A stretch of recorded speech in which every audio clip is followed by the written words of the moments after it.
Pooja ma'am, good morning. Are you there, ma'am?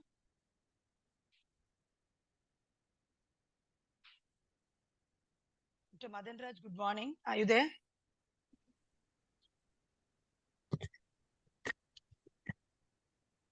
Can you hear me? Yeah. Ma'am, I Hello. can hear you, ma'am. Good morning, ma'am. Good morning. Hi, Dr. Manju. Hello, ma'am. Hello, hi. Thank you for joining, ma'am. I know you are in Florida. Oh, Welcome back, ma'am. yes, really hard to communicate. I'm really sorry. I've been It's okay. traveling No, it's okay, ma'am. But back to still, back. you've Sorry. taken the pains to come, ma'am. Thank you, ma'am. No, Dr. thank you. Madan Raj, are you there, sir? Can you switch on your... Good morning. I can't hear you. Can you Good hear me morning. now? Yeah, I can hear you. We'll just wait. It's only 8:47. We'll start at 9 o'clock. We just wanted you all Okay. inside. That's ma'am, you want to check your My slides, like if slides? I'm showing the right screen. Yeah, you have Yes. the rights. You have the rights, ma'am. Just if you want, you can check now, ma'am. Yeah, just wanted to see if I have the right screen on. 1 minute, ma'am. I'll ask them to give you the rights now. 1 minute. I I'm think already visible. yes, I have. Yes.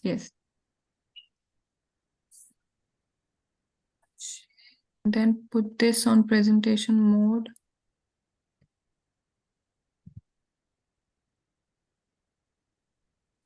Presentation mode, right? Yeah. Yes, ma'am. Can you go to the next slide, ma'am? Just it's seen, ma'am. Enough, ma'am. It's working properly. Now you can stop the sharing, ma'am. Share. Okay. Thank you.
Di situ dia hanya yang semua.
Welcome to Vinayaka Missions Group, where education meets healthcare excellence. Our academic landscape spans across 13 colleges and 11 schools, situated in 4 vibrant campuses. We are proud to serve the Union Territory of Puducherry and extend our reach to Salem and Chengalpet districts in Tamil Nadu. Pioneers in private medical education. We established the first private medical college in Puducherry back in 2000.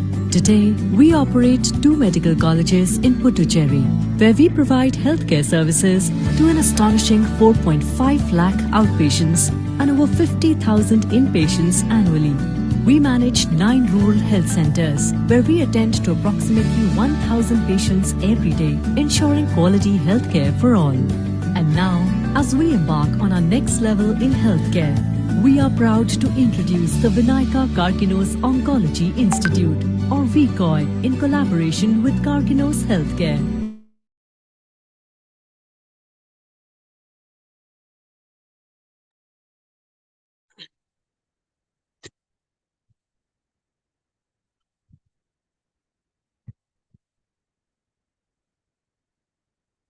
Yeah.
Stay in my way.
Good morning, one and all.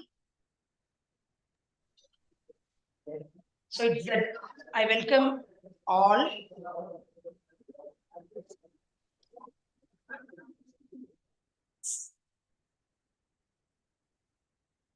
Stop that, not let's speak. It's recording.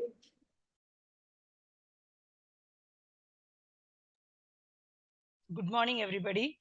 I welcome all the delegates and our respected speaker, as well as the chairperson, to the day 2 of our 4th International e-conference, that is BMSECON2023. And today's session, it will be moderated by Dr. Gautam Sarkar, Professor, Department of Biochemistry from AVMC. So over to you, sir. Good morning, India, and hello, world. The topic for the forthcoming presentation is heavy metal-induced lung injury. The session will be chaired by Dr. Mathan Raj. Dr. Mathan Raj is a professor and HOD, Department of Pulmonary Medicine at AVMC. He is an MD Pulmonary Medicine from JIPMER, Puducherry. And he is also a DNB in respiratory diseases. He is an excellent clinician with vast teaching and clinical experience. He has published many articles in national and international journals. His research topics were always of great clinical importance, like MRSA carriers. He's involved as chief investigator and co-investigator in many clinical trials related to the field of pulmonary medicine, markers of COPD, novel diagnostic methods for lung cancer, early diagnostic and preventive measures of hypertension, etc. So the chair is yours, sir. Good morning, sir. Good morning to everyone. Thank you for the opportunity, sir. The topic for today, heavy metal-induced lung injury. With the advent of COVID from 2019 December or 2020 March, I think there has been much talk about the respiratory system. If you see, factually or historically also, we always call the top 10 killers or the top 10 cause of death. 6 out of 10 are from the respiratory system, and of which COPD, which was the 4th, has now become 3rd. So respiratory system was having a major impact on health over a period of long time. Now with the advent of industrialization and commercialization, there are more impact of pollution is causing a lot of impact on the lungs, and it is more pertinent than we have some topics specifically related to environmental pollution or industrial pollution, like the heavy metal induced lung injury. And to talk about this topic, we have an able person who is working on the specific field, Dr. Pooja Singh, who is an instructor in the University of Alabama, Birmingham, in the Department of Pulmonology, Allergy and Critical Care. She's a postgraduate from HNBG University, and she holds a PhD from University of Delhi in the Department of Medical Microbiology. More importantly, she worked as a research fellow and research assistant in VP Chest Institute. It's one of the premier institute in that particular department in India. She holds many honors and awards, like the best papers in the Microcon conference and Indian Association Medical Microbiology conference and ICMR papers, all those things. It's a very big list. Let's just make it short and sweet. She is also a member of many associations like IMM, ATS, and other things. And most importantly, being a research assistant, she is showing much research in the department, in the field of pulmonary medicines, mainly in the variables governing mucus accumulations in airway disease, and specifically brought on by the environmental stresses and the factors which is regulating repair and remodeling. Her research mainly focuses on matrix proteins, chloroflex channels, and the topic of today, heavy metal-induced epigenetic regulation of mRNA. Over to you, Dr. Pooja. The stage is yours. Thank you for such an elaborate introduction. Thank you, and good morning, everyone. I'll quickly share my screen.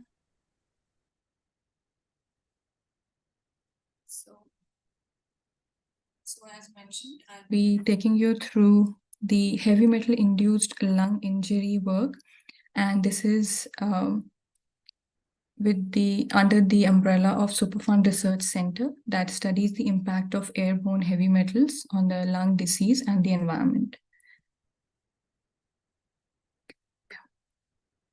So I would like to start by just giving an overview of my academic profile. So I completed my PhD in 2017 and I moved for my postdoctoral training at Rutgers University. And in my PhD duration, as well as my initial postdoctoral training, I looked at the implications of host pathogen interactions on lung health.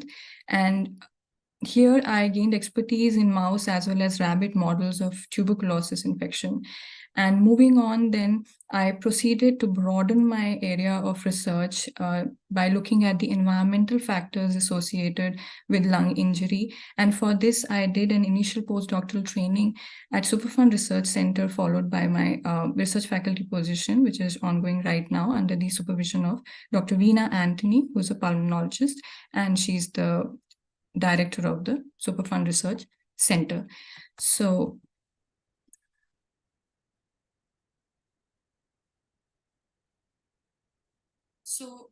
the slides I'll be taking you through in this presentation will focus on cadmium as our focus of the heavy metal, then Birmingham, which is listed as the Superfund site.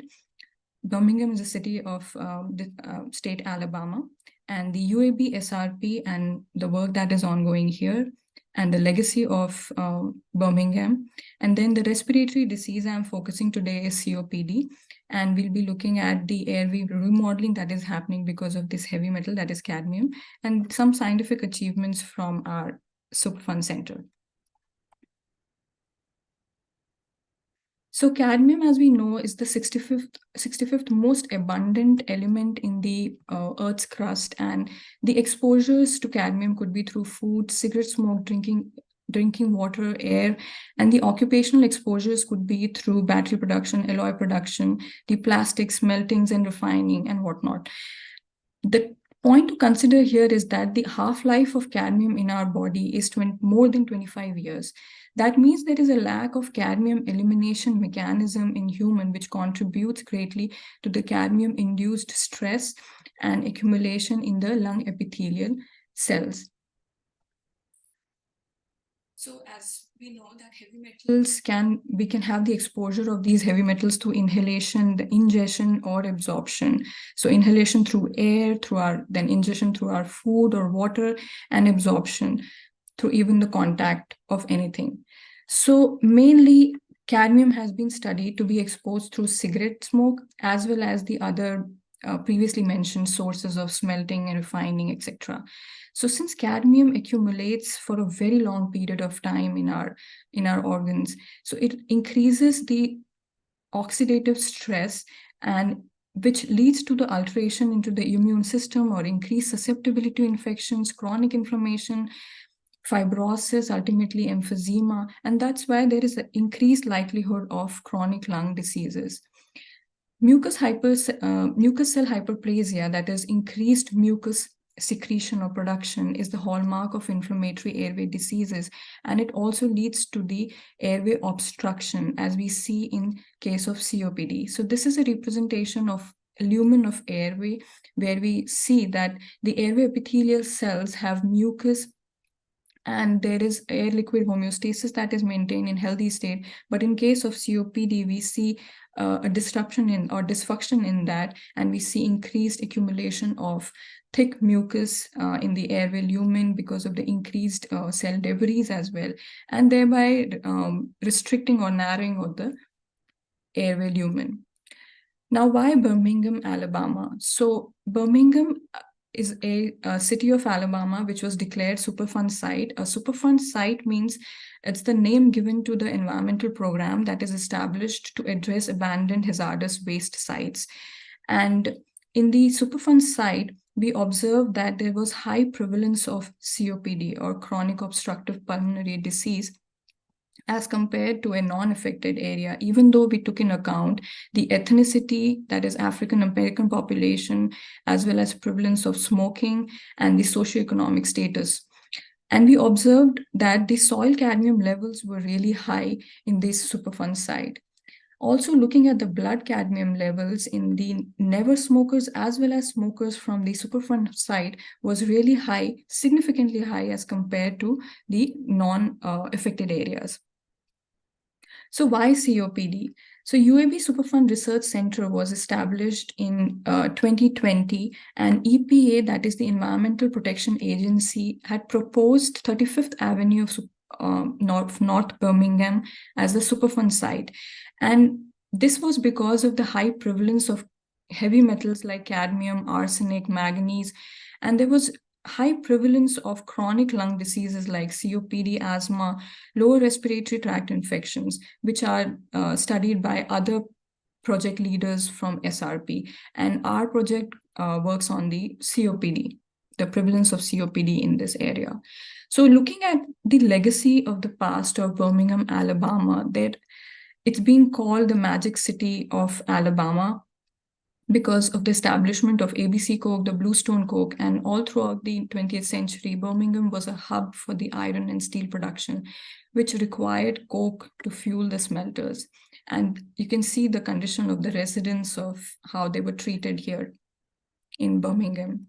So there was a very clear discrimination amongst the Black and the white population here. And Martin Luther King even stated that Birmingham is the most segregated city in the US, where you can see that these blue dots represent the Black population and the red dots represent the white population. And this is our Superfund site. And here is the UAB campus, the university campus.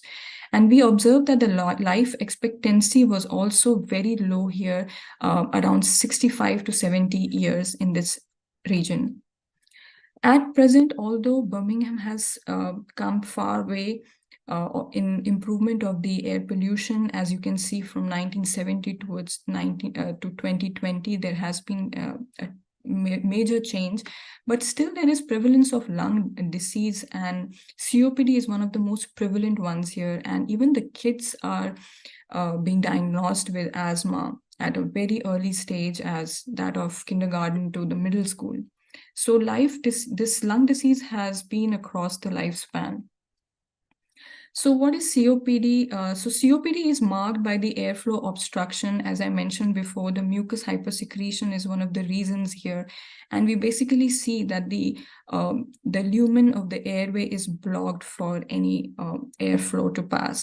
This is a CT scan image where A panel shows a healthy subject CT scan compared to a stage 2 COPD showing the blockage or narrowing of the distal airways, the lumen of the airway. And here is a cross-section image of the a lung section that is stained for different markers presented in green and red for the mucus or mucin protein. And you can see that this is a classic representation of airflow obstruction due to cell debris as well as the mucus hypersecretion in smokers with COPD.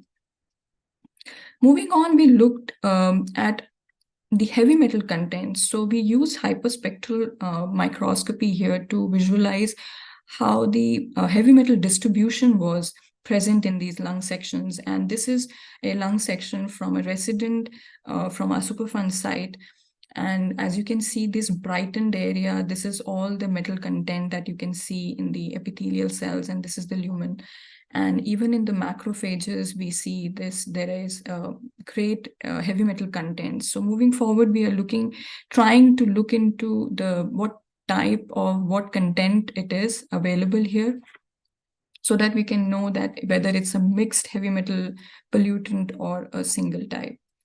So cadmium may be regulating mucus production, and cadmium has been shown to be highly significantly increased in case of the smokers with or without COPD when compared to non-smokers in n number of studies.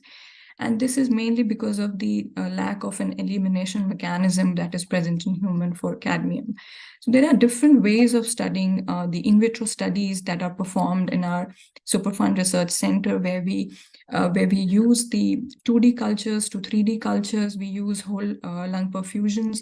We even use lung on chip things, and our lab specializes on the 2D and 3D culturing techniques. So I'll be taking you through a very short study where we looked at the chloride efflux channels in the airway epithelial cells. So CFTR is one of the most or highly studied calcium chloride efflux channel that is present in the airway epithelial cells. But with recent studies, ANO1 is another chloride channel that has come into picture, where it is mentioned that this is involved in maintaining the air-liquid homeostasis. So smokers, this is a representation of ANO1, where it was co-stained with the mucus. So this is a generalized path staining for mucus. And then the brown stain here represents the ANO1. And we wanted to see whether ANO1 was present in and around our mucus secreting cells. So this is the inset of this lung tissue section image from the smokers with COPD, and you can see that the airway is blocked with the mucus content, and there is a high intensity stain for brown as well as pink compared to the control.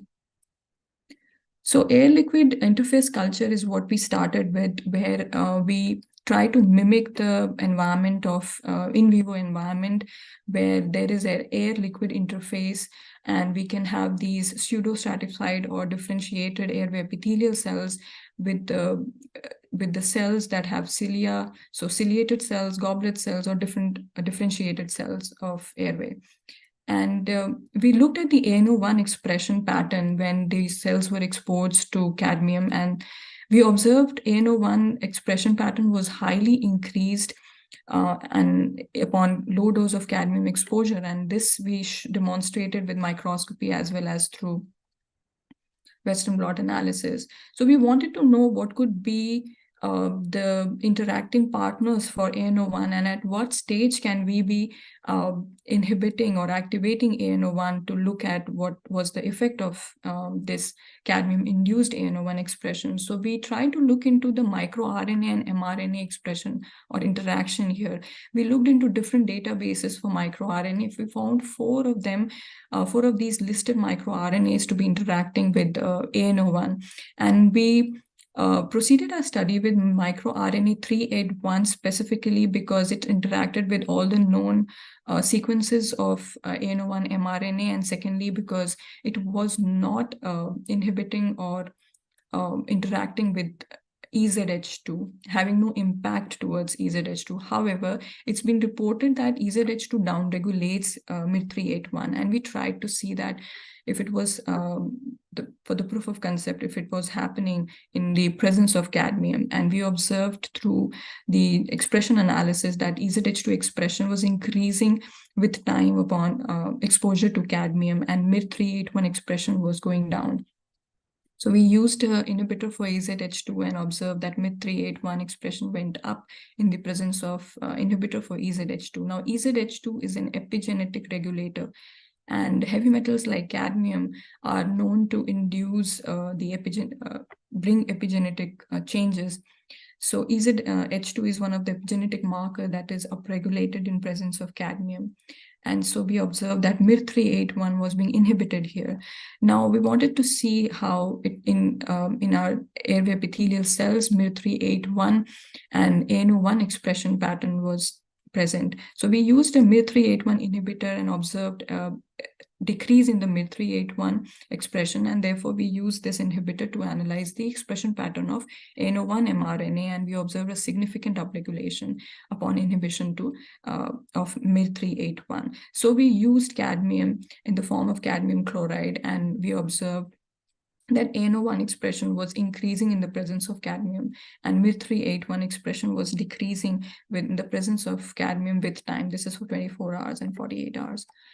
So, so with that, we prepared a MIR381 mimic in these airway epithelial cells, and this is again an air-liquid interface culture, but we are looking at from the upper side, so from the apical region, so as to be able to see the ANO1 expression pattern. And here you can see that upon inhibition of MIR381, ANO1 expression was increased, but decreased upon in the cells which had overexpression of microRNA 381, and we have shown it with the Western blot and gene expression analysis. So we used this MIR381 inhibitor, and we also exposed the MIR through the mimic, the airway epithelial cells which had the microRNA 381 overexpression and then exposed them to cadmium chloride together. And we observed that the mimic was able to kind of inhibit the expression of ANO1 even in the presence of cadmium chloride. And so we did the Western blot analysis for that, and we observed the same here. So finally, we looked at the effect of this MIR381 expression on mucin protein, because that was ultimately what we wanted to see, if it had any effect on the mucus production. And we looked at one of the critical marker of mucin protein, that is MUC5AC, and we observed that even in the presence of cadmium, MIR381 overexpressing cells were able to inhibit the mucin protein levels in these cells. So we summarize that microRNA interaction with ANO1 could be regulating the effect of cadmium exposure here, and that cadmium from citrus mode may cause the mucus hypersecretion in patients with COPD. So this is one part of our work that we defined in the 2D culturing or air liquid interface culturing. Moving forward, we are trying to look into the 3D cultures, that is organoids and airway organoids. As recently, it's been well defined now with the apical and basal cell polarity, and the 3D models would give us an environment where we could contain the mucus secretion within the organoids and look at the mucus hypersecretion there. So this is the airway organoid cultures that we have been preparing using the brushings from the endobronchial brushing from the patients. And this is a short video showing how our 3D models are. And this is the cilia is present outside, and that's why you see this kind of movement of the cells here. And we are also developing these mouse model, the whole lung organoids from mouse lung.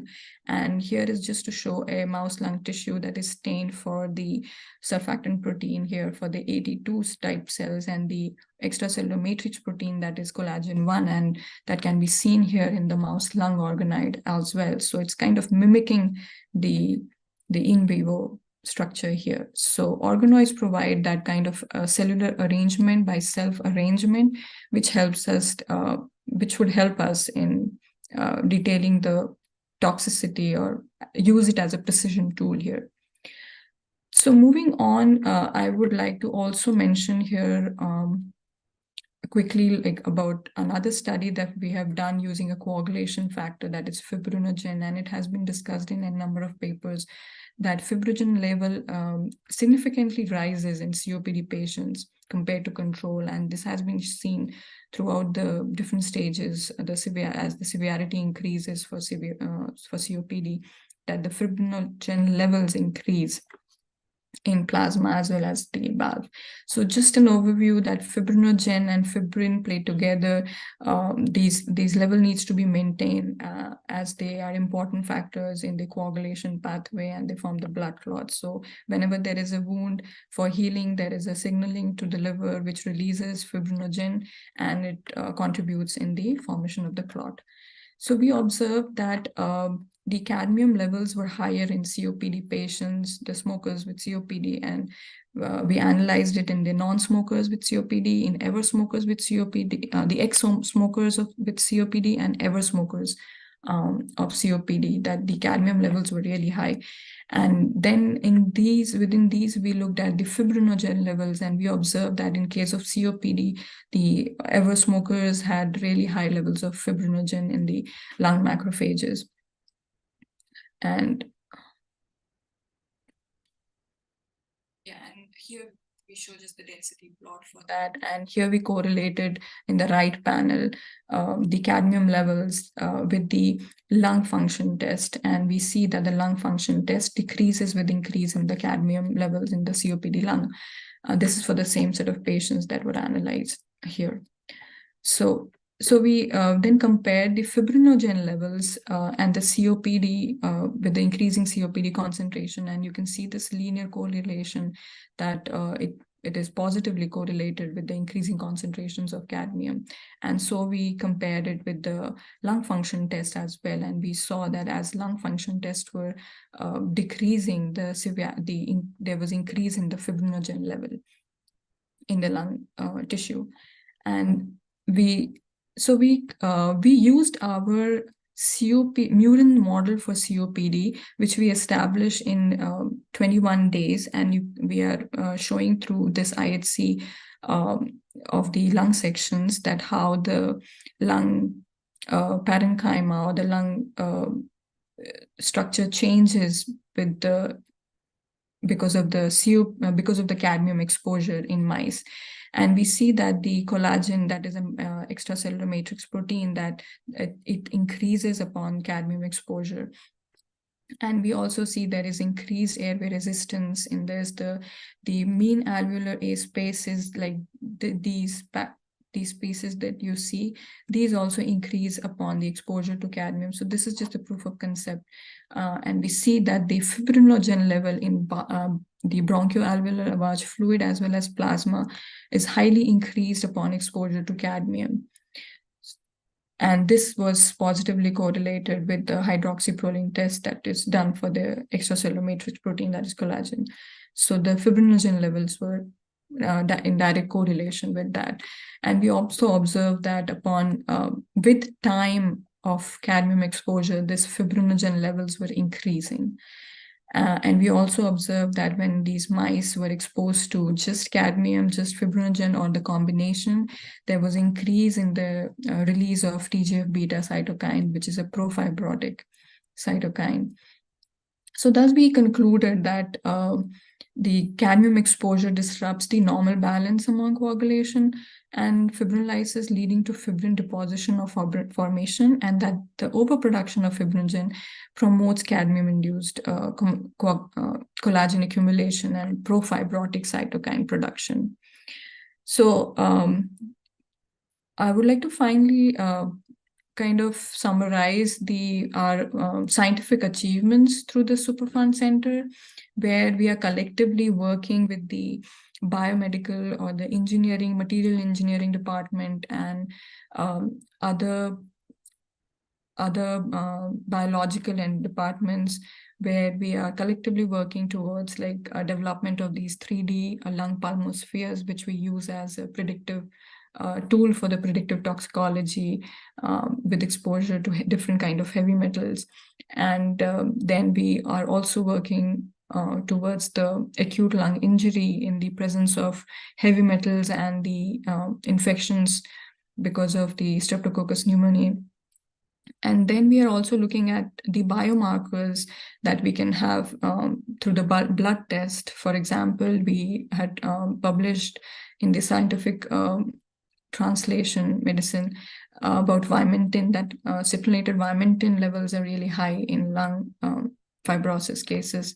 And moving on with the material engineering side, we are also collaborating with them for production of biomass so that we could work towards the remediation of this heavy metal pollution in our community. So this is just a list of publications, and we are also connecting with our community increasing our community connection and bringing awareness of these raised bed gardenings, so that there is less exposure to consumption of the of food, at least, and also collaborating with our community and bringing awareness by reaching out to school kids and involving them in our newsletter publications. Like this is a picture drawn by one of the kids from the school of this community, and handing out flyers about bringing awareness about asthma, COPD, and also providing them reusable N95 masks that were produced and formulated within our engineering department under the Superfund banner. So I would like to conclude by stating a few lines that we should never doubt that a small group of thoughtful, committed citizens can change the world. Indeed, it is the only thing that ever has. So finally, I would like to extend my acknowledgements to my mentor, Dr. Veena Antony, who provided me with the opportunity to work in her department. and my lab mates and our division director, Dr. Dwensfield, and our SRP community. And thank you, Dr. Manju, for providing me the opportunity to speak in front of the panel here. Thank you. Thank you, Dr. Pooja. I think that was an extensive and detailed analysis about the role of cadmium and the exposure cadmium causing in COPD. We all know that smoking causes COPD, but there has been always a small part of cadmium in smokers, in the cigarettes, which is going to cause. I'll just add on another point which you elaborated. Even if you stop smoking, from the day of stopping smoking, even after that, till 10 years, the inflammation still persists. The reason probably is because cadmium has a much long half-life, close to 25 years. So even after stopping smoking, there will be ongoing inflammation, which can cause lung damage further.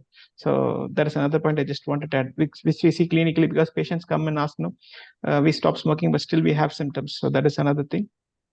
I just want to ask you a simple question. So there is always a duration as well as dose relationship for any heavy metal. So do you think that is there a role for this amount of cadmium causing just mucus and regulation, this amount of cadmium will lead to fibrosis, or this dose of cadmium is going to cause more of fibrosis? Is there any dose relation leading to just mucus hyperregulation, or it's just extending to fibrosis part, something like that? Because the moment you say MAR and the other gene, no, it's you end up in fibrosis. The ultimate thing is it's ending up in fibrosis. So is there a dose relationship which you found in your studies?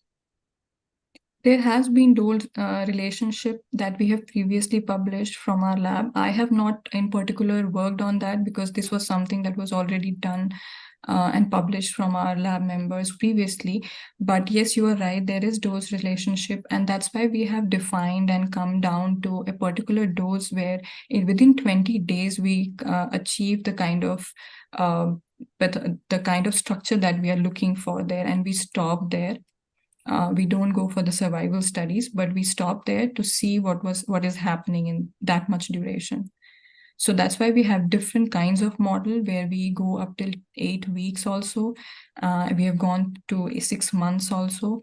So there is definitely, as longer we study, more we are going towards emphysema.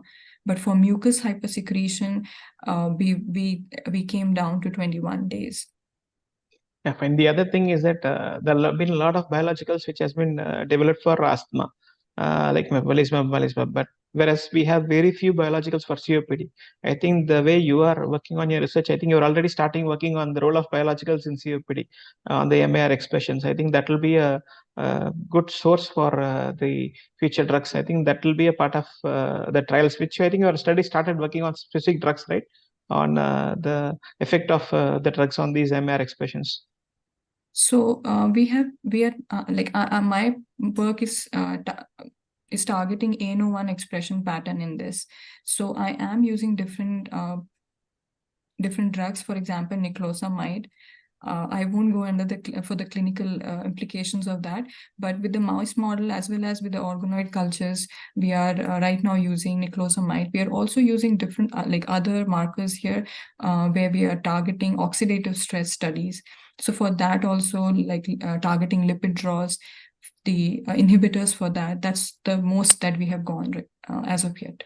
Yeah, fine. And for the last question, we know that, I mean, cadmium is a part of cigarette smoking. Is there a role of cadmium even in e-cigarettes? Have you differentiated between e-cigarettes and the normal cigarettes? Is there any studies? I mean, you have a plan, something like that? With no, we don't have. Yes, one of our collaborators have done e-cigarette studies, but they have not actually looked into the effect of cadmium. That's what. So if that is another reason, like I'm not promoting e-cigarettes. This is a great suggestion for us to have a comparison. Because the role of cadmium is more in cigarettes, and again the role of filters come when you go to e-cigarettes, right? Like they say cadmium is comparatively lesser in e-cigarettes. Of course, it has its own implications, but maybe when you have a wider comparisons over a period of 5 to 10 years, you can see whether the expression of ANA1 is different in patients who have e-cigarette smoking compared to non-cigarettes with non-smokers. So something like that. I mean, because you have the technical expertise as well as the facility to do it. So just a small idea. Yeah, this is a great suggestion. Yes, thank you so much. And I think we all had a wonderful session. So over to you, sir, Dr. Saka, sir. Thank you, sir.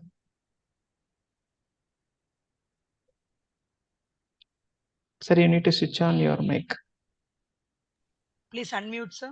Yeah. As far as cadmium and COPD is concerned, I'm a layman of the highest order. So, but I have a few kiddish questions. Please forgive me. I think both of you talked about the half-life of cadmium, which is around 25 years. And my question is that, for heavy metals, for our poisoning purposes, we use heavy metal chelating agents such as dimercaprol and others. Do you have any role of such drugs in the removal of cadmium from the body? Am I through? Could you hear me? Yeah. Yeah. Yes, sir. So cadmium elimination has been a critical thing here. One, for the reason of high penetration value. So heavy metal absorption is not something, so heavy metals are already absorbed on the surfaces of these particulate matters, which are of very small size, like 2.5 microns. So they kind of penetrate really, really deep to the distal airways. And that's what we see, the narrowing or the obstruction of airways, as I showed in the CT scan as well. And that's one of the reason to reach out to these for binding or chelation or like taking them out from the cells. So that's something that has been a difficulty there. But I think that's the most I would be able to. Just an observation before I go to the next question, that Birmingham in UK and Birmingham, Alabama, seems to have a similar industrial background. Just an observation. Okay, my next question is, other than cadmium, of course, I'm not, Dr. Matan Raj is a better person to comment on it. In our country, in India, aluminum is a big problem also, which is also, though not by definition heavy metal, but is considered as a heavy metal because of its toxicity. So what is the role of aluminum in causing COPD?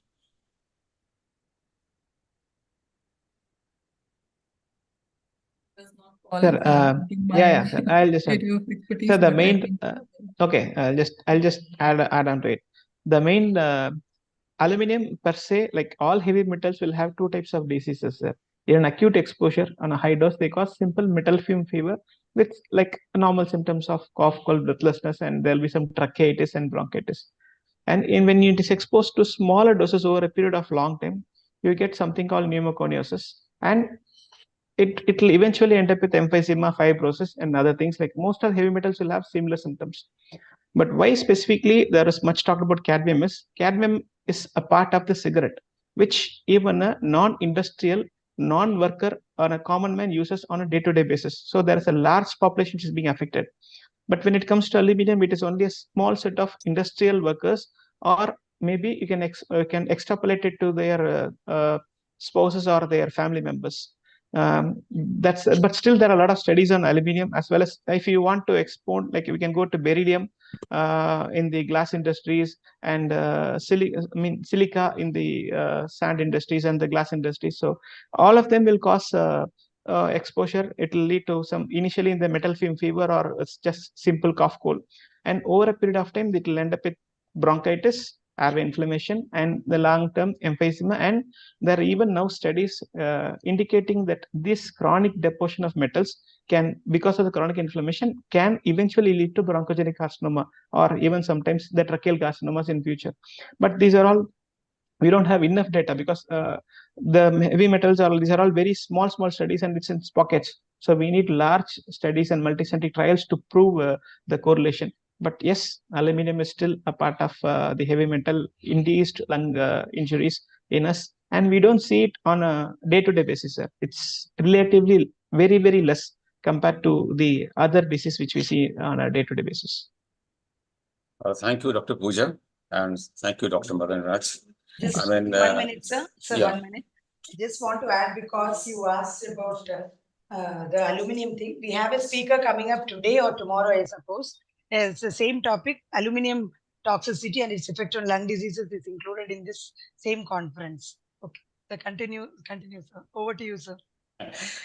Though virtual, as a token gesture, we have a virtual memento for both of you. And first, the memento and certificate goes to Dr. Pooja. And Dr. Matan Raj, for you too, we have a memento and a certificate. Thank you, sir. Thank you so very much, both of you. Thank you, sir. Thank you very much, Dr. Pooja. Thank you, Dr. Pooja. I know that you are out of your station and you are attending a conference, but still thanks a lot and for coming over at this time of the hour from US and enlightening. It was really very, very interesting and a lot of eye-opening things were shared with us. And hats off to the not only involved in research. I was so impressed to see your social work you are doing, also your institution or your foundation, along with doing research. Hats off to you and your team. And Dr. Madan Raj, you, to chair this and making this, this 40 minutes talk really interactive and sharing with us a lot of information other than the resource person. Both of you, I really thank you so much from the depth of my heart. Thank you for joining us today. Thank you. Thank you, ma'am. Thank you, ma'am.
Good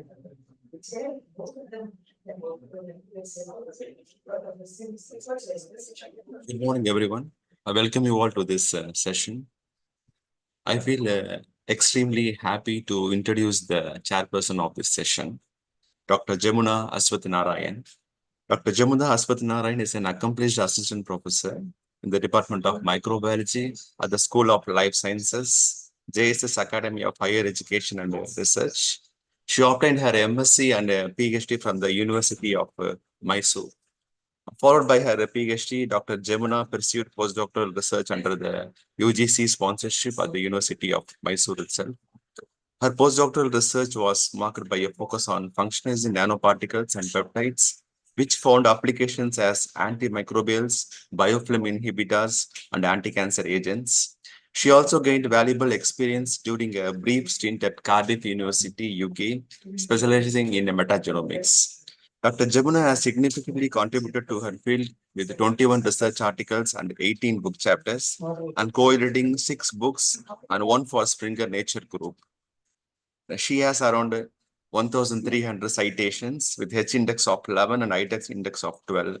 She has been recognized with several grants and awards, including the Interstellar Initiative Earlier Career Investigator Award in 2021 for her research on microbiome dysbiosis in lung cancer and its implications in CAR therapy. Dr. Aswathnarayan actively engages in research and mentorship, having guided more than 20 PG students and currently supervising 2 PhD students. I am happy to welcome you, ma'am.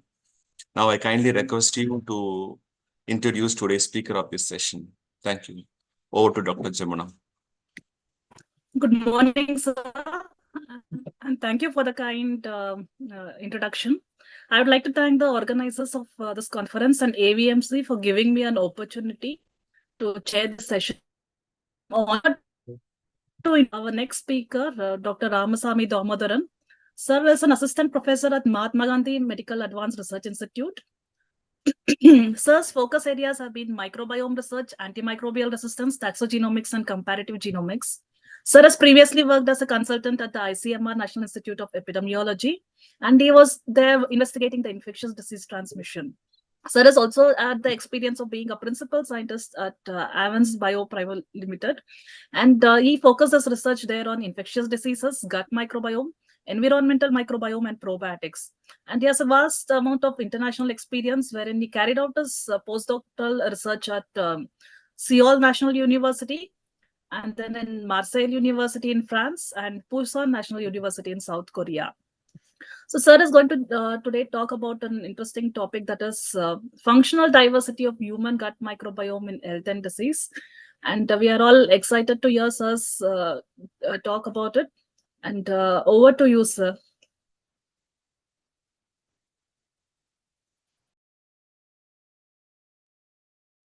Thank you, ma'am, for a nice introduction. Thank you for the organizing team for giving me that opportunity. Just please let me share my screen. Can you see my screen, ma'am? Yes, sir, we can Yes, see sir, this. it is visible. It is visible.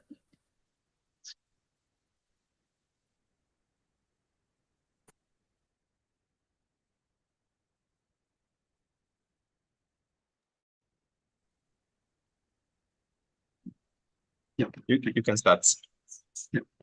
Yeah. Good morning, all. So I'm Ramasamy Damodaran. I'm working as a faculty in MGM IRI Pondicherry. Actually, today I'll be talking on functional diversity of human gut microbiome in health and disease. So mainly my talk will be focused on how microbiome is playing a major role in human health and disease. And I will also highlight with various examples how the functional diversity of microbiome is associated with health and disease.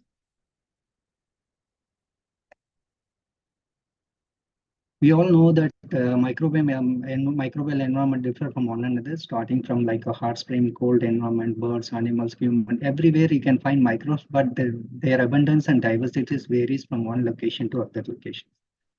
So before going to my and see that microbiome functional diversity, how it works, just a few terms we should know actually. One is the genome and proteome.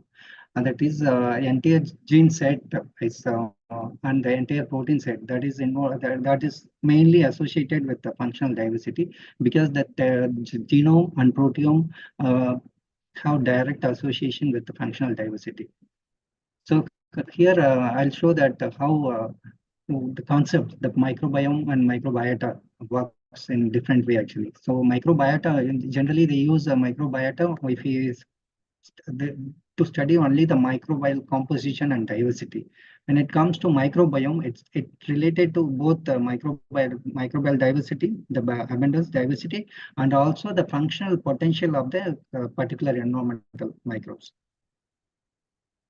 So human contain different kind of microbes actually. So it depends on like oral microbiome, urogenital microbiome, skin microbiome, and digestive microbiome. These are the major microbiome actually. Apart from that, many other microbiome, almost many body parts have microbial content. And sometimes even infectious stage, blood also have some microbes actually. So the major one, the composition of microbes include mainly the bacteria, virus, and fungi, and archaea parasites or microparasites also contribute in the composition of microbes. When it comes to abundance, the bacterial, like here I have given that what is that the diversity and abundance actually. So bacterial the virus composition, viral diversity is highest among human microbes. They reported that 140,000 viral species were present in human gut alone. To understand the microbiota and microbiome and functional diversity, the Human Microbiome Project was started in 2007 by NIH. Actually, their main aim is to characterize microbial community using culture-dependent methods by using 16S amplicon sequencing or shotgun metagenomics, that is whole genome sequencing. With 16S amplicon sequencing, we can analyze only the microbial composition and diversity. But when you go for a whole genome sequencing, that is shotgun sequencing, we can also study the functional genes and the antimicrobial resistant genes. Various functional genes can be analyzed from the results of metagenomic sequencing. From a Human Microbiome Project, thousands of samples were submitted till now, but among the samples that the microbiome samples among different body sites collected, so gut microbiome is on the top, and the second is oral, and the third one is vaginal microbiome samples were submitted.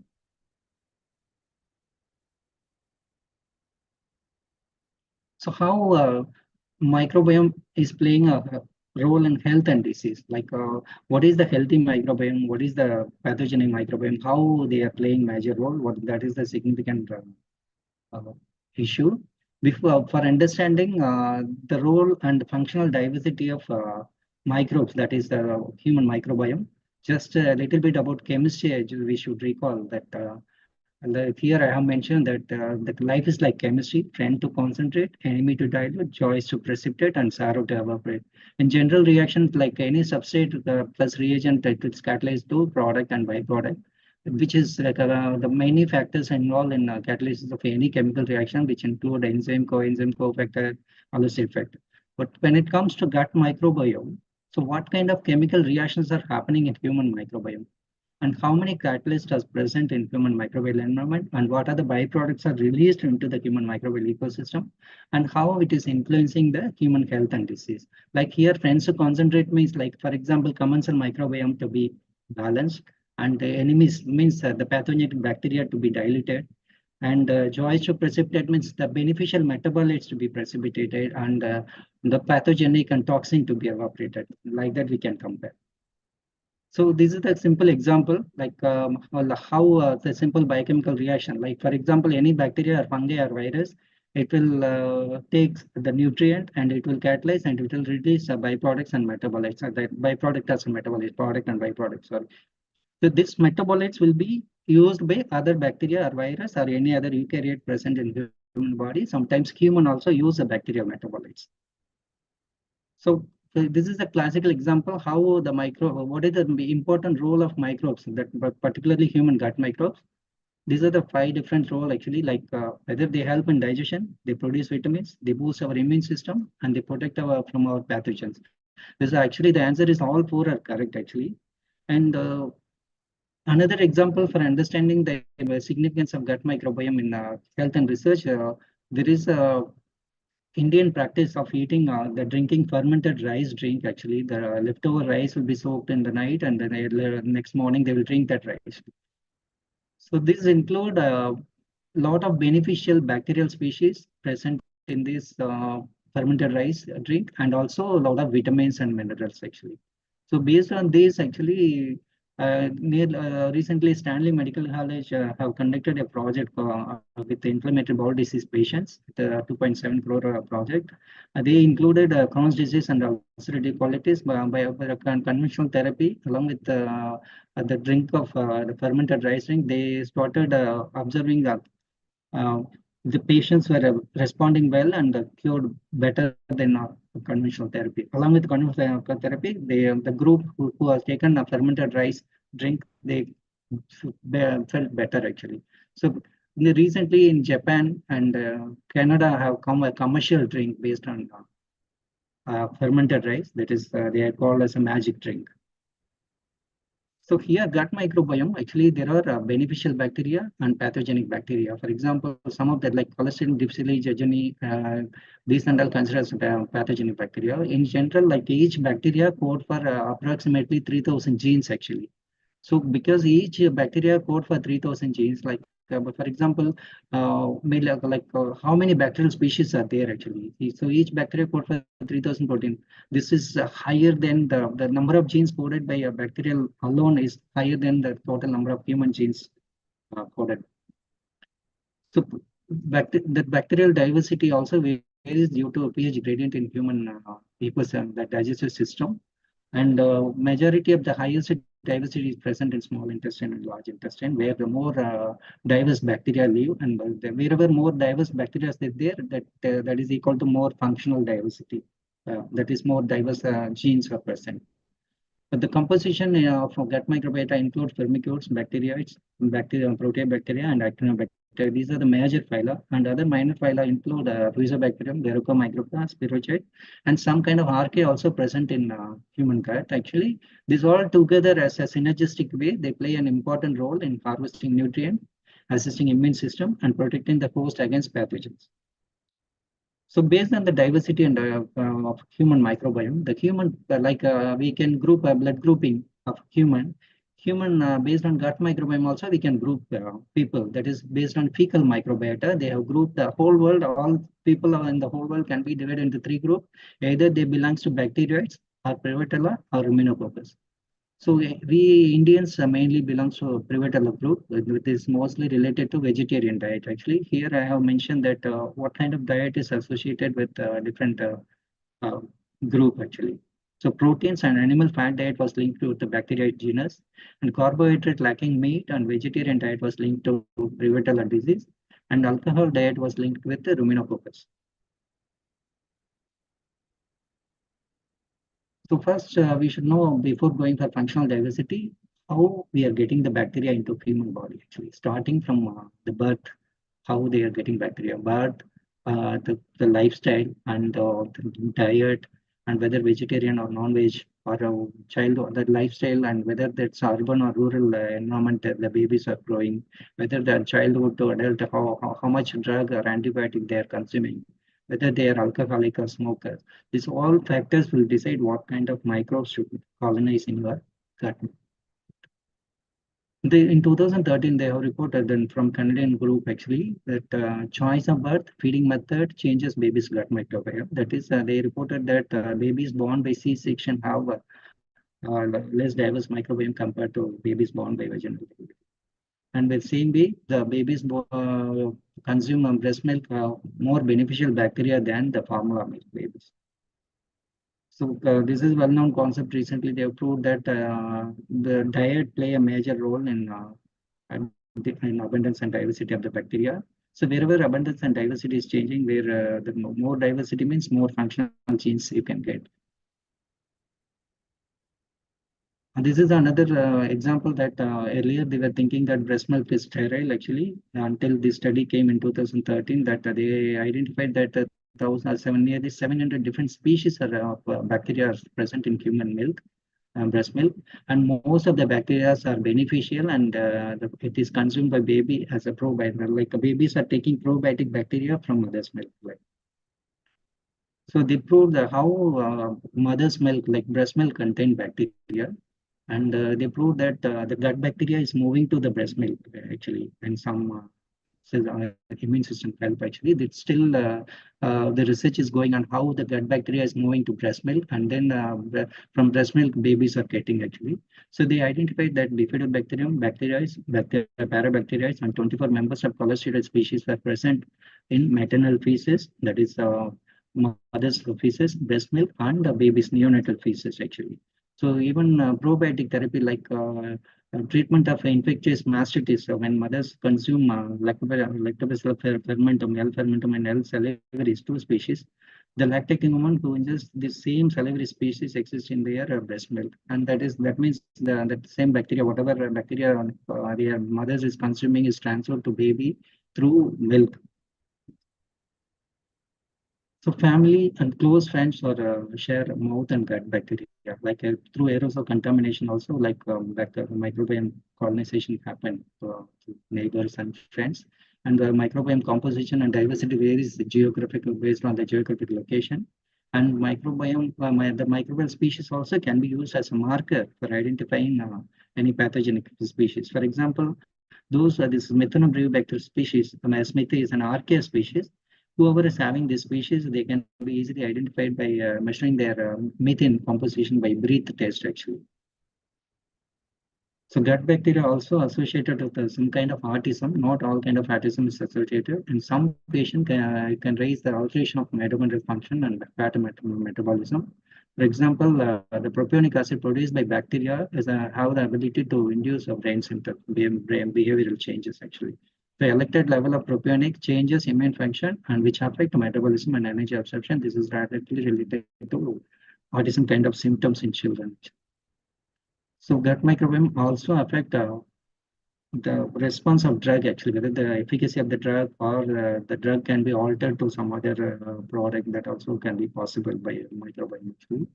And this is a simple example how the different antibiotic drugs relate to abundance and gut microbiome. Like these are the drugs used for diabetes actually, metformin and various other drugs. And but based on the different microbiome level, like Akkermansia level increases, proteobacteria decreases. If we take this second, if we take metformin, like Intensivibacter, Lachnobacter, and these and all will decrease actually. So these various examples are there. I'm not going in detail actually. So how the microbes are associated with the disease actually, whether the disease is associated with microbiota or microbiota is associated with disease actually. So the both way it is happening actually. Even non-communicable disease are also reported to have associated with imbalance or imbalance in microbiome diversity. In general, microbiome diversity is associated with functional potential, and this functional potential will be directly linked with difference in biochemical pathways. And different biochemical pathways means related to metabolites, and that is directly related to health and disease things. So here I have described, I have mentioned here that the various diseases are associated with imbalance of microbes. For example, the gut microbiome is imbalanced, or various disease can cause imbalance in gut microbiome. So the imbalance in gut microbiome is associated with a strong association with health and disease. So what will happen if imbalances there or pathogenic bacteria is very high? We have to means we have to consume antibiotics. So antibiotics consumption, if it is proper, no issues. But without any suggestion, unwanted use of antibiotics may lead to antibiotic resistance, and that is due to antimicrobial resistant genes. So if you are without antibiotic, we cannot kill the pathogen. So the reason method, the other method to kill the pathogen is using the probiotic, prebiotic, and synbiotics. So probiotics are live bacteria directly consumed. Prebiotics are any food substances that can be used to for the development of, for the growth of beneficial bacteria. Synbiotic is combination of both probiotic and synbiotics. So like in the recently, like even dead bacteria, like postbiotic is the compounds produced by bacteria that also can be used as postbiotics to kill the pathogen or to improve the balanced microbiota. These probiotic, prebiotics, and biotics are used. So many people know that what is the difference between the curd and yogurt. The curd is made at home actually, which contain more number of beneficial bacteria. But in yogurt, only the selective bacteria which is used in the industry. For example, lactobacillus yogurt or bifidobacterium yogurt. This is contain selective bacteria. This is contain more diverse bacteria. So these are probiotics also can be used to imbalance and to balance the gut microbiome. But if there is no beneficial role by antibiotic, like for example, Clostridium difficile is not working. So there is no other way that we have to go for transplantation, none other than this. Already we know that many transplantations are existing, but the recent one in the field of gut microbiome is fecal microbiota transplantation, that is called the FMT procedure. This is mainly they started when the person was not responding to the Clostridium difficile pathogen with antibiotic. If we have to save the patient, so they started transferring the entire fecal sample from healthy subject, from for example, from some of his family member, brother or sister, they can donate the fecal sample. The entire fecal sample, initially the fecal transplantation was happened through nozzle tube, and directly they put the fecal sample into the stomach of the infected person. But fortunately, it was working fine, and more than 90% success the rate was there that they could successfully kill the Clostridium difficile and save the patient. But people are hesitate to take this kind of treatment directly, putting the fecal sample into the stomach actually. So they were looking for alternative. And even for conducting fecal transplantation in Cambridge, they started a stool bank, like blood bank. They started collecting fecal sample with good beneficial bacteria. That means person with high diversity of beneficial bacteria, if they feel that their bacterial microbiome is low, and they can donate the sample. Like they store the sample after knowing the microbiome diversity, and that one person's fecal sample can be used to treat 4 persons infected with the Clostridium difficile. So in USA also they started, there is a company called Open Biome, and they started fecal bank in many different states and a number of states. So in India, only few research institutes they started doing fecal microbiome transfer.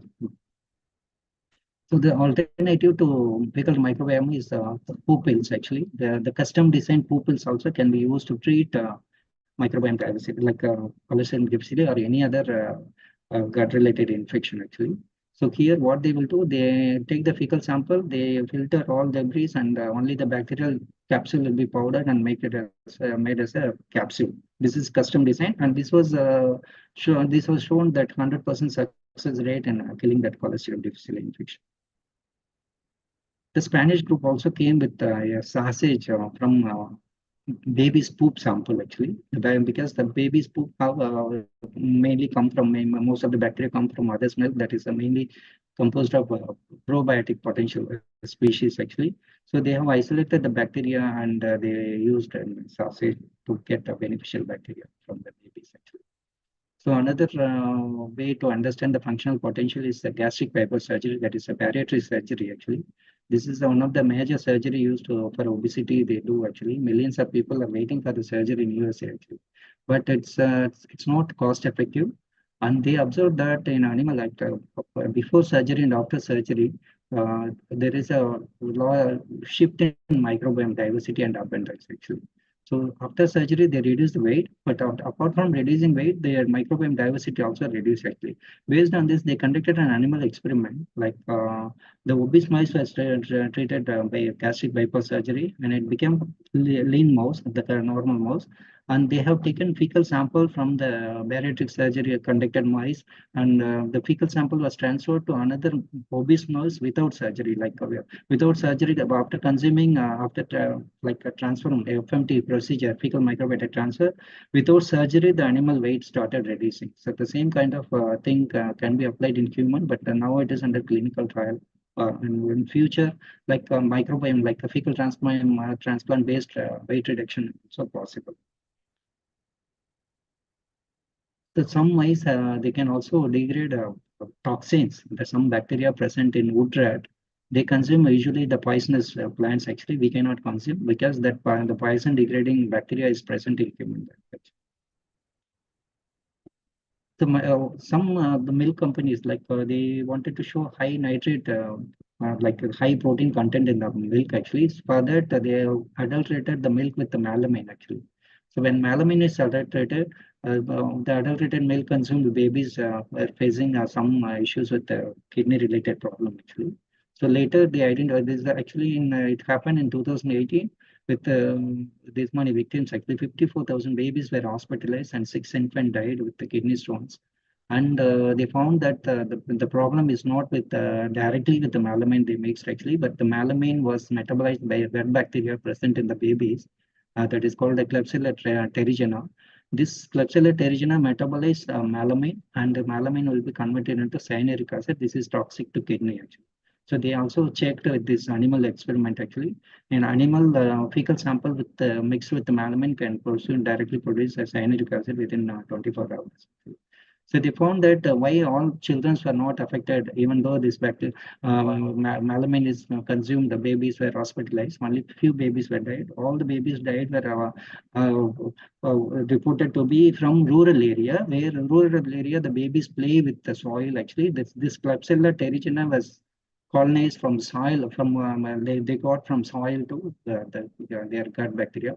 The urban children were not having this bacteria, so they didn't get much affected. They were not affected by this particular adulteration.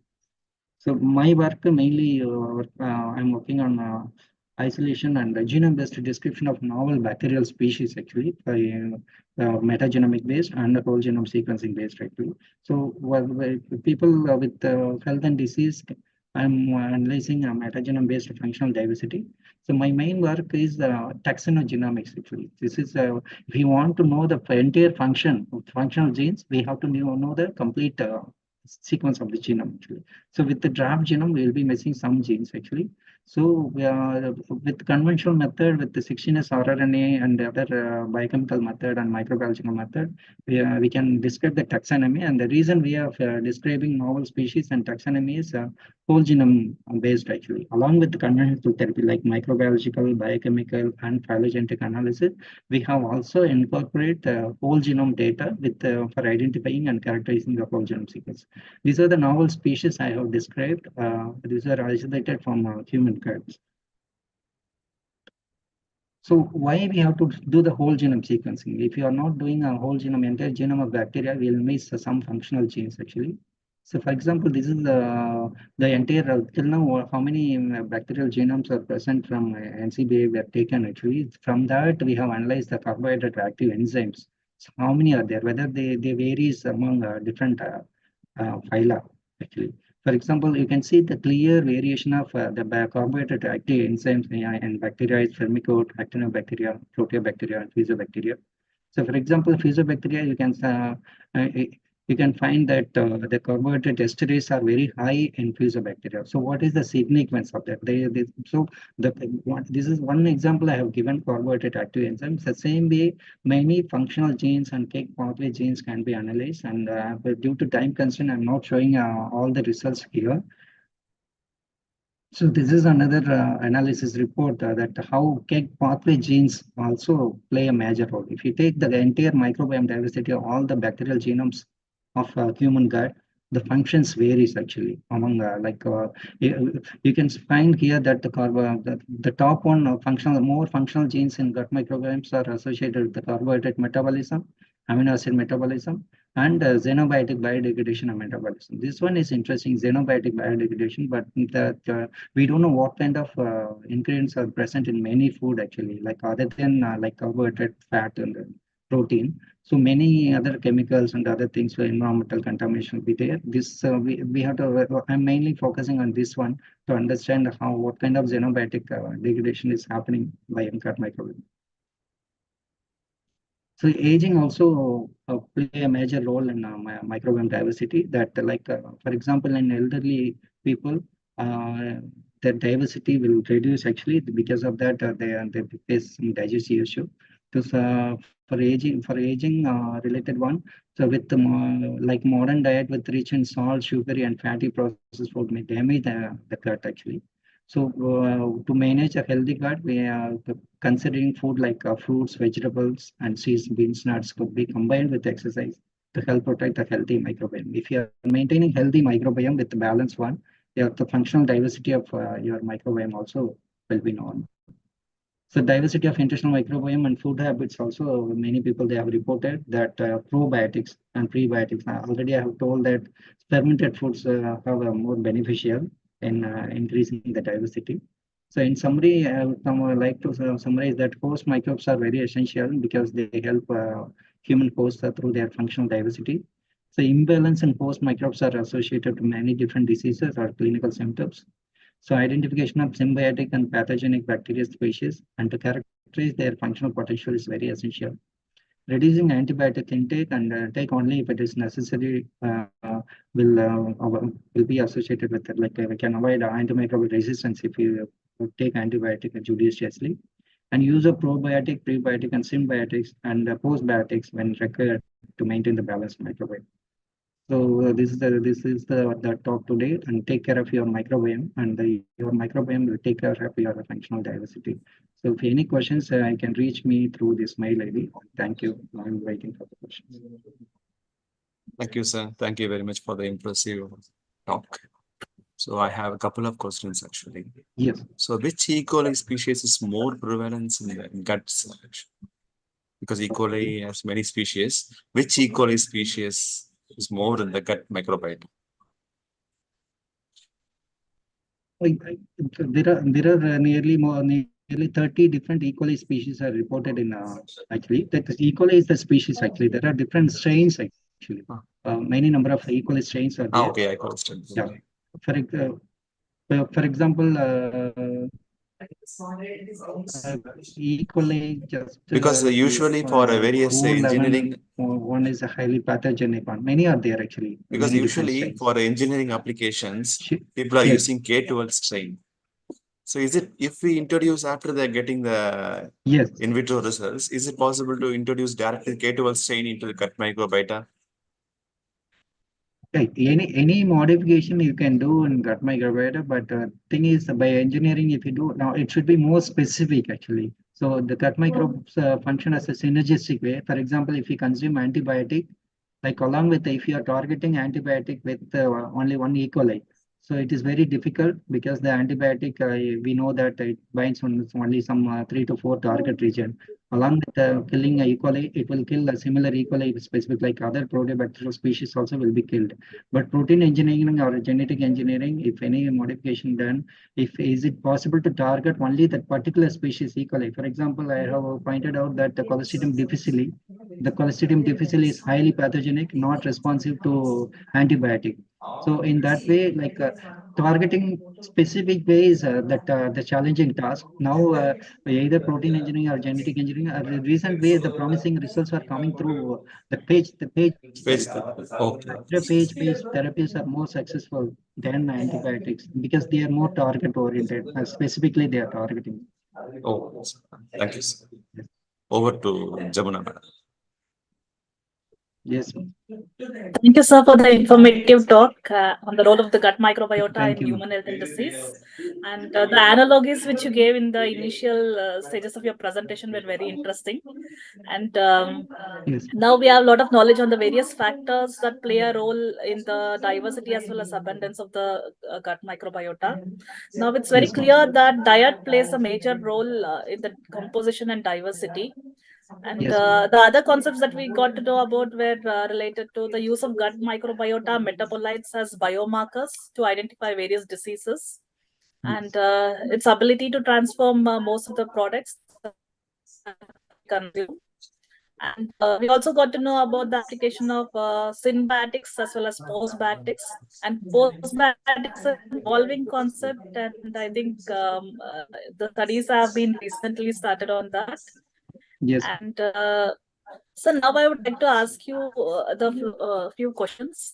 Yes. So the current practice is to administer antibiotics as well as probiotics. So is it really helpful in restoring the gut dysbiosis? Antibiotics with the probiotics, no? Yeah, so that is the current practice that the doctors are carrying out. So is it? Yes, ma'am. Yeah, actually, I'm not a medical person because, but thing is, it is good. Many doctors, even I have myself personally have experience. Some of them they suggest only antibiotic, consume antibiotic, and after curing, after some interval, then you consume probiotic. This is one group of they suggest like that. The other group, it depends on their infection status and condition.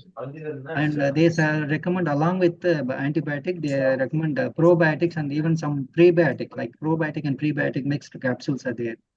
They are also suggesting, ma'am, actually. But still, research is going on actually. But maybe anyway, we have to balance the microbiota after antibiotic therapy. But they reported that once antibiotic is taken and it is imbalanced, it's very difficult to recover. Even though with the probiotic, it is very difficult to recover the complete loss of the bacteria. Only at some particular level only we can recover and imbalance. Actually, some bacteria loss means loss. Actually, it will take minimum like 6 months. It take to get the bacteria back. Actually, but they reported that some bacteria means they permanently lost with antibiotic. That is not possible to recover. Like because that were colonized during childhood. Like, but it's a better, in my personal opinion, I'm telling it is better practice like to consume antibiotic with a probiotic also. It depends. The doctors will decide whether it is probiotics required or not. Okay, sir. Thank you. So, and the other question is like, is it better to administer a single species or a consortium of bacteria? Yeah, it's very good Or question. any Actually, kind of even yeah. Thank you, ma'am. Actually, this is for example, like we are consuming single bacteria means lactobacillus tablet, and if we are having any mm, like consortium is better than single bacteria, but it depends on the function actually. For example, like even commercially in India, they use like either bacillus, that is lactobacillus, or like if you have dysentery, they use Bifilac. bacteria. Yeah, Yes, so sir. Bifilac contain around some 6 bacterial species. That is like consortium. So now many capsules are coming as a cocktail, like the mixed bacterial species, giving more potential because even our gut bacteria alone, even in human gut bacteria in vivo system also, it's working in a synergistic way. Like if you remove one bacteria, the one bacteria will produce some metabolites. That bacteria metabolites will be used by other fungal or viral species. That viral and fungal species is essential for digesting some other product. So they depend on each other actually. So if we remove only one bacteria, there is some other bacteria or fungal will be affected.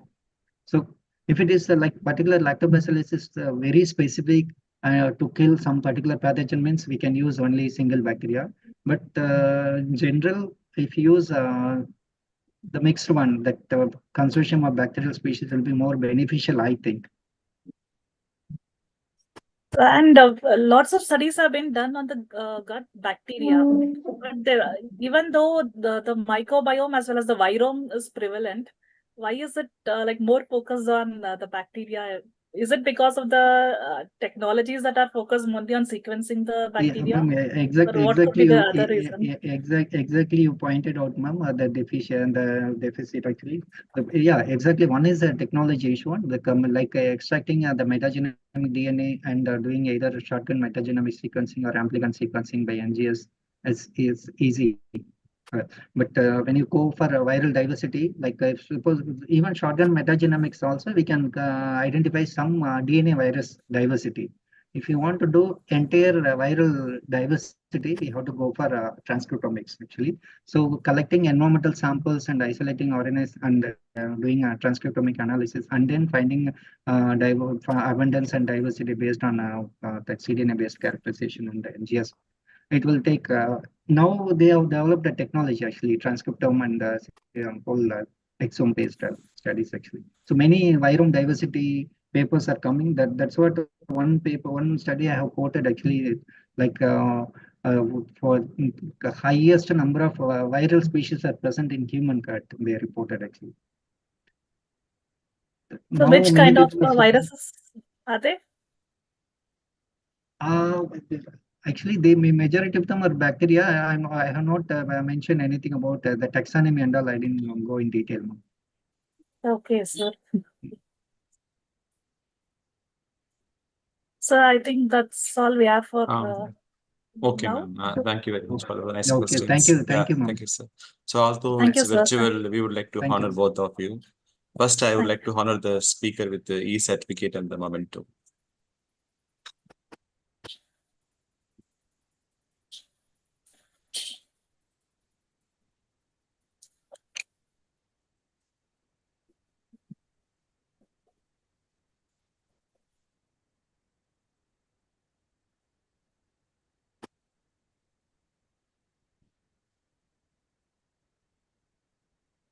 Thank you. Next, I would like to honor our chairperson with the e-certificate and the memento.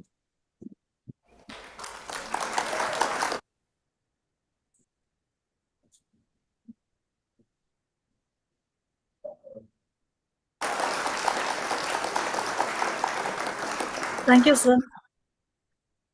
Thank you. Thank you. Thank you, sir. Thank you, madam. Thank you all for joining. Thank you once again.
Sir, good morning to one and all.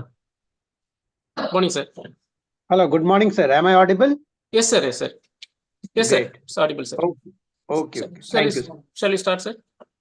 Yeah, we can. So, good morning to one and all. The speaker for the session is Dr. Suresh Elloraj.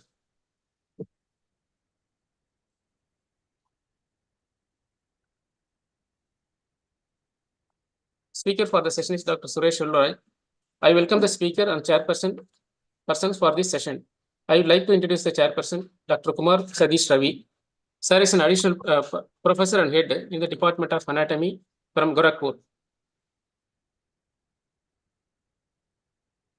Sir has completed his MBBS in Muzaffarpur and completed his MD in Jitmar. Sir is Vice President in Anatomical Society of India and Editor-in-Chief in National Journal of Clinical Anatomy. Sir is also editor of Snell's Clinical Anatomy. Next chairperson is Dr. K.C. Shanti Madam, Professor Head from Department of Anatomy, Vinayaga Missions Kripananda Warrior Medical College and Hospital, Salem. Madam has completed her UG in Park Medical College, completed MD in Stanley Medical College. Madam has completed has 15 publications. Now we request the chairpersons to take over the session. Thank you so much, sir. So, welcome one and all. I'm glad to invite Dr. Suresh Silvaras for the guest lecture. And before I invite him to deliver the guest lecture, let me have the honor to introduce Dr. Suresh Silvaras. He is working as assistant professor at Health and Social Science Cluster in Singapore Institute of Technology, and that is located in Singapore itself. He has completed his MBBS degree in Coimbatore from Coimbatore Medical College, and he has done his MD Anatomy from the topmost institute of the country, USA AIMS, New Delhi. He is a member of Institute of Adult Learning, that is Adult Education Professionalization, Singapore, a specialist adult educator. Apart from that, he is a reviewer of international journals. He has received 2 grants for the interactive anatomy learning, virtually engaging students with QR coded 3D anatomy specimen. Apart from that, he has also received another grant for using immersive learning for developing surface anatomy palpation competency among physiotherapy and occupational therapy students. Next slide, please. Along with the traditional teaching, he is using modern digital tools such as augmented, virtual, and mixed reality, that is AR, VR, and MR tools for anatomy teaching sessions. His current research topics include virtual human anatomy project, developing 3D images from the series of CT scans for developing virtual, augmented, and mixed reality tools for anatomical educations, creation of VR, AR, and MR models for the plastinated specimens. So with this brief introduction, now I would like to invite Dr. Suresh Silvaras to deliver the talk on the topic Modern Technologies Tool for Anatomy Teaching and Learning. Welcome, Dr. Suresh. Thank you so much for the wonderful introduction, sir. Can you hear me? Yeah, my pleasure, sir. Thank you, sir. Thank you so You much. are very much audible. Okay, sir. Okay, shall I share my screen, sir? Yeah, please. Okay.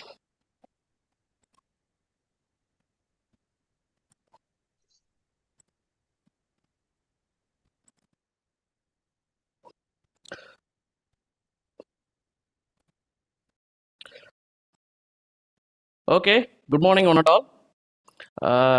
It's my pleasure to being a part of the Basic Medical Sciences Conference conducted by the Arubadavid Medical College. I would like to thank the Arubadavid Medical College and the organizing committee members and the organizing secretary and organizing chairperson for giving me this opportunity to present my the basic bit ideas to all in this conference. Thank you so much. I would like to extend my thanks who has contacted me and organized these things. Okay. With this, I would like to go for my presentation, which is the modern technologies and tools for anatomy teaching and learning. Before going to that, I just want to give myself a kind of advertisement. This is our university that is called Singapore Institute of Technology, which runs various courses. Along with that, we run the Allied Health Sciences. We are the only university in Singapore conducting the Allied Health Science programs, which include therapy, diagnostic radiography, speech and language therapy, dietetics, and all. Okay. So the total size of our student cohort who study anatomy and physiology will be around 460. So all the year 1 students will undergo the anatomy modules. So whatever we developed or we are going to discuss, we are implementing the teaching and learning for those year 1 students, not only the year 1 students, and also we are implementing these 2 other clinical year students as well.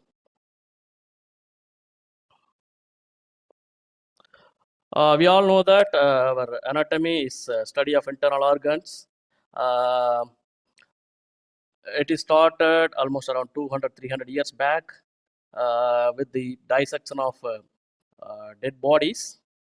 Then later, the technology has developed. The dead bodies were preserved with the formalin, which is with the help of embalming. And in India, and not only in India, all around the world, we are using the cadavers as a prime source of anatomy teaching and learning. So in Singapore Institute of Technology, we are also following the basic one. So we are teaching anatomy with the cadavers. So this is the image of our year 4 students, those who are doing the elective dissection module. So they learn anatomy with by doing the dissection on their own. And this is the image which showing our year 1 students who are attending the anatomy practical. They will be learning the anatomy with the prosected specimens, and which is under the supervision of all our anatomy and anatomy faculties. So apart from the cadavers, we have a variety of tools to teach the anatomy, that is including the plastic models. So in the self-learning, the students will use this plastic model to revise the anatomy, whichever they learned during the anatomy practical. And apart from the plastic models, we have the number of plastinated specimens. The plastinated specimens are the well-dissected specimens, which are commercially available one.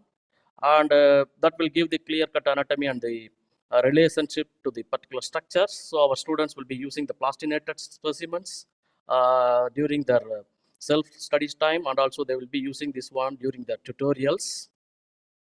And before the exam, if they want to revise something, they will be using it.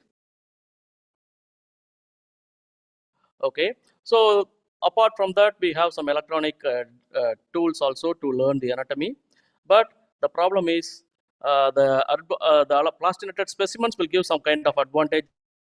They're well dissected and clear anatomical structures and relations, and there is a possibility of peer discussion among the students, and the structures are well clear and preserved.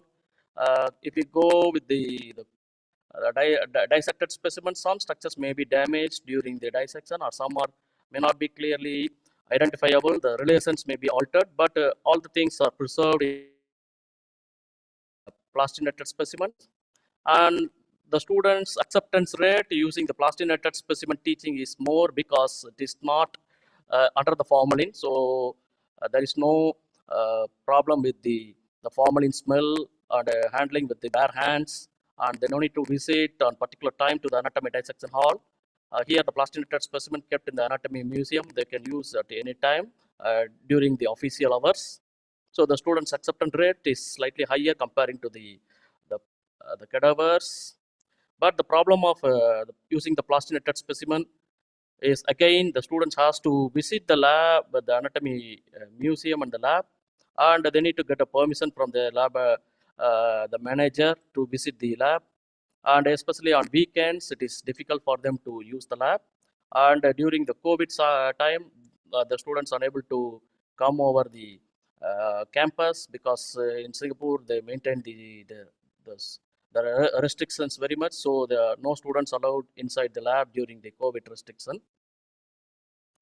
And these are expensive models. If you get the commercial one, which are expensive, and the number of specimens available are limited. We have 2 sets of whole body with the limbs and the organs, but still our cohort size is 460. So all the students, if they want to use it, they need to wait for the turn. So it will be difficult for them to access it. And the problem is damaging. So if the students are using repeatedly, all the 460 students, there is a possibility of damage. Still, in some of our we can fix it, but still some of the superficial vessels and nerves are cut off because of the repeated handling, and sometimes the students may not use it properly. The mal handling also damages the structures as well as the small tendons and all. That's what I have mentioned, that restricted usage during the lab closure, during the public holidays and the weekends, and also the time factor. The students has to come to the university to access the specimens. And in the first few weeks of year 1, the students having some inhibition in handling the cadaveric specimens. And because the cohort size is big, so they have to finish their self-study within the stipulated time. So they may not use the specimens for as long as they want, because they have to hand over to the next group of students. So they have the limitation in the timing also. So because of these limitations for using the plastinated and the plastic models, and also the limitation in accessing the anatomy dissection hall to access the cadaveric specimens, we thought of creating some new tools. So that's why we came up with the idea of creating the new digital tools that will be helpful for the students. So we decided to create tools which is self-accessible and also remotely accessible, and which have the more impact comparing to the other tools available. So we decided to create the 3D models using the plastinated specimen, and also we created some 3D models using the CT scan slices, and if we want to give the real life experience of lab, so we created the 360 videos. So whatever the technology we discuss, we follow in our SIT. Most of the technologies are well accepted by the students, and even after crossing the year 1 also, they are still using in year 2, year 3 during their clinical rotations. Okay, I'll start with the first one. Means apart from the plastinated models, so we have the anatomage, and also we have the VR lab to study the anatomy also. So we are the only institute in Singapore having the 2 anatomage tables. So the anatomage also well used by our students, especially learning the cross-sectional anatomy and all, because we have the diagnostic radiographers. So it is well used by the diagnostic radiographer, and also the physiotherapy students, they want to study the musculoskeletal the anatomy and all, they will be using it very well. So aim of our study to expedite and integrate the modern technology to engage the students actively in their self-learning. That is the prime aim of our study. So to motivate them to study on their own. So by means of creating the 3D models using the different plastinated specimens and mobile applications. So we created the 3D models of the plastinated specimen by means of the 3 levels. The first level is capturing the images. The second level is processing and refining. And third level is supposed to be the labeling. And finally, we have given to the students self-learning. So the capturing, actually we use the high-end cameras to capture, and we tried with the photogrammetry software to stitch the images, but there are some details are missing while using the photogrammetry software. So we were trying to find out some other solutions. So we came up with a simple solution with that the mobile phones which are using the sensor called LiDAR sensor. So that will identify the image which is located in the space using the gyroscope.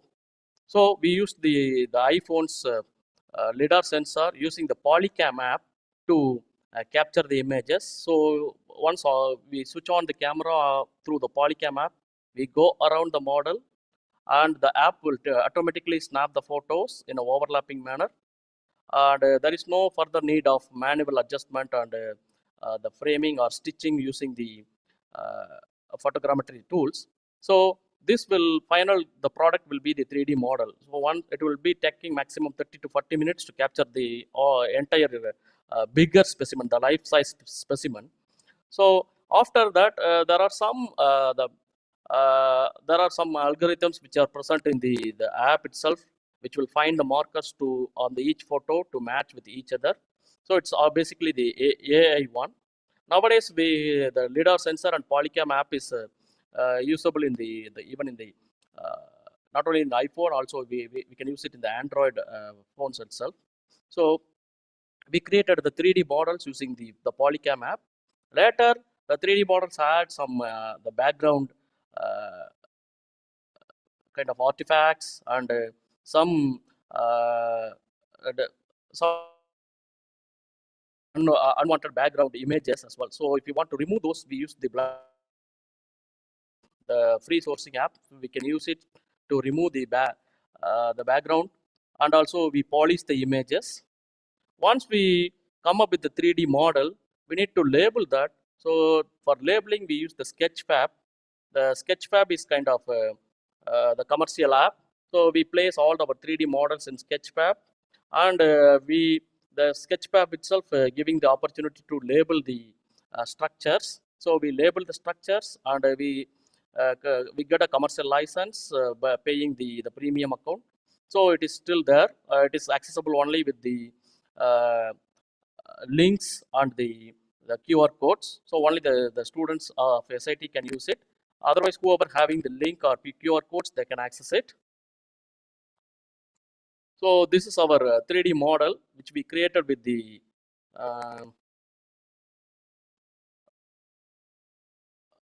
Polycam app and also the Blender. So this is the full life-size specimen. This much clarity will come up with the end product. You can see the numbers. Those numbers are the labels. This is the screen record of accessing the 3D models.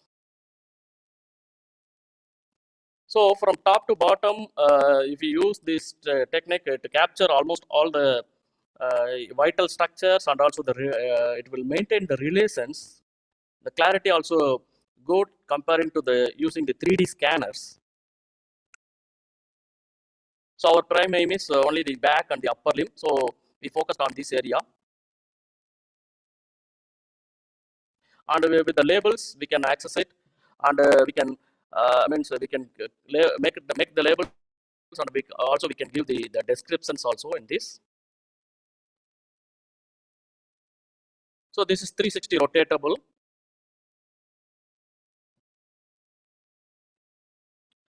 I'll show you the image which I have created, which I kept in the 3D model. So these are all the number of models we have created.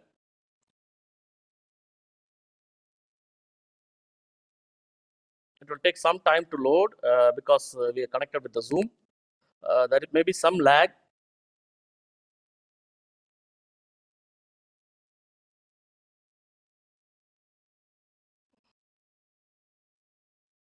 Yeah.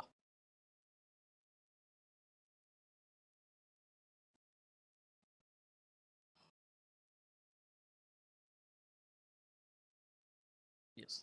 So it is rotatable now. So we can rotate in any direction. And the clarity also, it's having the capture in the proper lighting, will get a good clarity. And the clarity also depends upon the camera which we are using in mobile phone. But still, nowadays, the recent mobile phones having the good pixel rate camera. So I don't think there is a problem with the pixels and the clarity wise. So this is the final end product of what we created. So the students are using these models instead of coming to the plastinated lab. They're using these models to find out this. And we give the unlabeled structures also for them to study on their own. And we have given some self-learning quizzes also.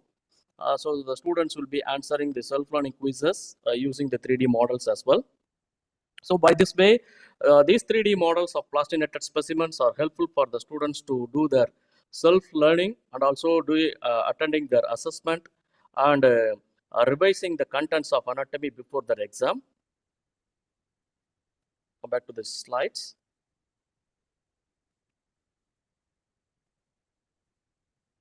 Okay, so this is the process of this project. So this is the project which is funded by the SIT internal grant. Actually, we use this one, the Polycam app, to capture the images. Then we transfer it into the web app. Then we can stitch together. Later, we labeled them and it's placed in the Sketchfab. Then we given the QR code for each specimen. So the QR code is circulated to the students for their study, for the pre and post exposure study, for the comparison. So the before and after exposing the 3D models, the students have given their the quiz. We compared the pre and post exposure quiz results as well. So this is the number of the students those who are using the 3D models. We have given only to the particular group of students, not to the entire cohort. as the preliminary study. Then we evaluated the usage of 3D plastinated specimens. So 219 students were participated in this study, which is in the academic year of 2022 last year. The participants are given the access to the QR coded anatomical photographs. Later, students were given the post-exposure questionnaire and also the qualitative feedback. Okay. So these are all the results.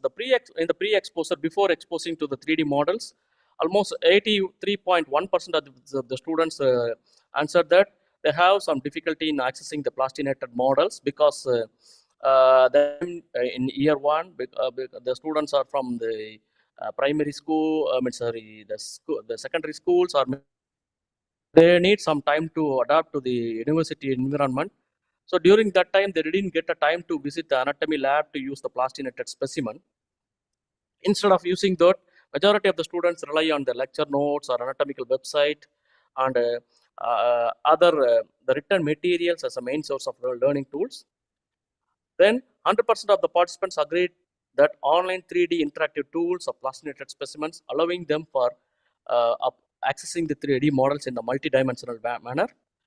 Later, in the post-exposure study, almost 70% of the participants used the 3D models incorporated with the QR coded images, and 52.5% of the students finding that it helped them to deepen their anatomical knowledge, and 42.5% of the students were neutral, but the remaining 5% students tell that this is not helping them much, and 75% of the students responded that they would like to continue the 3D models even during their clinical years.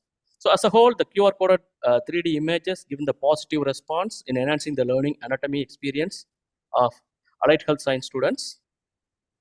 Not only the pre and post exposure, and also the qualitative study we used.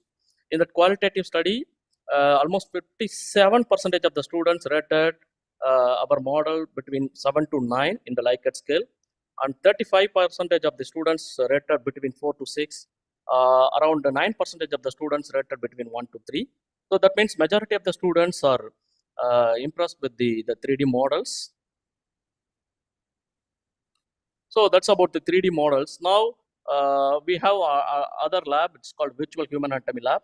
So in VR lab, we created the 3D models to give the immersive learning experience to the students, because the modern generation students or the X generation students, they are having the tendency to explore the study, the topics as a game or something, the funful one. So they're very much happy to access the 3D models in the virtual environment.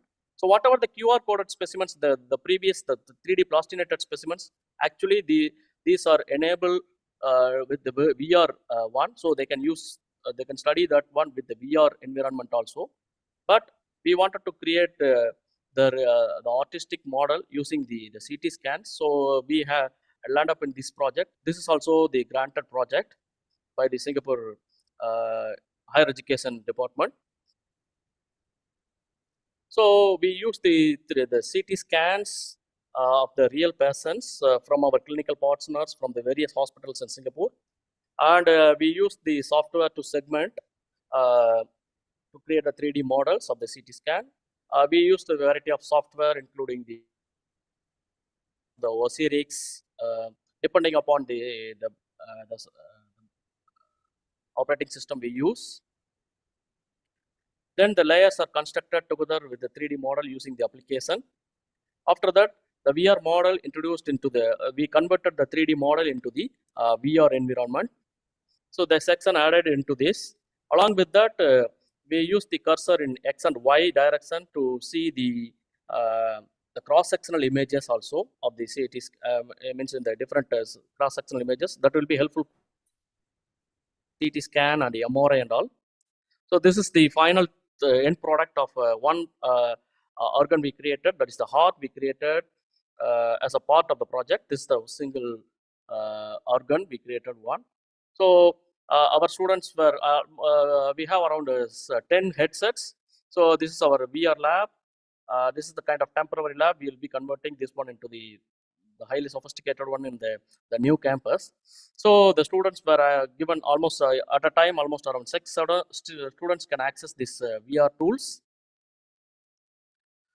This is a various group of students attending it in the sitting posture, and the study will be conducted in the supervised environment to avoid the students to getting dizziness or vertigo because of the first time users. They may experience some side effects. To avoid that, it is conducted in the supervised manner. Once the students are exposed to the VR environment for a particular time, for example, the minimum 30 to 45 minutes, after that, the students are allowed to explore the 3D models in VR environment on their own. So the students need to be completed the induction session using the VR. After the induction session, the students are allowed to use on their own in the VR lab. So this is our the screen recording under the VR environment, how the students can access it.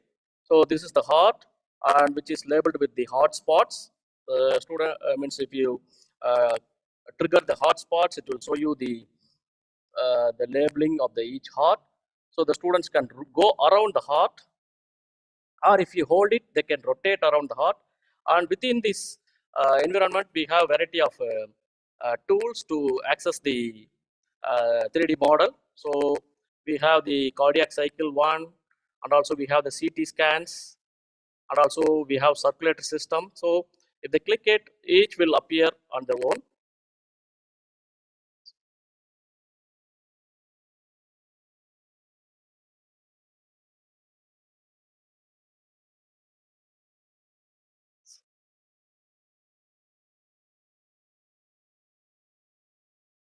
Yeah, if you want to rotate around the heart, we can in the standing position. Otherwise, if you want to rotate the heart in the sitting position, if you want to use the VR, we can rotate using this key. Then we can say visualize the posterior or superior or inferior aspect, whichever way you want.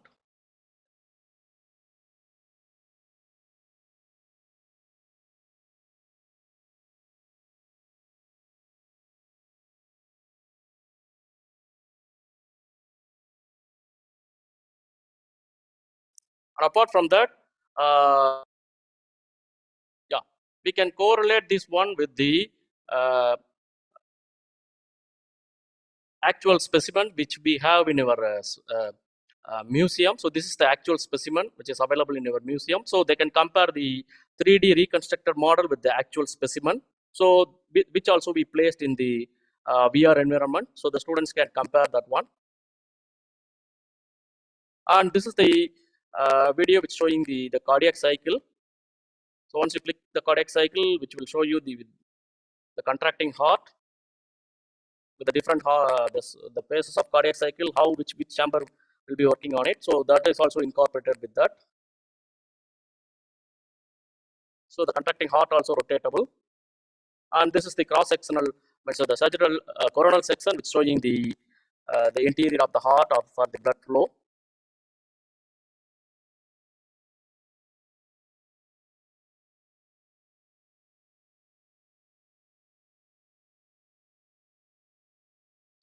And apart from that, we have the CT scan sections. Once you click the CT scan, just a moment. Yeah, once you click the CT scan, then we can move the cursor to see the different orientation in the chest. So this is the axial, coronal, and the sagittal. All the three planes are here. Depending upon which cursor you are moving, which show you the CT scan images of the chest. It's going towards up and coming down. At the same time, the cursor will move in all the X, Y, Z, all the three axes. So it will be helpful for our radiography students. So this is an example of cardiovascular system alone. Likewise, we created with the digestive system and other system as well. So within the same single application, the students can learn the 3D anatomy and the physiological concepts, and also the imaging techniques, everything. So we have the videos we incorporated. So the recorded videos related to the cardiovascular system. So once you click it, the video will run to explain the concepts of anatomy and all. So everything will be happening within the virtual environment. The students were still wearing their the VR glasses. So this is showing the cardiovascular system. Actually, this is not our model. This is the commercial one we purchased and we placed in the VR environment.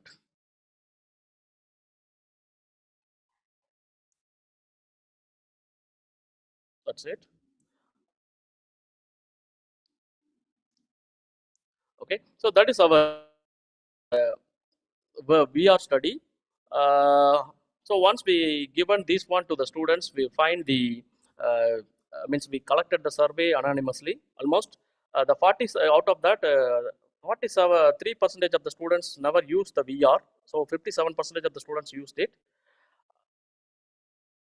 and 57 thought it was somewhat easy to use, but 21% of the students they have some difficulty in using the first or second attempt. And 50% of the students use that this is the learning experience was expected, but the 36% of the students were expected. Means this the experience was more than they expected, but 14% of the students stated that this is less than what they expected. The majority of the students find that this is useful for their anatomy study. They will be they feel quite well. That means they never feel any kind of dizziness or vertigo. So overall, 57% of the students enjoyed the learning experience of using the virtual human anatomy. So 86% of the students would like to learn about other system also, but only 14% students they said they may or may not use for the further systems. So this is our second one.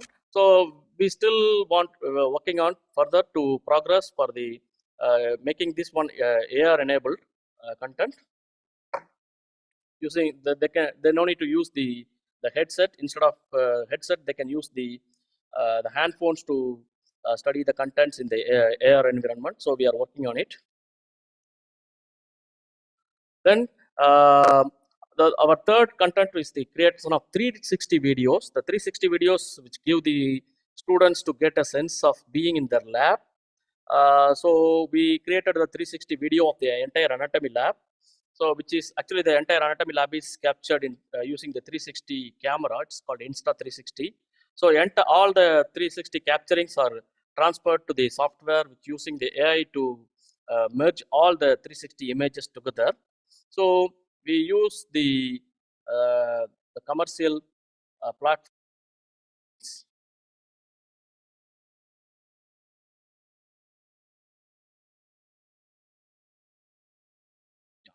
This is our one of the practical session. We use this 3D model. Actually, this is the entire anatomy hall. We can come from exit also. This is our entry point of the anatomy hall. So this will give you the 360 view of the entire anatomy hall. So the students would like to visit whichever the cadaver they want, they can visit it, and they can go around the cadaver and they can visualize the structures.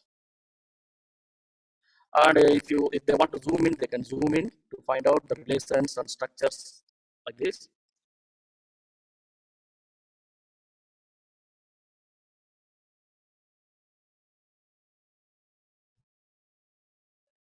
This is our musculoskeletal system practical. So we given the projected specimen of upper limb.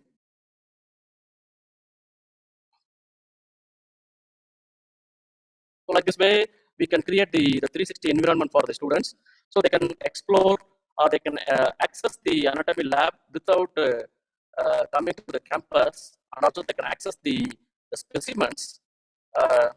So by this way, the students are getting the experience of being in the lab, and also if they miss something during their practical sessions, they can go through that, and it will give their immersive learning experience.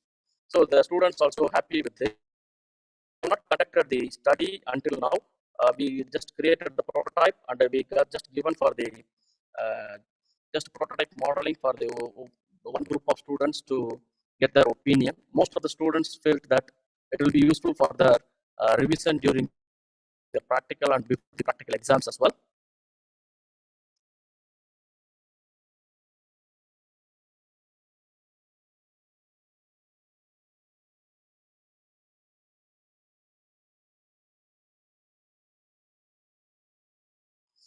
And apart from that, we use the commercially available softwares also for teaching. There are a lot of commercially available softwares, but we use the visible body for the students to learn. We have the course, so the license will be given to the students so they can access the 3D anatomy application to access the virtual dissection tools, so that will be useful for them. And also there are some quizzes also incorporated for their self-practice. Most students feels that visible body also one of the useful tool for their anatomy revision. And until actually we have enough number of license to cover until the students from year 4. So all the students of our SIT from in allied health science, they have access to the anatomy atlas, so they can access it even during their clinical years. And apart from that, we did we are conducting not only the year 1 and for year 4 students also, we are doing the anatomy module that is called elective dissection. So many of the year 4 students almost completed their the clinical rotations during the year 2 and year 3 and also the first phase of year 4. So in the second phase, we give this is the elective course.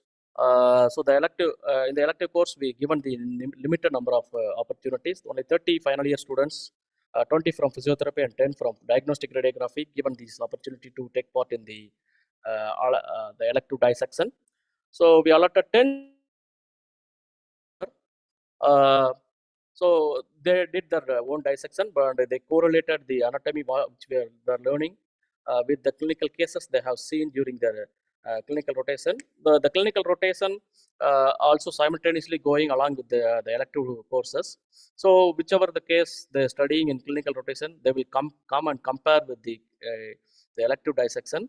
So almost around we did a pre and post test, pre and post exposure. Pre-exposure, the class average was 58 in the anatomy, because once they go to the final year, many students forget the anatomy and the basics. So before the exposure to the elective dissection course, the class average in the pre-exposure quiz was 58%, but post-exposure was 89%. So total students scored 60% is the pre-module is 43%, and the post-module is almost around 96%. So almost 88% of the students strongly agreed that module helped them to correlate the clinical condition with the anatomy, and 96% of the students agreed for professional, and not only the anatomy learning, and also these cadavers are helpful for them to learn the professional and ethical values, and 84% of the students agreed that session will be helpful for their clinical practice in future. So this is also one of the way we do the vertical integration, not only in year 1 and also doing in year 4 for the giving the anatomical as well as the clinical knowledge. So in this year 4, they mainly learn most of the clinical anatomy. They will correlate the clinical contents with the anatomy by doing the dissection. So this is the perception of one of our radiographers student. So yes, with that, I conclude that the help of modern mobile applications and the gadgets, we can successfully create the 3D anatomical models. The 3D anatomical models of plastinated specimens, and also the CT scans, and also the 360 videos are helpful for the medical, allied health science students, and also other health science students, those who are learning anatomy for remote learning. With this, I conclude my presentation. Thank you so much for the patience. If you have any questions, please feel free to ask me in the system. For Thank you. your on modern technological tools for anatomy teaching and learning. Thank you, They explained very well regarding how the 3D models can be created and how can it be technology utilized to give 3D image for the students for better learning. And your virtual lab concept is also fine. Now the forum is open for discussion. I request Kumar sir, if you have any queries, you can ask sir. And I request participants to post questions in the chat box. Wonderful presentation, Dr. Suresh. I must congratulate. And I was thoroughly impressed to see your labs, right? It's so rich infrastructure you have, right? Your VR lab and everything means what I've observed that before this pandemic, when we see, right, we were not using all these technologies, right? We were not fond of using technologies, especially when we talk about the teaching of anatomy, right? In that, we were solely basically dependent on the cadaveric dissection and all. But this, when we talk about this COVID-19 pandemic, it has changed a lot, whether it is the teaching methodologies or use of technologies, right? So this pandemic has seen a turmoil, right? And the problem actually is in our SIT we started the VHAP project before the COVID, meaning we started our project in 2020, not even 2017, sir. 2017 we started. Our prototype was ready by 2019. So we were prepared for that. I don't know. Accidentally, the COVID came, so we had a chance to explore it more. Yeah, that's what we can see. That it must not be, means as we know that Rome was not built in a day. So the infrastructure, what we have seen, it must not be of 1 or 2 years. It means you had the vision and you people have planned accordingly, right? But when we see in the recent days, the anatomy teachers, you say the across globe, right? They have started using these technologies. Either you say AR, VR, MR, you say the anatomies was not common in India. When I was working in San Lucia, we were using this 3D virtual technologies, right? But in India, this anatomies only came, and then we have SECTRA, and also even now this National Medical Commission has given the guidelines. They have recommended to have this anatomies or the SECTRA. So I really appreciate the way you presented, and we came to know that what all the things you are using in teaching this anatomy, right? So thanks a lot. If the questions are there from the delegates, we will welcome. Thank you, sir. Participants, kindly post your queries in the chat box.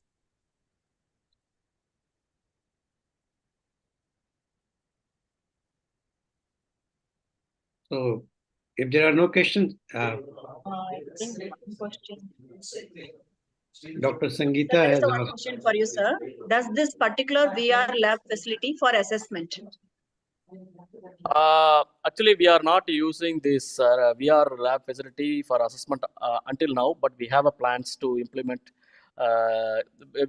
In short while we are going to the new campus, so we have the sophisticated VR AR lab, the bigger lab. So once we move there, we will be conducting the assessment in the VR lab. Yes, of course. But that current lab is enabling only 10 students at a time. But our future VR lab will be almost around 50 to 75 students. The maximum capacity will be 75 students. So once we have that, then we will be assessing VR also. Thank you for your response, sir. Thank you, Dr. Sangeeta, for posting the question. Any other questions are welcome.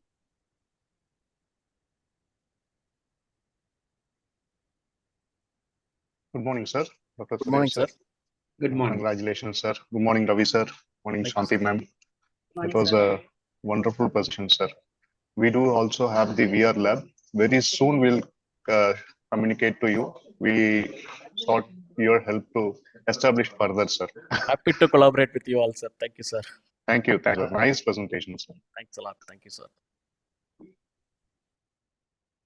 So hence actually not a single one size will fits for all. So learning anatomy is really a tough task, but it is very interesting topic. We all agree, I believe. So augmented teaching learning methodologies with an integrated teaching tools, multiple tools definitely gives a good output, and the students' learning will be better. And it is really interesting to learn from you how to create a 3D models and how we can incorporate it in the institution. Even though the Google and the YouTube videos are available, If it is from our institution, from our own patients, definitely it will have an impact on our students, I believe. Any other queries, sir? Sir, I have only one query, sir. In this Yes, ma'am. 360 videos, you showed that lab there. It is taking the students to their lab, dissection Yeah. lab. Yeah. Is there any facility that you can add demonstrations, like when any discussion topics can be taught there, or spotters can be taught there, and it can be displayed when they visit virtually the lab? Okay, ma'am. Actually, this is 360. It's kind of a photograph, ma'am. So we cannot add any videos in that. But we have another content. Means we created the 360 video for the surface anatomy palpation. So in that both student and the means we do the surface anatomy with the real students. So in that both the students can be seen in the 360 video. Yes, video. It is possible, ma'am. So the demonstration also possible. But the thing is, the bone or maybe the organ supposed to be exactly in front of the instructor. Meaning both are supposed to be like that. But in our anatomy lab, the what is that called? The specimens are in the horizontal manner, but the instructor like this. So the 360 camera only focus in front and back, both sides. If you go like this, the distal part maybe it's having the blurring effect. So need to be vertical. If it is vertical, definitely it will be helpful, ma'am. Okay, okay, it is better. Thank you, sir. How far? What is the outcome of this anatomy, sir? 3D dissector. When the students started using it, do they are comfortable than the cadaveric specimens? Definitely, ma'am. They're more comfortable because they can access remotely. They can access on their own face. But if they come to the cadaveric one, the duration is limited. So within the limited duration, they have to complete all the practical. They have to complete all the structures. For example, if we go for the muscles of upper limb, there are a lot of muscles. They cannot finish all the attachments, the blood supply, nerve supply on particular timing. But once they go to the 3D models, it will be helpful for them to revise and get the concepts as well. I would like to add over here, Shanti ma'am. Yes, sir. At AIIMS Rishikesh, we had 3 anatomies and 2 sectra. Right now, even at AIIMS Gorakhpur, we have anatomies.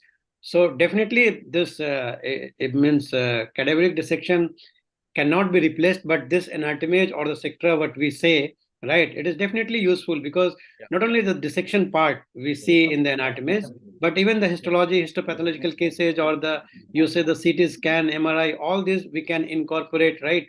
And then we can relate. Even the surgeons, they can plan their surgeries, they can see their CT scan, MRI, and then accordingly they can plan. So definitely it is useful.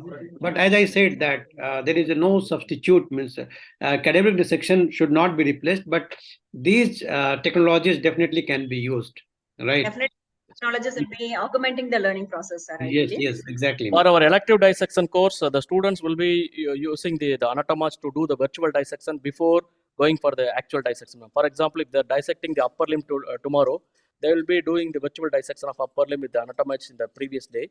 So they will get some prior idea what they have to see once they go deeper to the particular structure. So it will be helpful for them to avoid the damage of the particular structure. But like Satish sir said, it is the cadavers are the prime. No other tools will replace the. Right. Yes, sir. And one thing in your virtual lab slides, I have seen that it is easy for the student to compare the cross-sectional anatomy also, because cross-sectional anatomy, they cannot have a visualization, but this CT scans 3D models definitely will make them to have a better understanding. Okay, I think there is no other questions in the chat box. Participants, anyone else want to ask any queries? Kindly get clarified. If anyone would like to collaborate with the Singapore Institute of Technology, I am open for the collaboration and happy to collaborate with you all. Thank you so much. That's great. That's great. Thank you, sir. I'm from Salem Vinayaka Missions Kripananda Warrior Medical College. We'll have in touch with you, sir, following the footpath of AVMC. Thank you, ma'am. Okay, then. Thank you. So we can end the session, Yes. ma'am, if there are no Yes. further questions. Right. Yes, sir. So thank you so much, Dr. Suresh sir and Dr. Shanti ma'am. We had a great session. Thanks a lot. And thanks to the organizers also. We are grateful for inviting us to chair the session. Thank you so much, sir. Thank you, sir. Thank you all. I would like to congratulate the speaker, and as well as I thank the organizing committee for giving us an opportunity. Thank you all. Thank you, Dr. Suresh, sir. You have Thank you, sir. enlightened the interactive anatomy using various models. Thank you so much. Thank you, sir. Thank you, Dr. Ravi, sir, and Dr. Shanti, madam, for chairing the session. So now we would like to honor our speaker, Dr. Suresh Elvaraj, with a certificate and memento as token of appreciation.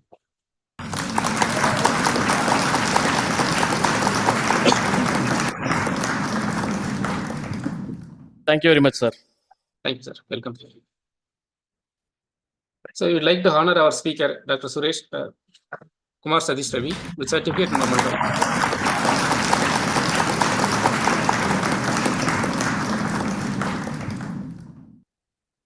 We would like to honor our chairperson, Dr. Shanti madam, with certificate and memento as token of appreciation.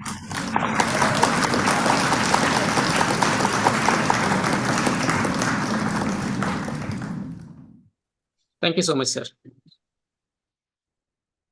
Now we'll end the session and go to the next session. Thank you, sir.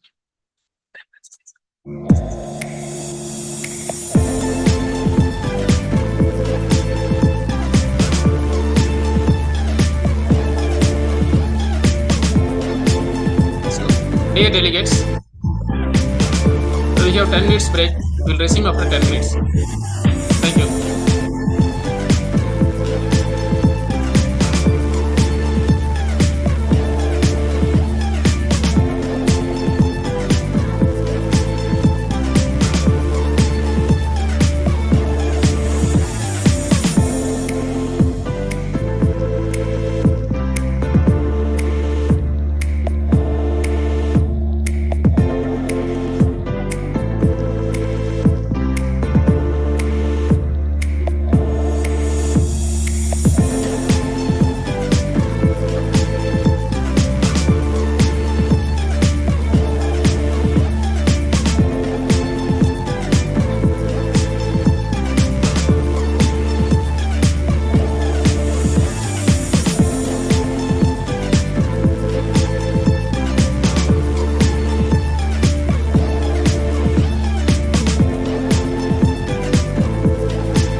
Welcome to Vinayaka Missions Group, where education meets healthcare excellence.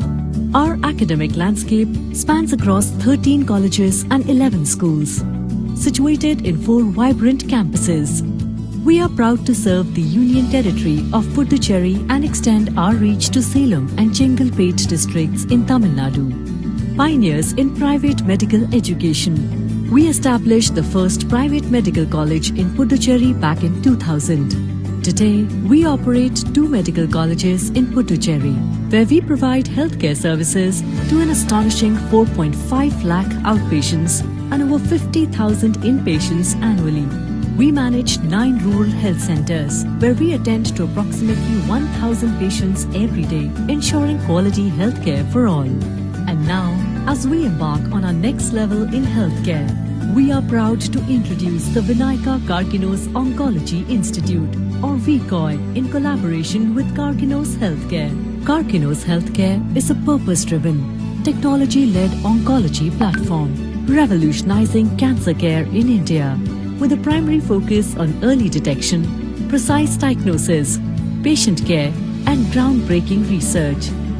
Through setting up of the Vinayaka Karkinos Oncology Institute, the aim is to bring comprehensive cancer care closer to the communities under the distributed cancer care network. Our mission: early detection programs through community screening programs, identifying high-risk patients and guiding them throughout their entire care journey. The facility will be equipped with state-of-the-art diagnosis and treatment options. And as part of our commitment to the people of Puducherry, Vinayaka Karkinos Oncology Institute aims to screen nearly 1 lakh population within the next few months. This collaboration between Karkinos Healthcare and Vinayaka Missions Group, including Vinayaka Missions Research Foundation, in setting up of the Vinayaka Karkinos Oncology Institute, VCOI, in Puducherry and Salem, shall be a testament where education, research, and affordable and accessible cancer care come together for a brighter, healthier future.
So good morning, sir.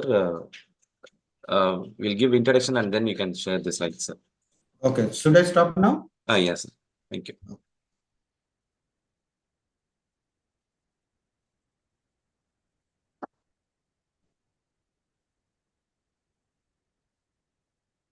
Good morning, everyone. Welcome for the fourth talk for today's day 2 of our BMSECON.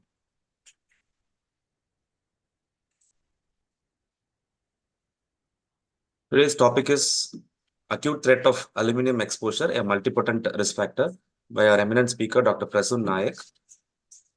For this talk, we have two chairpersons, Dr. Sharada Ningtojam, Professor and Head, Department of Physiology, RIMS, Imphal, Manipur, and Dr. Vivek Kumar Sharma, Professor and Head, Department of Physiology, AIMS, Rajkot. Now I invite Mrs. Hemalata to invite and introduce our chairperson, Dr. Sharada Ningtojam. Very good morning. Myself, Hemlata, Assistant Professor, Department of Physiology. It's my great pleasure to introduce chairperson for today's session, Dr. Sharada Ninjotham, Professor and Head, Department of Physiology, Regional Institute of Medical Science, Imphal, Manipur. She's completed her MBBS and MD Physiology from RIMS 2002. She's an excellent teacher with 21 years of teaching experience. More than 40 national and international publications in her credit. She is also a member in Ethics Committee Board at Manipal University. She is a member of Academic Standing Committee, Medical Education Unit, and Head in Curricular Committee in the RIMS. She is installed in an in charge in Skill Lab RIMS. Welcome you, madam.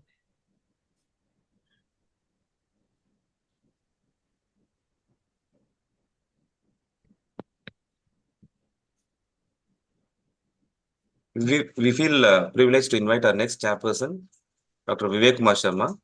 Sir has done his MBBS, MD Physiology, and has many additional degrees to his credit. MD Alternative Medicine, MSc Yoga Therapy, and PG Diploma in Yoga Therapy, and PG Diploma in Health and Lifestyle Management. Sir is currently working as Professor and Head, Department of Physiology, AIMS, Rajkot. He is an active member of Medical Council of India, Indian Federation of Sports Medicine, Association of Biomedical Scientists, Association of Physiologists and Pharmacologists of India, and Research Society for the Study of Diabetes. He has published more than 50 publications in reputed national and international journals, and he has many awards to his credit. Some of them have been mentioned here. Gold Medal in Alternative Medicine and Health Excellence Award in January 2017 by Indian Board of Alternative Medicine, Kolkata, India, and Professor R.C. Shukla Oration Award in November 2018 for Best Cardiovascular Research by Apicon 2018, and Best National Teacher Award in Physiology awarded during International Conference by Basic and Medical Sciences and Appellate Physiology in 2020. And he has been invited as a keynote speaker on Mind-Body Medicine in North California, USA 2019. He has received many prizes to its presentation. Some of them have been to his credit, like effect of 6 months of structural and physical activity of perceived stress, executive functions, and reaction time in adolescence. And his main areas of interest are lifestyle modification disorders, exercise physiology, and neurophysiology. We welcome you, sir. Now I invite Dr. Vivek Kumar Sharma to introduce our speaker, Dr. Prasoon Nayak. Namaskar, Dr. Prasoon Nayak, and to everyone, all the audience over here. Am I audible, Dr. Yes, Gopinath? Yes, sir, you are audible, sir. So let me please introduce a very good friend of mine, Dr. Prasoon Priya Nayak, who is a professor. Dr. Prasoon Priya has completed his MSc and PhD in medical physiology with first class from University of Calcutta in 91 and 99. Currently, he is working as a professor of physiology as told in AIMS Jodhpur. He has got 58 publications to his credit, and he is an executive editor of Indian Journal of Physiology and Allied Sciences. He is a life member of many learned bodies like IBIA, IBRO, ISCA, SOP, PSI, and APPI, and he is a member of editorial board of for international journals like Frontiers of Physiology, and reviewer of reputed journals like Frontiers of Neurosciences, Human and Experimental Toxicology, Apart from that, he has got many awards and many credits. And to name a few, he got recently the Professor S.B. Deshpande Award of APPI for the best work in neurophysiology. And after that, he has got awarded for a Professor B.B. Sarkar International Oration Award. And he has got many other awards like Young Scientist Fellowship, 16th International Union of Biochemistry and Molecular Biology, IUBM, BioBMG, and apart from all these things, the things which you can see is that he is a very learned person and a very good speaker also. And I'm sure that we all are going to learn and we are going to enjoy his talk also. Thank you very much, Dr. Prasoon. Welcome.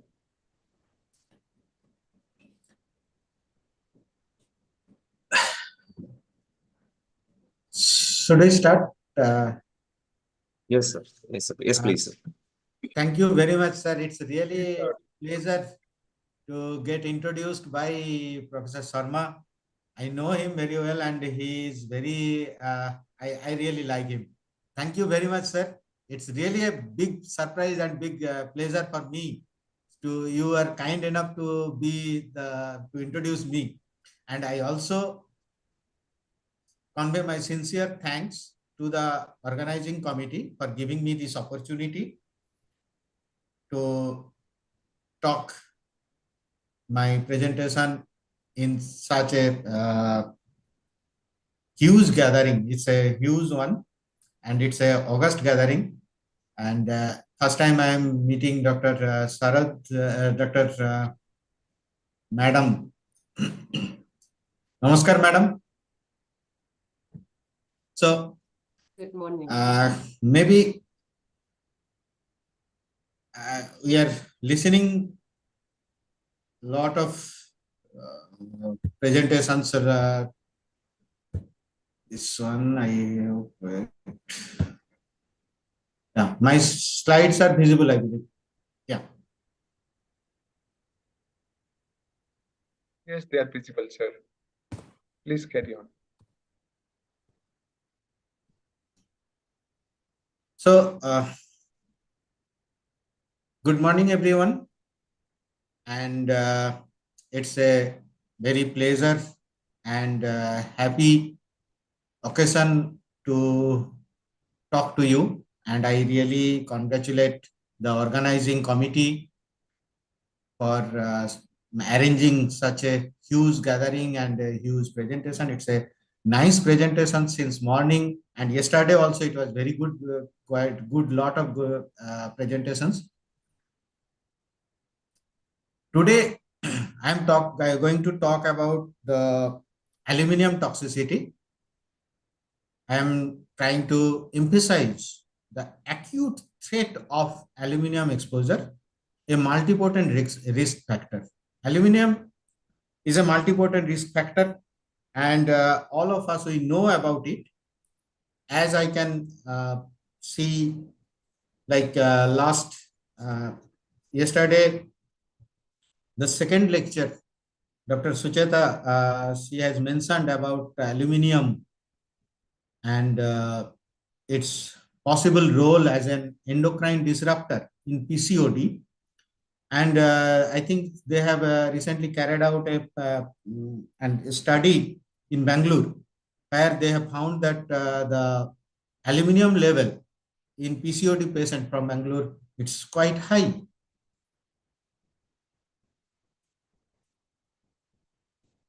Then Dr. Sarkar, in his keynote address, he has mentioned about the inflammation, importance of inflammation, generalized inflammation in the neurodegeneration. Actually, aluminum is a known factor, known neurotoxin throughout. It's a long, it's actually even in pre-scientific era, these salts are being used as a stoppage of bleeding, astringent. The aluminum is present in everywhere. In the earth crust, it is the highest metal which is present in earth crust, and in element wise it is third one, like oxygen, silicon, and then aluminium. Aluminium is not a heavy metal. Today morning also we had a discussion about COPD, and there also they have cadmium they were discussing. I think Dr. Pooja was discussing about cadmium, and then during the discussion process they brought in that aluminium's role. Aluminium is everywhere almost. We cannot avoid exposure to aluminium, and it is nothing new that aluminium is having a neurotoxic effect in long-term exposure. It's years of exposure can lead to neurodegenerative diseases, and it has been linked to almost all types of neurodegenerative diseases, starting from highly acclaimed Alzheimer's disease, Parkinson's disease, Guam's dementia, so many dementia-related neurodegenerative any diseases. There is a chance that aluminium might have some role there. But as I have highlighted, the highly reactive metal, it's not heavy metal as I have already mentioned. Still, its toxicity is so much that it is considered as a heavy metal in terms of toxicity. And because of its high reactivity, it is never found alone in the nature. It is always combined with some element it will combine. And because of this high reactivity with other elements, the biological system is not cannot metal, and there are some other physicochemical properties of aluminium which make it that the biological system, the evolution has bypassed this element, never used this element in its life. Nowhere in the life process, nowhere it is being used, and it is considered as biologically inert. And this concept, biological inertness, and there are plenty of physicochemical properties which is helping it to be used in our daily life, made it so useful to our life, to our daily uses, that we are literally living in age of aluminium. Even though it was named long back, maybe a quarter century ago, still the age of aluminium persists. Concept is that because it is minimally biologically available or biologically inert, so it should not be toxic. But what we understood, that because of some opportunistic chances for some other metal, aluminium enter into our body and slowly accumulate for lifelong. It's years after years it started accumulating, and in long term it's producing its effect, the toxicity. With the graying, that means as our life expectancy is increasing, because of our health services, we are doing very good in health services. Medicine is so improved nowadays with so many facilities. So our life expectancy is increased, and so the aluminium availability for the life process is also increased. And with aging, when the blood-brain barrier is slowly losing its integrity to some extent, aluminium can enter into the nervous system and can cause toxicity. But the high economic impact of aluminium, commercially, this metal is so valuable. You can, there is an institute, International Aluminium Institute. They have 2020, they have reported that there is around 76% recyclability of aluminium. 76% aluminium is being recycled continuously.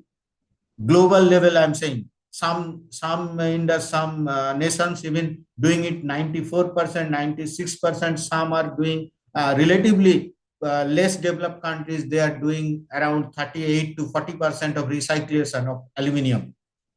Still, till now, we have utilized, we have extracted billions of tons of aluminium, and we have put it in the environment so that we made our environment so bad, so infiltrated with aluminium.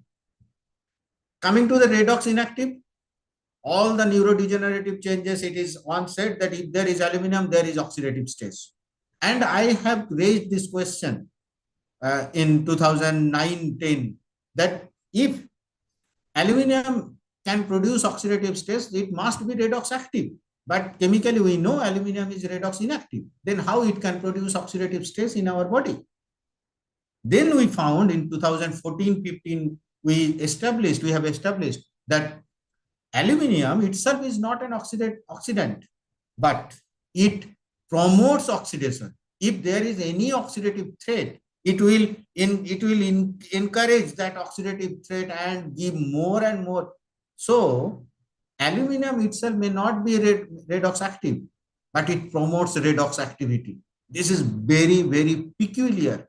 Not being active, promoting others to be active in terms of oxidative stress. If we see the research, PubMed search, what is mostly accepted search in our medical field, PubMed search on aluminium, it shows that it is around 1945 it started, and then last 2-3 years, as you can see, there is a declining stage on aluminium study. If we see the aluminium toxicity study, again, we can see a declining. So slowly we are accepting that, okay, aluminium is toxic and we have nothing to do. As a scientist community, research community, we are accepting its toxicity. As you can see, even in India, the toxicity study related to aluminium toxicity studies are declining. This made a problem that how we can fight with aluminium. Is it that we don't need to fight with aluminium? Is it so biologically inert? It is only with the long term. Let us see how things are in our surroundings. You can see toothpaste, antiperspirant, deodorant, crystal alarm, talcum powder, sun protection lotion, all of them, they are having aluminium. Even if you see some drugs, all these, in India, it is not so strict to mention about the drug content, but international standard, it is aluminium is mentioned so many places.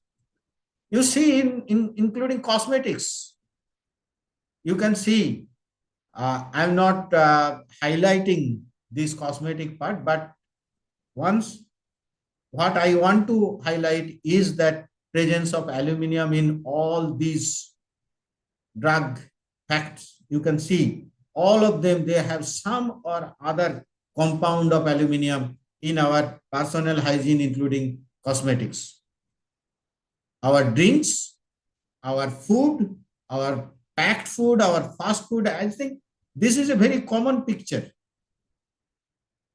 The fast foods packed in aluminium, served with hot packed processed food, served with pickles, served with some types of soury sambar, rasam, something like that, chutney, achars, these things. So we are actually taking lot of aluminium.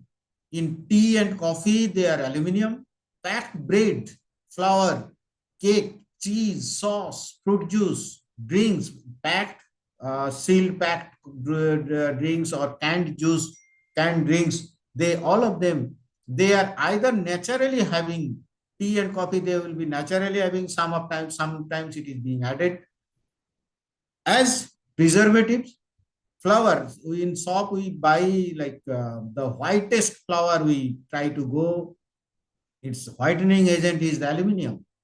Sometimes aluminium is added as a shelf-life enhancer so that it can be stored for longer time. Why it is so? Why we are so fond of aluminium? Because of its malleable character, moisture retainer, lightweight, cheaper, and obviously recyclable. So we are not, sometimes we say we are not doing harm with the environment. We are reusing that aluminium so that unlike plastic, but we are causing harm to us. Spices, seasoned foods, some specific areas where grown rice, cereals, some vegetables, herbs, pound cake, pastries, biscuits, because of to increase their shelf life, to make them like that khasta, kurkure type of things. Like we want it very crispy. That crispiness is coming from aluminium. Packaged salt, we want it's a free flow salt. I think everyone might be remembering some days that advertisement, free flow salt. It's not getting any moisture. Those pre-packaged salt is because of aluminium. Rock salt, colored rock salt, aluminium. Some nutritional supplements, they are being added with aluminium so that it can be as an anti-caking agent. Some color, some presentation is being given by aluminium salt. Anti-caking agent is commonly being used. Not to forget about the medicines like antacids, phosphate binders, buffered aspirin, then astringents. As an astringent, we use aluminium. Vaccines and allergen injection, aluminium is being used as an adjuvant. All the vaccines, they are commonly with aluminium. And then dental crowns and dentures, aluminium, dental cements, this aluminium is being used. So many cases we give them as medicaments, aluminium is being used. Industries, for construction industry like cement, automotive industry, fuel, they use aluminium. Aviation industry, you know, the lightweight metal corrosions are there. Electrical industry, sometimes the electrical wires are being used. Aluminium is being used in the explosive and fireworks, fuel additive, solid fuel rocket propellant, aluminium being used. And this aluminium, part of it is coming to the environment, and we are like, remember this air fresheners, those are aluminium salt. Those salts, they are giving us to take aluminium, they are forcing us to take aluminium through the nasal routes. If we see the dynamics, how the aluminium is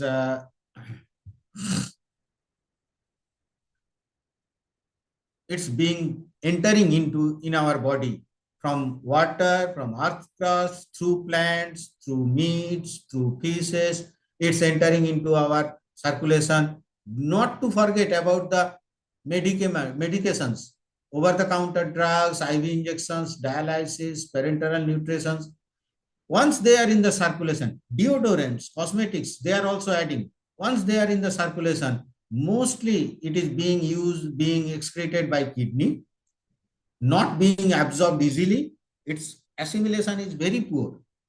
However, whatever assimilation is done, those are going mostly in CNS, bones, liver, and kidney. You remember that all the intramuscular injections, vaccinations, it's once myofasciitis. Its cause is aluminium, because the drug what is been given, that drug has been absorbed, but aluminium remain within the muscles. They cause slowly leaching it out into the muscle related areas, and there is intramuscular muscle myofasciitis. Then through nose, it can goes into the occipital cortex, into the frontal cortex, into the hippocampus directly, and we can have memory problem, brain disorder, brain neurodegenerative problems. Internalization is very poor, as I have mentioned. Luckily it is only 0.1 or even less percentage of aluminum. But the way we are being exposed to aluminum is too high. 0.1% become a considerable nowadays. And unfortunately, we are taking this deliberately. We are adding aluminum into our life. However, overall, the aluminum entry into the body is restricted, and it depends on the routes, like doses and accompanying substance, like green tea. The acidity, citric acid, it helps aluminum to get into the plasma easily. Then within plasma, it remain bound, mostly bound with transferrin. So you can identify there is a problem with aluminum. Kidney is very efficient to excrete it, but we don't have any system to excrete aluminum, because our body does not identify aluminum that as it has entered. We don't have any opportunity, any scope. We don't give any scope for aluminum to enter. At the same time, we don't give any scope to aluminum to leave. So if by any mistake aluminum entering into it, very less 0.1%, but we have very less chance to let it go out. I am not talking about the body exposure. As I have mentioned, assimilation, the amount of aluminum which is entering into the cells, sorry, excuse me.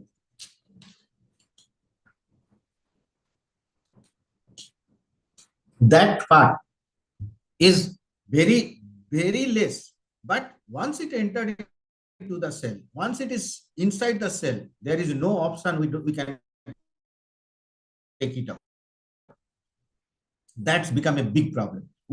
As we grow, we are from childhood onwards, like we start vaccination, we start nutritional supplements. Then as we grow in adolescent, we started the food which is not fast food. So throughout every options, then middle age we started acidity, so antacid, over the counter antacids and other drugs. So we start accumulating aluminum. By the time we age, we are already have a sufficient load of aluminum causing them to us. What problem it is doing?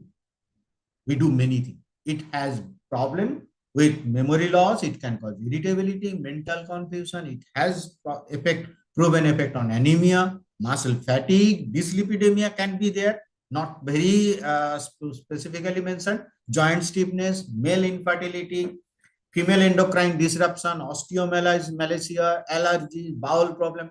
Even BIS is IBS is also sometimes, Crohn's disease is also sometimes associated with the aluminum. And very recently, breast cancer is also, like 2005 onwards, breast cancer is identified that it has role, aluminum has some role. As we know, as we grow, see that it is a toxic, neurotoxicity, hepatotoxicity, bone toxicity, lungs limited, but toxicity is there. Skin toxicity, sometimes we can see. Reproductive endocrine toxicity, how it is working.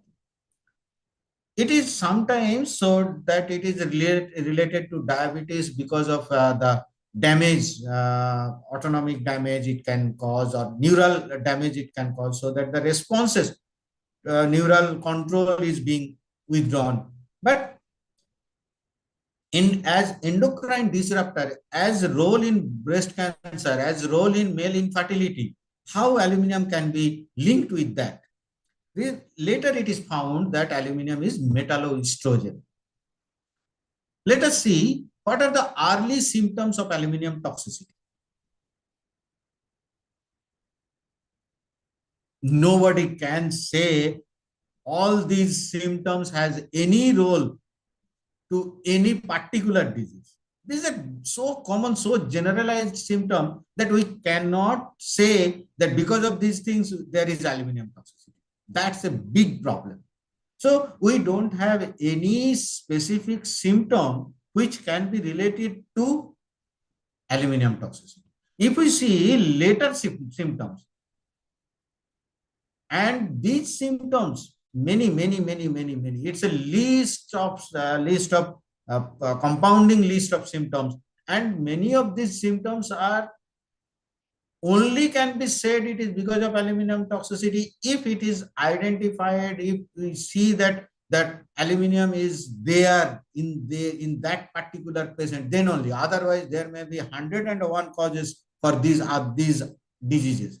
So we don't have any specific symptom to identify and tell that this is aluminum.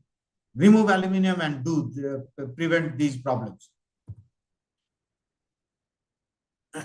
Experimentally, it is a long study. People are working in this, that neurotoxicity is proven. We have also done plenty of study. We have done since 2000, not 2000 even. I think I started working 1992. I'm working in the field of aluminum toxicity, and my area is neurotoxicity. We have seen that like almost everything in brain has some role with aluminum, can be linked, not proven specifically, but can be linked with aluminum toxicity, and it finally come to the learning, memory, behavioral disorders.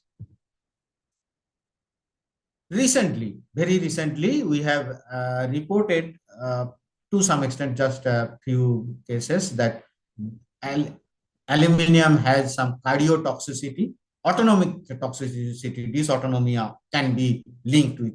But all these are long-term studies. So the question is there any gender difference in aluminum-induced neurotoxicity? Because if we see that it is going into breast cancer, it is going into male infertility, it is going as an endocrine disruptor in female, as Madam Dr. Sucheta Madam has also mentioned that PCOD, there is polycystic. So female reproductive as well as male reproductive infertility, male infertility, this problem is suggesting that link with estrogen. And aluminum is a xenoestrogen, it acts as a metalloestrogen. How it is working is not clear. Then, is there any acute effect of aluminum? And not in terms of lethal doses. There are many studies, 15 days, 20 days, 3 weeks, 4 weeks studies, where aluminum is given in excessively high doses. Who is going to take that excessively high dose of aluminum? Unnecessarily, just to see the toxicity, it is of no use. But my question is there any acute effect of aluminum with considerable low dose, very low dose and very low level of exposure? Can we identify that this may be because of aluminum? Is there any systemic toxicity response against aluminum exposure? Can there be an identifiable effect of aluminum which can be noticed early? If we can identify that, okay, this likely a condition, likely to be a stage going towards aluminum toxicity, then we can ask the patient, we can ask the subject public that you avoid this, you do this. So with this, we have found that there is some gender difference. In female geographies, we found that even in 96 hours, very low dose aluminum exposure, we could see that aluminum effect, it is changing the behavioral pattern in female and male. But the male-female difference is there, gender difference, slight gender difference is indicated. Similarly, if you see here very clearly, if you see minutely, there will be some reddish, pinkish lines in the histology graphs. Those lines are aluminum staining, special staining, aluminum staining. We have found that within these 96 hours, brain cells, they could accumulate aluminum and they could retain them. In female, you could see that it could be easily cleaned off, but in male, you could see it is retaining. So there is likely, at least in acute effect, there is some study, some difference in gender. Then we have started with if there is a gender difference. Female, pre-pubertal female and the pubertal female, they are supposed to be gender different. Pre-pubertal female, there is no estrogen, not it's like male, and the pubertal, just young adult, they will be having a estrogen flash. It's like huge estrogen supply. So we wanted to find out if there is any effect, and we have seen that plasma triglyceride and liver triglyceride is altered in young adult, but not much effect in pre-pubertal. So metalloestrogen, estrogen related effects are there. Similarly, we have seen in plasma total cholesterol and liver total cholesterol also that young adults, they are more susceptible than the pre-pubertal animals. It is this study is done in peripubertal female rats. Then in young adult male female, we have seen that female, you could see that serum triglyceride level is high, but for male it is not. However, there are lot of variations are there. We could see hypocholesterolemic effect, hypertriglyceridemia with hypocholesterolemic effect, and in some cases there are male-female differences. And then we could see the atherogenic indices, even though there is not specific hypercholesterolemia, but atherogenic indices are disturbed irrespective of gender. If it happened, just to remind you, it happened with 5 milligram of aluminium and 10 milligram of aluminium for only 15 days. Very low dose, only for 15 days, but systemic exposure, not oral or any other. It is systemic IP exposure. So even if low dose of aluminium, there are some acute effect, and we proposed these changes that how aluminium could lead to dyslipidemia, which may be atherogenicity and can be linked with the neurodegenerative diseases. So it is that we have proposed in this picture that oxidative stress, metalloestrogenic activity, dyslipidemic activity, and the neurodegenerative diseases, all these are linked together. Then recently we wanted to see what happens, even if this low dose exposure, what happens with the RBCs.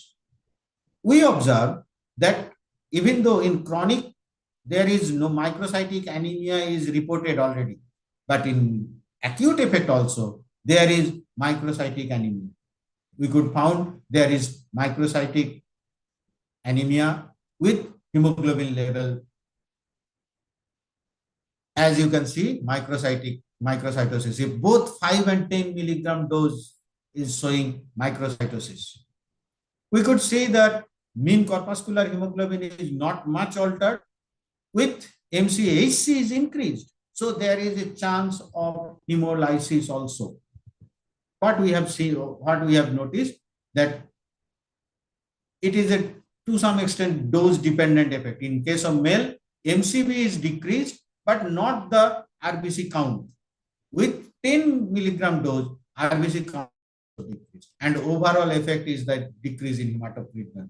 Similarly, very similar pattern we have found in female. So as such, there is no specific gender difference.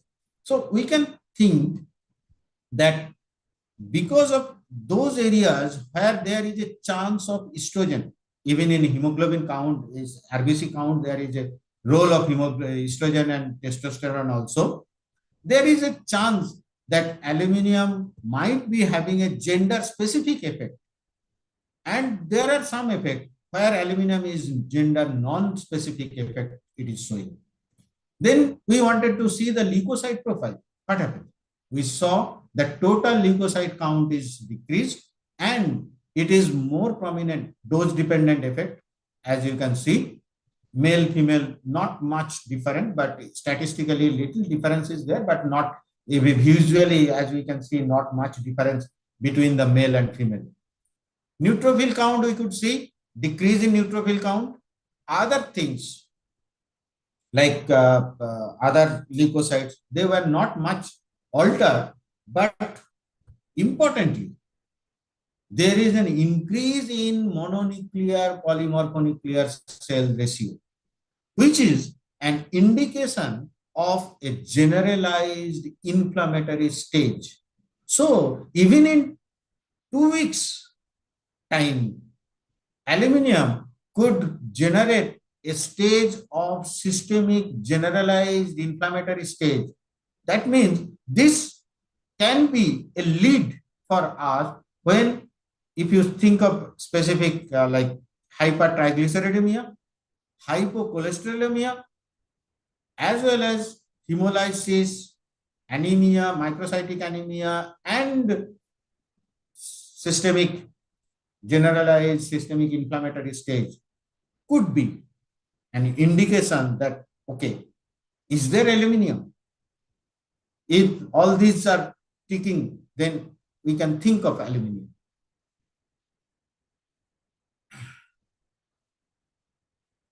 We don't have any explanation, but this is our observation.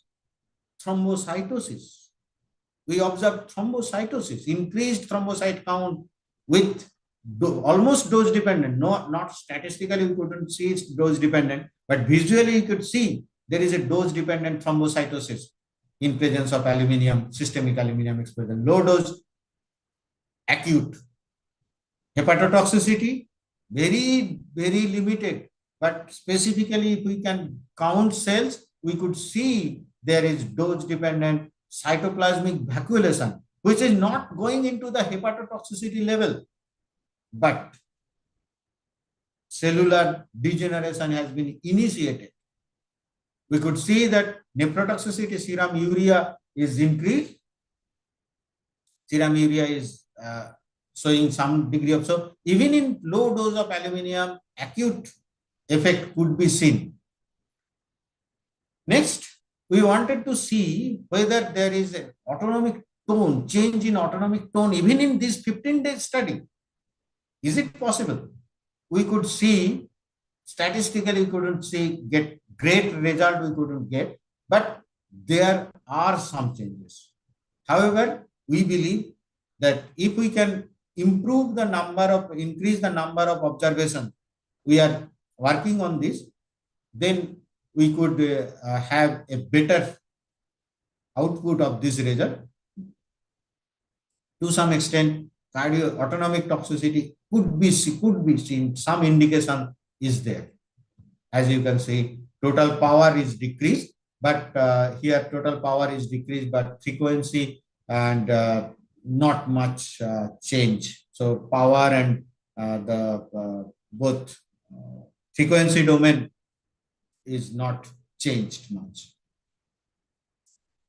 So to summarize, what we could suggest that acute low dose aluminium exposure can, systemic exposure can alter the lipid profile, atherogenic indices, can cause to microcytic anemia, leukopenia, thrombocytosis, dysautonomia, to some extent hepatotoxicity, nephrotoxicity.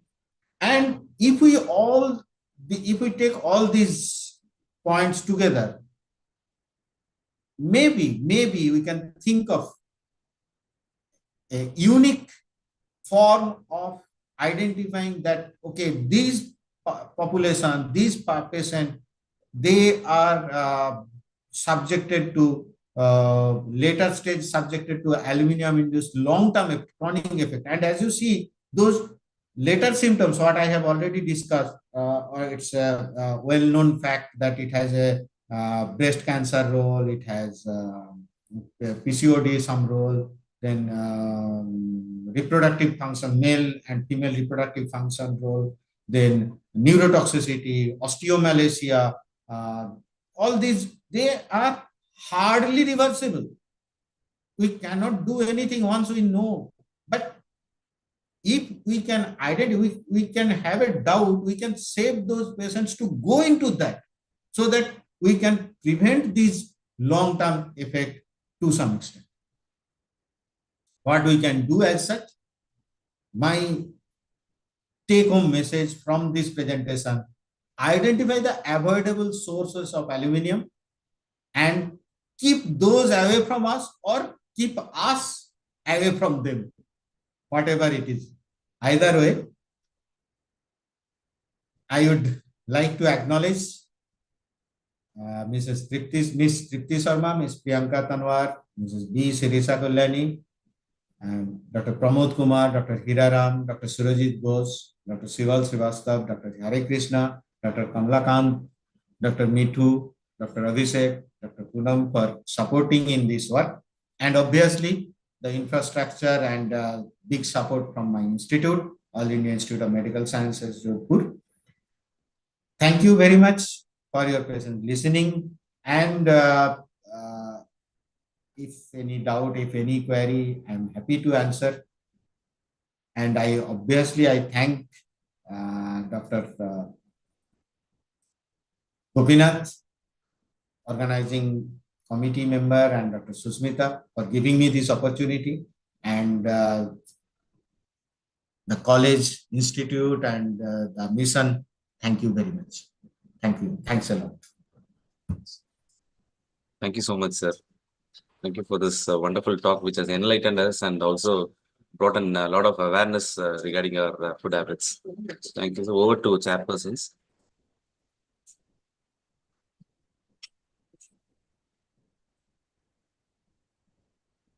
Dr. Prasan Priya, can you hear me? Yeah, yes, ma'am. I can hear. That's a wonderful presentation, and it's something which is very relevant to the present times. As we are all born in India from the Vedic times, we have not had written records of aluminum being used in any way. It was always gold or bronze or brass or copper. That's true. That's true. And we can link it with the mental equilibrium and the clarity of those days with what we are facing now. I think this is a very, very big challenge.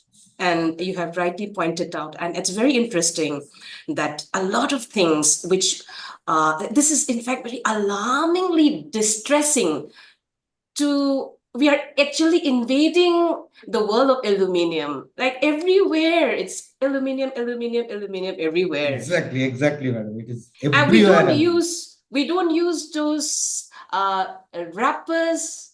Like in South India, we have those plantain leaves and other substitutes.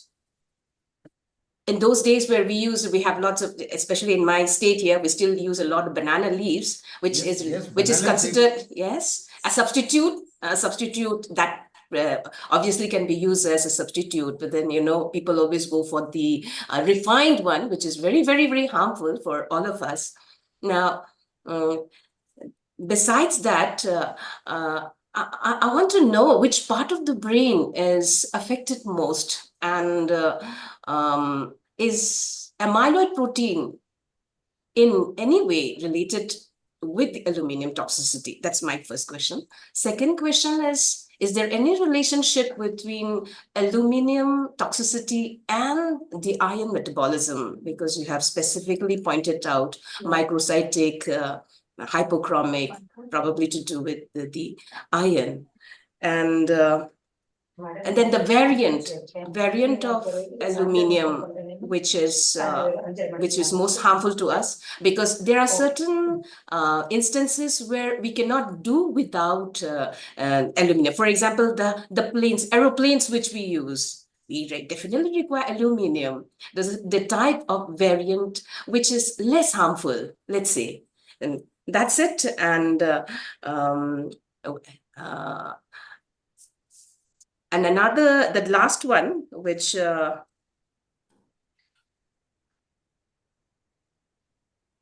substitute part. Any other things which can add more than that? Can you just clarify these? I really am interesting. I'm really interested in that topic, sir. Thank you. Thank you, madam. It's a very good. Thank you for your appreciation, and it's nice. It's nice.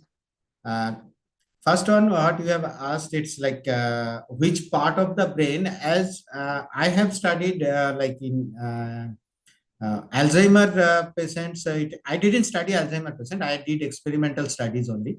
But there are plenty of reports showing Alzheimer's brains. They have autopsied Alzheimer brain studied, and almost all the brain areas, aluminum is there.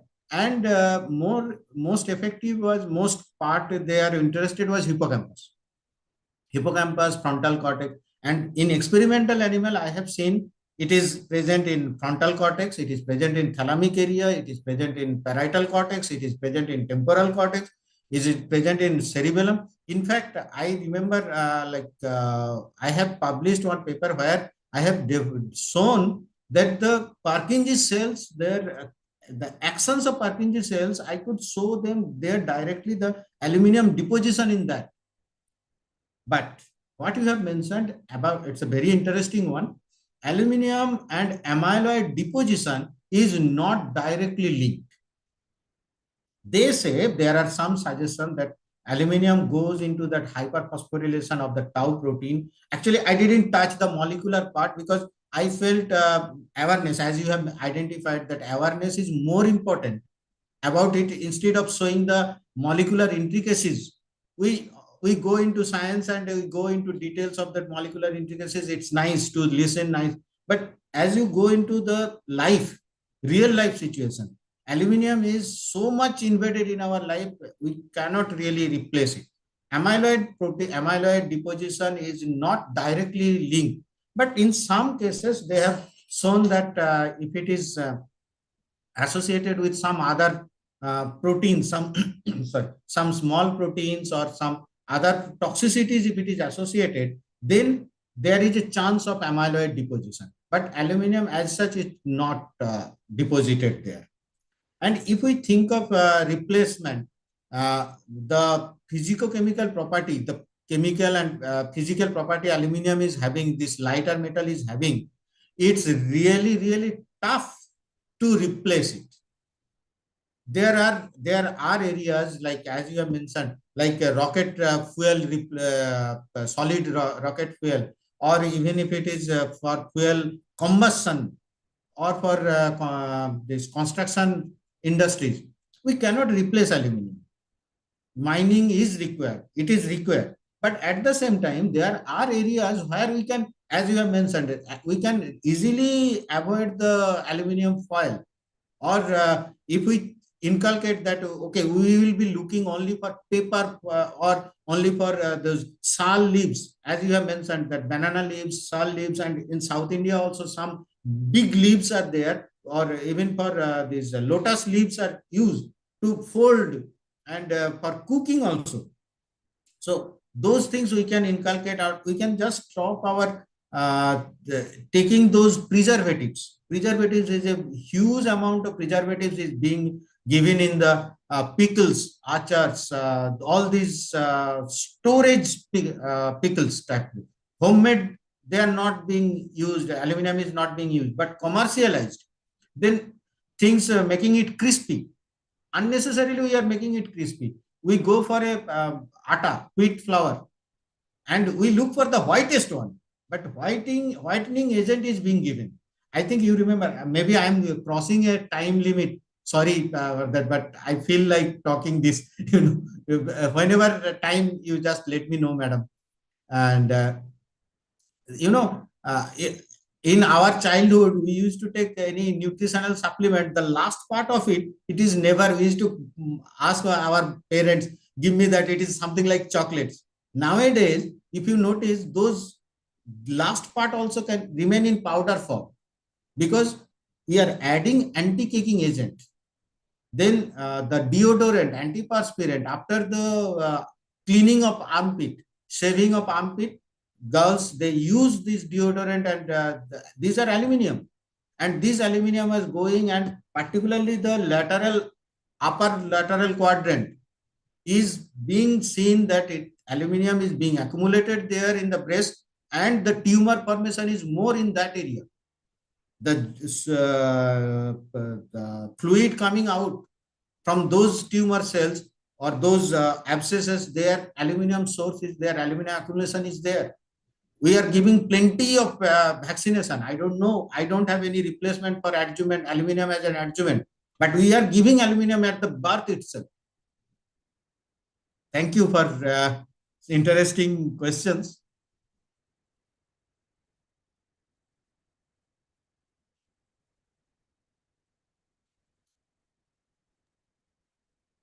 Any other questions from the panel? Vivek sir, you want to have any questions? Sir, Vivek sir, So you are please unmute yourself. You're muted, sir. Sir, Vivek sir, please unmute yourself. Dr. Yes, sir. Prasoon, it was very interesting talk. Already unmuted, but I don't know. Am I audible or not? Yes, sir. Yes, sir. Yes, sir. Yes, sir. You are audible. Okay. So, sir, I would like to say that we have to change our lunch packs. That's of the situation. That aluminum is never found on free terms, and it has penetrated deep into our society and to our culture also. Exactly. Somehow Sir. we have to remodify ourselves, and we have to see that we are capable of doing earthenwares and other things again, and we have to get out of it. I'm sure that half of the people who are listening to this talk must be having their food served within the lunch packs, that is having the aluminum foils. Somehow we all have to think about it. Yes, sir. And it's a very interesting talk about it. Thank you very much, sir. Thank you, sir. Thank you, sir. Thank you very much. We would like to express our gratitude and a token of appreciation. We are providing our e-certificate and a memento for our speaker, Dr. Prasan Priya Naik. Thank you, sir.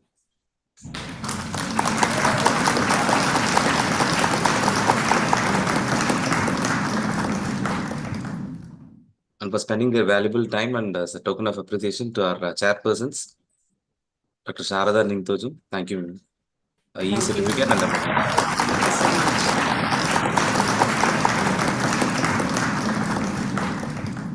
To our professor, our teacher, Dr. Vivek Sharma, sir. Thank you, sir. Thank you for chairing the session.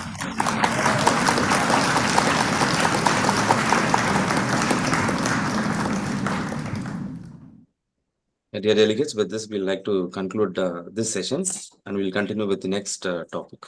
Thank you. Thank you so much for giving us this opportunity to moderate, to chair the session. Thank you, Madam Manju, then Dr. Gopinath, and my student Frank. Thank you so much, Frank, for all the for the invitation. And sorry, I was a little late by 2 or 3 minutes because that's a technical problem. Thank you so much. Thank you. Thank you, everyone. Thank you. Thank you. Thank you. Thank you, the speaker especially. Thank you so much.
Very good afternoon. We'll start with the next session. Rohini ma'am, good afternoon ma'am. Dr. Shweta, are you there? Dr. Shweta, can you just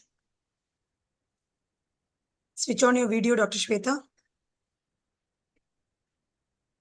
Dr. Kulkarni Shweta?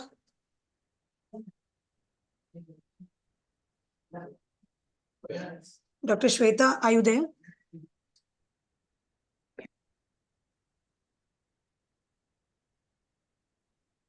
One minute, ma'am. Rohini, ma'am, 1 minute.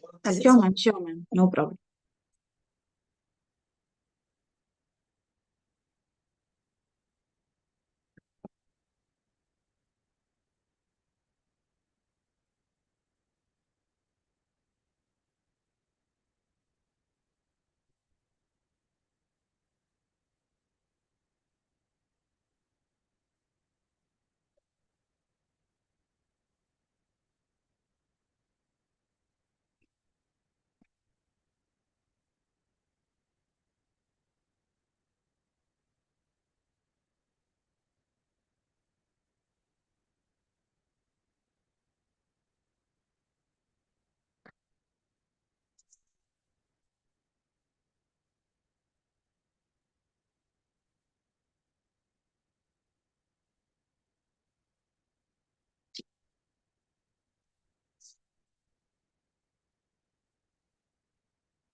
Dr. Shweta, can you hear me now?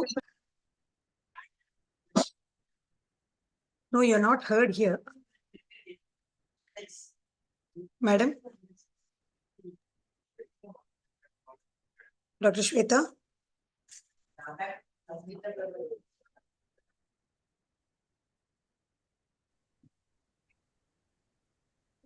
Dr. Shweta? I can see your name, but I can't hear you. Yeah, now.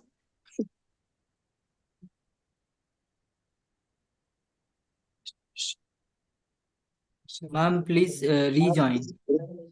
Dr. Shweta, just leave the meeting and just rejoin. That's what a technical team is. Yeah. Please take, she has logged out, madam. She'll be logging in again. Please do help her in putting her as a panelist. Yes, ma'am. Yeah.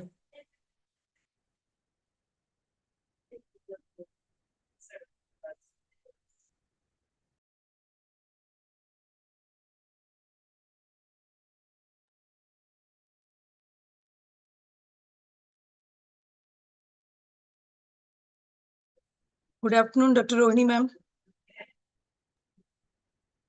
Good afternoon, ma'am. Am I How are audible, you? ma'am? Yeah, you're audible, ma'am. How are you? Fine.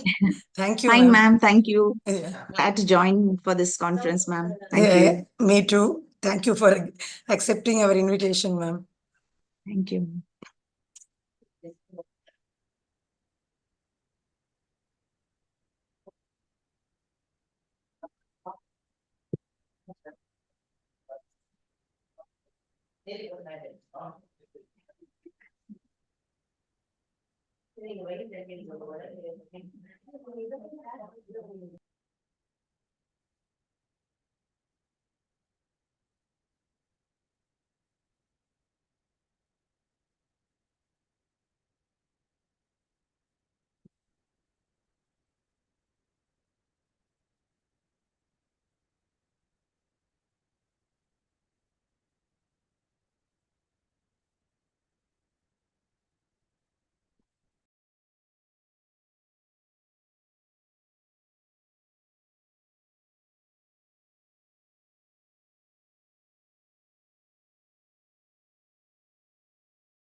Hello. The tech team, please note, Madam has entered as Prarthana. Just see the name Prarthana in the attendees and please make her the panelist. Done, ma'am. Okay, thank you.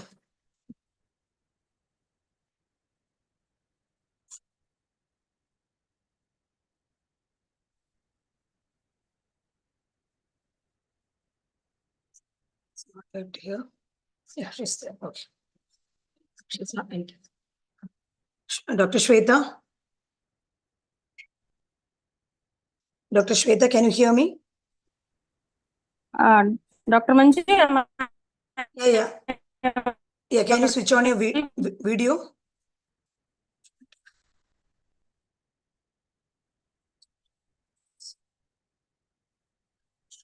She's having a net issue. It's not there.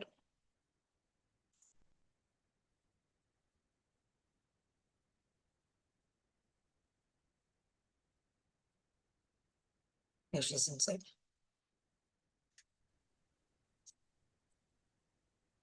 She's there now. hello. Yes, ma'am, you're audible. Okay. Okay. Dr. Shweta, you're audible. I'm there. Yeah. We'll start the program. Rohini ma'am, just sorry ma'am for a small delay. No, not at all, ma'am. Okay. Yeah, We'll start it. Actually, Dr. Shweta ma'am, she's Yeah. having a university exam. She's conducting the exam. That's why from there she's chairing the session. So I would like to start the next talk, and that is it's being chaired by Dr. Kulkarni Shweta. She's an MD in biochemistry and PGD GCLP, the postgraduate diploma in good clinical laboratory practices. She's a professor and the head of Department of Biochemistry in Mahatma Gandhi Medical College, Puducherry. She's having a 14 years of teaching experience, and she has secured a gold medal in postgraduate diploma in good clinical laboratory practice from Sri Balaji Vidyapeeth University, Pondicherry. She has published a book titled Competency-Based Practical Biochemistry Textbook. She's a qualified internal auditor for clinical laboratories, and she has experience of work as the quality manager for many accredited labs. She has published original articles, case reports, and a lot number of review articles in national and international journals. She has guided many MSc medical biochemistry students and has also guided ICMR STS projects, and she's a recognized PhD guide at various universities. So with this, Dr. Shweta, you can just start introducing our speaker and you can take over from here. Thank you.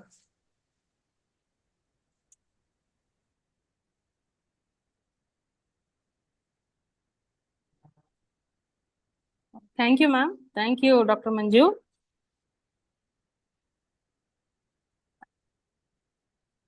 Am I audible, Dr. Manju? Yes, you are audible, ma'am. You can just start. You can start introducing, ma'am, the speaker. Yeah. Today's eminent speaker is Dr. Rohini Karnakaran, madam. Madam is associate professor and deputy dean academics and international affairs, faculty of medicine, AIMS University. Madam has done PhD in biochemistry, and she has done various fellowships. Among important one is the UK honorary doctorate in education articles, research papers, and 63 conference proceedings. Madam has 7 patents, 10 books, and 10 chapters. And she has been associated as a member of several internationally reputed educational societies and communities. So, Madam is an eminent speaker on AI today. So, let us have academic feast on AI today. Thank you, Madam, for giving the.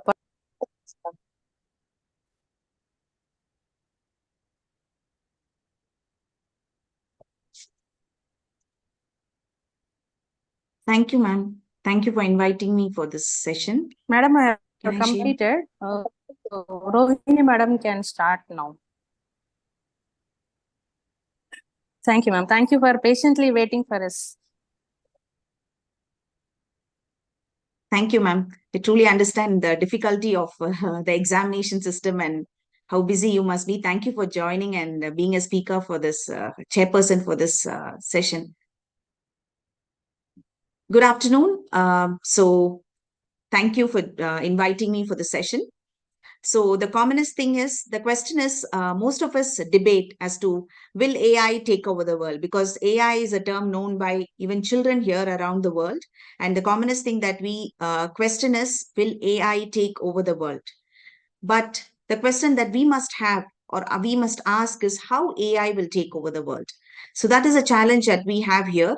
As we know, AI is everywhere. And I'm presenting on digitalization and artificial intelligence, the future of clinical biochemistry, where AI is involved in biochemistry and in clinical chemistry.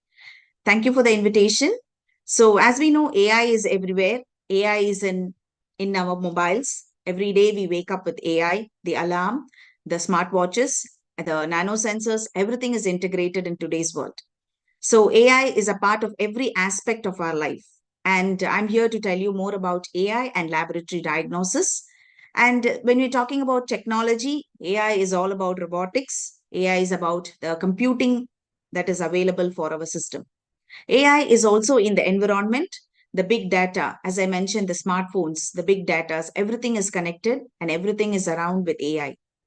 But our focus is mainly on the healthcare. When we say healthcare, we have the pharmacology, pharmaceutical companies, the biomedical companies, where their market values are improved with a lot of AI into the system. And we have patients. When we're talking about healthcare, patients are the main one. So for patients, we may have access to personalized therapy. We will have a lot of time and a lot of cost efficiency and a good quality results which could be obtained. So that could be a major thing for AI. And also with respect to research, we can improve the research facilities. We can improve that and analyze through the big data in no time, in a very short period of time, which can really help the patients for the diagnosis. So AI is everywhere, and we have AI in every part of our system, and we use AI in everyday life. So when we're talking about AI and AI about healthcare, what is basically this AI? AI refers to the ability of machines to act in a seemingly intelligent way. So we expect machines to understand us, do what we want. So artificial intelligence has gained its reputation because of the intelligent ways of making decisions in response to new inputs, which is explicitly being set and programmed. So when you take a general computer, it's just a set of instructions, whereas AI is designed to use data-driven models to make the predictions. So AI drives the world around. So AI is today being a very explosive one, which is all around the world and everyone knows about AI. But was AI the recent one? Actually, AI was originally from John McCarthy in the year 1956. It's a very old thing, which is now in boom. So basically, AI is about the theory and development of computer system where you perform the task which requires human intelligence. So that is why it is artificial intelligence. So the AI has been growing over and over through a significant improvement with computers, hardwares and softwares, and it has been rapidly going in various other fields. And today's our topic is on the healthcare, and healthcare digitalization has been of a great impact, and AI has offered a great opportunity to improve patients' outcome, the reduced cost and personalized care, which is the most key important thing when it comes to AI in healthcare. So the integration of AI, the digitalization and the integration of AI has significantly impacted in the field of clinical biochemistry, more because of the advancement of the tools and improved diagnostics, the treatments, and overall healthcare processes. So digitalization has allowed the gathering and storing of enormous amount of patient data. Patient data is our wealth. So for a clinical biochemist, the enormous amount of patient data has been digitalized and been saved and have been used for later purposes. So AI-driven data analytics have found to examine and evaluate the most recent trends and correlations, which has been helping the people and the data that can be used. So they can be quite challenging for the clinicians, and AI-powered data analytics has been a boon and a great help for the clinicians. So basically, what does AI do? The goals of AI is to make sure it is done in no time, which is quick. The precision is very good. It reduces the problem-solving conditions, and it is quite problem-solving. And the knowledge is represented because it's artificial intelligence, the planning, the natural language processing, and finally the motion and manipulation. So these are the basic goals of an AI. So AI is amorphous. Amorphous, it exists in any form, exists in many forms. So the level of complexity among the AI could be classified as, it is mentioned as classification and prediction. When classification is used for diagnosis purposes and prediction is used to forecast or predict the treatment and the diagnosis for the patients. So AI is in many forms and it can be used in any forms in healthcare setting. So when we talk about biochemistry, artificial intelligence is involved in various cases with healthcare and biochemistry. So basic is diagnosis. We used biochemistry, being a biochemist, we use diagnosis, which is early detection of diseases. When we talk Alzheimer's is something which has no cure. However, there is still research going on, but it could be diagnosed earlier, which can help in prevention, which can help in the treatment and management. So early detection of diseases is of great support with AI. And predicting using the key biomarkers on the impact of various diseases. The life expectancy of the patient could be improved. The progression of the severity of the illness could be maintained. So these are the predictions which can be done using AI. Symptoms, identifying the symptoms from the clinical records, which is all about the data, the impact of comorbidity, the big data, the lot of clinical trials and the data that is being stored in the AI in the system. Treatment, effective medication, which is based on the symptoms and prior treatments that can be done through AI. New drug discovery, being biochemist, we do bioinformatics, the genomics, the proteomics studies. You can do a number of studies which involves new drug discoveries by drug formulations. And imaging is one system which is involving AI and is being successfully going on for years now, where imaging uses AI and it is able to achieve and used in the diagnosis of diseases. So AI is used in a lot of important aspects, which is in the laboratory for diagnosis and various other treatment and managing the conditions.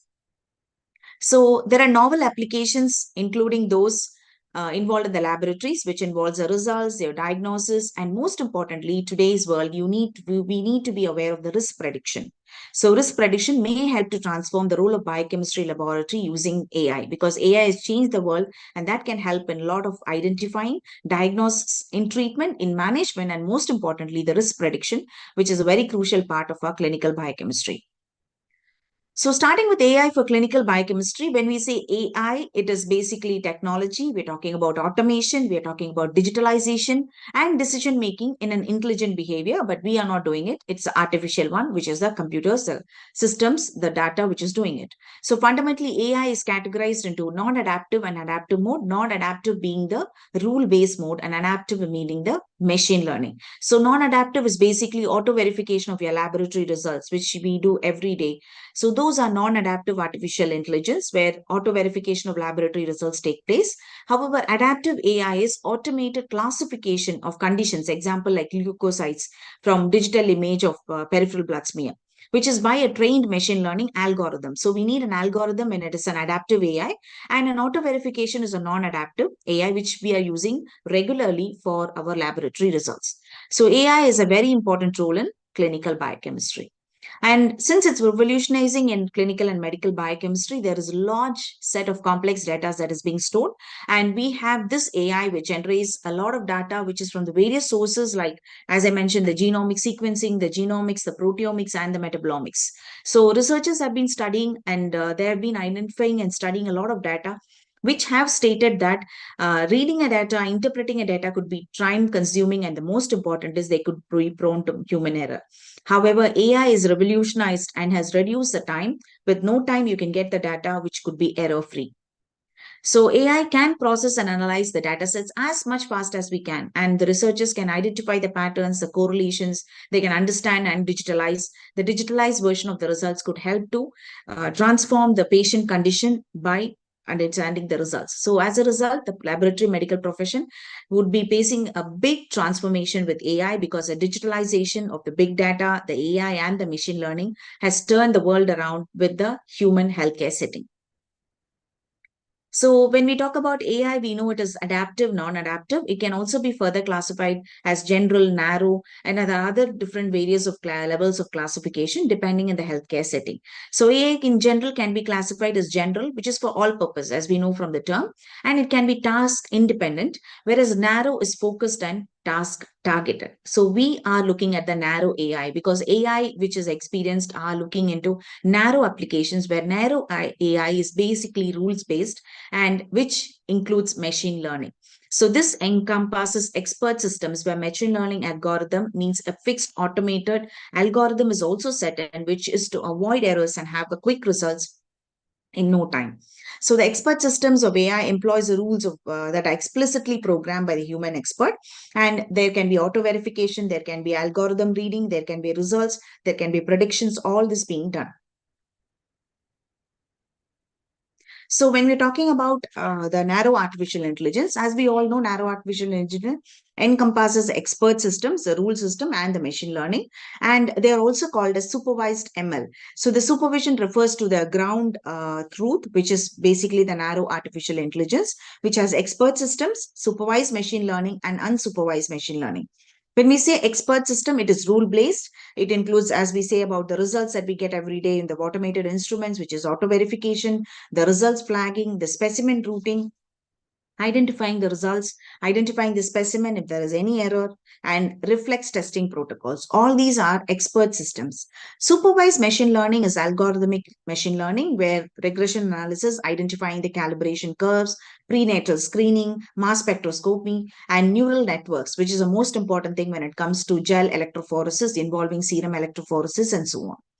Unsupervised is in genomics, where you can run the samples, you can do a lot of docking and studies which can involve unsupervised machine learning, where the algorithm is set, and you also have text mining, which can involve. So all these are the narrow artificial intelligence, which plays a very important role. So machine learning based software does not require human experts to explicitly program directions to get into the question to answer. However, supervised machine learning, it does not, for supervised machine learning, it does not require human experts to explicitly define the ground truth categories. So AI applications relevant for clinical chemistry laboratory are framed in the context of phases of testing. So when we say phases of testing, they involve the analytical, pre-analytical, the analytical, and the post-analytical.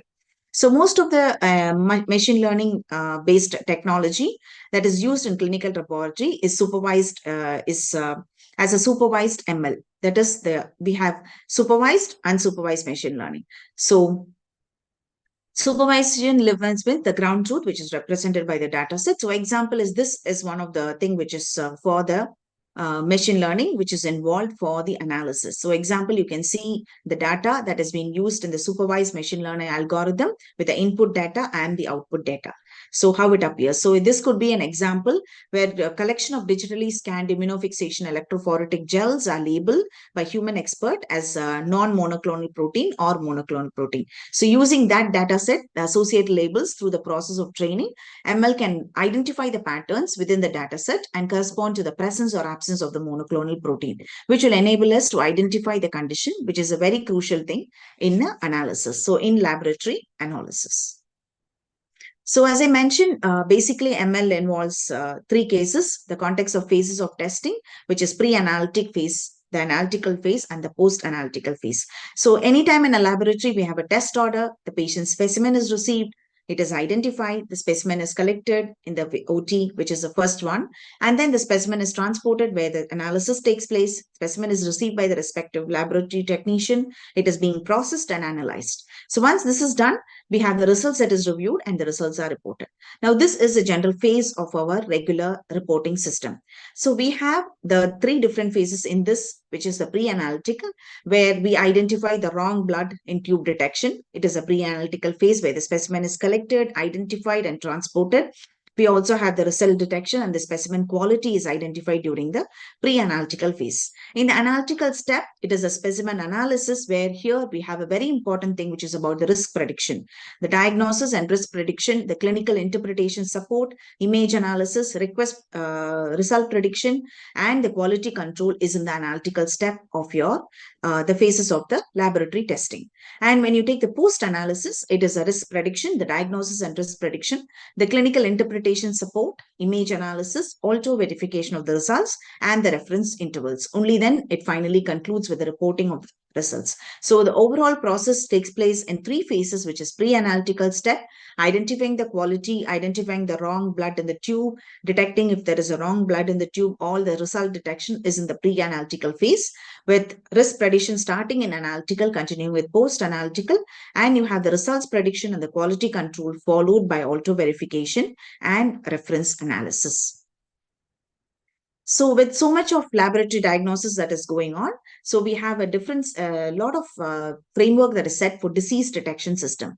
So being a machine learning algorithm being set up, we have the medical data set where we have the disease symptoms of the patients and the pre-processing take place. And then the disease symptoms, we feature the vector, identify through the apply the machine learning technique, the deep model technique, and using the prediction model, the disease is predicted. Example, as I mentioned, the Alzheimer diseases and conditions, it could be predicted at the early time where it could be managed quite effectively for a patient, and identifying disease is a most important part of machine learning and deep learning model.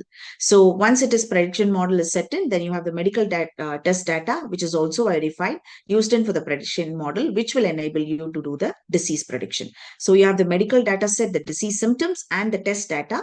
So both the pre-processing of the test data as well as a medical data set is done. The disease symptoms associated with the test data feature vector, both these are used with machine learning. The prediction model is involved, which predicts the disease for any person, which enables us to identify the disease. So this is basically the disease detection system in the laboratory, a framework for identifying and predicting the disease earlier using AI and machine learning. So when there is so much of machine learning and data, we have a holistic artificial intelligence in medicine, which is a framework which processes data. It's not that the sampling, the auto verification of the results, but when we say a big data, it is the healthcare institution, the whole university, the hospital that is involved. So based on the healthcare institution and hospital, we have a lot of data from the patients, and we have a lot of big data, the lot of data that is stored in the patient files. So we have the patient files. So using AI, we can easily retrieve any patient file using AI. So that will enable you to identify what is the condition of the patient. I'd feature the extractor, what is the tabulated data, what is the time series, what are the condition of the patient, and what is the state, the notes, and what is the current position of the patient, the pre-trained transformer with the final medical images with using AI. So a doctor can easily look at all these using the healthcare institution AI that is set up, which using the resources they can sit at home, look at the patient data, look at all the images, the results, and the natural language and time series, and they can easily go in for inputting the final results. So the doctors can treat patients at a very clear, short span of time with no error in the artificial intelligence of results, which enables us for the treatment. So artificial intelligence is involved in mapping in laboratory medicine.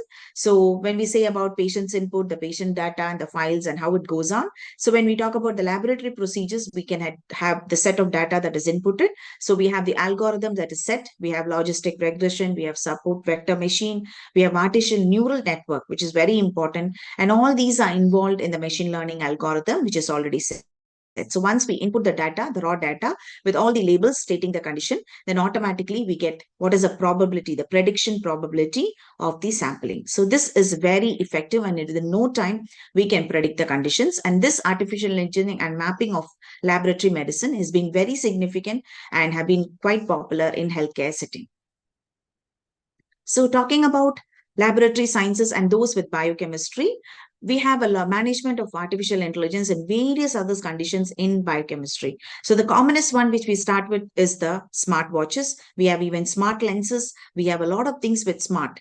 So basically, the smart watches and phones or apps are used nowadays, and there is a lot of apps that has been developed for the treatment, for the management, for the identification and prediction. So management of diabetes with artificial intelligence is become a more prominent, a commonest one in today's condition. So smartphones, which has the conditions, which shows the levels of sugars. We have tattoos, which can predict the conditions. So smartphones and apps can help in recording the e-health records, and the data can be stored. And through telemedicine, online communities, and social media, it can be employed. So we have wearable devices, which could be a smartwatch, a smart phone, which can be used, which can be smart lenses that can be used. All these are involved for the artificial intelligence for the management of diabetes, which can help the patient at a critical situation. And as we already know, basically during a physical activity, during eating, during insulin administration, the levels of glucose can all be predicted, and using the artificial intelligence with your smartphones and systems, this personalized insulin can be identified, and it can you can identify and it can alarm and activate and predict the glucose levels that is increasing, which can help the patient for the prediction of increase in glucose and for the treatment purposes. And one of the latest innovations in AI is about the breast cancer detection using the artificial intelligence in breast cancer detection. Circadia Health, an innovative wearable technology, which is IT-BRO, has been developed for monthly breast scanning. So this will be a crucial one, and it is a very effective one. And they find to be, researchers have shown that this could be a very significant one for early identification of breast as well as other malignancies that could arise. So artificial intelligence has moved into diabetes has been one commonest one, and it has moved into breast cancer detection using the significant artificial intelligence IT-BRO, which can be scanned, which can be used for scanning, not just for breast and for most other malignancies involving this. And prediction of the long non-coding RNAs can be done with biochemistry on deep learning technology. So predictive techniques of long non-coding RNAs can be recently created with the limits of biosequencing technology. So here again, we use machine learning algorithm to identify the model. So these properties, they all can be retrieved using the coding potential calculator. And they can be trained in a support vector machine, and you can create the model and you can predict the RNAs, the long non-coding RNAs and the mRNAs for deep learning for identifying the conditions of the patients. And the most commonest one and the best prediction model is a protein prediction model, which has been used to study the protein secondary structure of the sequence. So there are more than 500 distinct proteins with unique sequences. And using the technology, the alignment of the sequences is a best prediction model of protein secondary structure for a protein sequence for any unknown 3D structure. So artificial intelligence is very significant in identifying the protein secondary best prediction for the protein secondary structure. So we can do that, and a lot of studies and a lot of data can be retrieved for protein studies. And drug discovery, moving into bioinformatics and using of drugs, identifying drug design, and in other pharmacological studies and chemical synthesis, in drug designing, drug repurposing, and drug screening. AI is involved because it's involved in predicting the 3D structures where we spoke about the protein. It's involved in predicting the drug-protein interactions that take place and about the de novo drug design, determining the drug activity so that you can identify. And you can also design the multi-target drug molecules and polypharmacology. And in other chemical conditions, it can be used in prediction of reaction yield. It can be used in reaction mechanisms. And in drugs, you can predict new therapeutic drugs, identifying the therapeutic target and predicting. And it can also be used to study the toxicity level, the physiochemical properties, classification of the target cells, and the bioactivity properties, which can be done through artificial intelligence in drug discovery. And machine learning is very significant, and we know about the algorithm. However, machine learning is very important because recent studies have shown that they play a very important role in enzyme engineering. So machine learning for enzyme engineering has been quite challenging. However, researchers have shown that they are predictors that aimed at elucidating the structure and functional relationship of enzymes, both in predicting the structure for a known sequence and predicting the catalytic activity or the substrate specificity for a known sequence or a structure.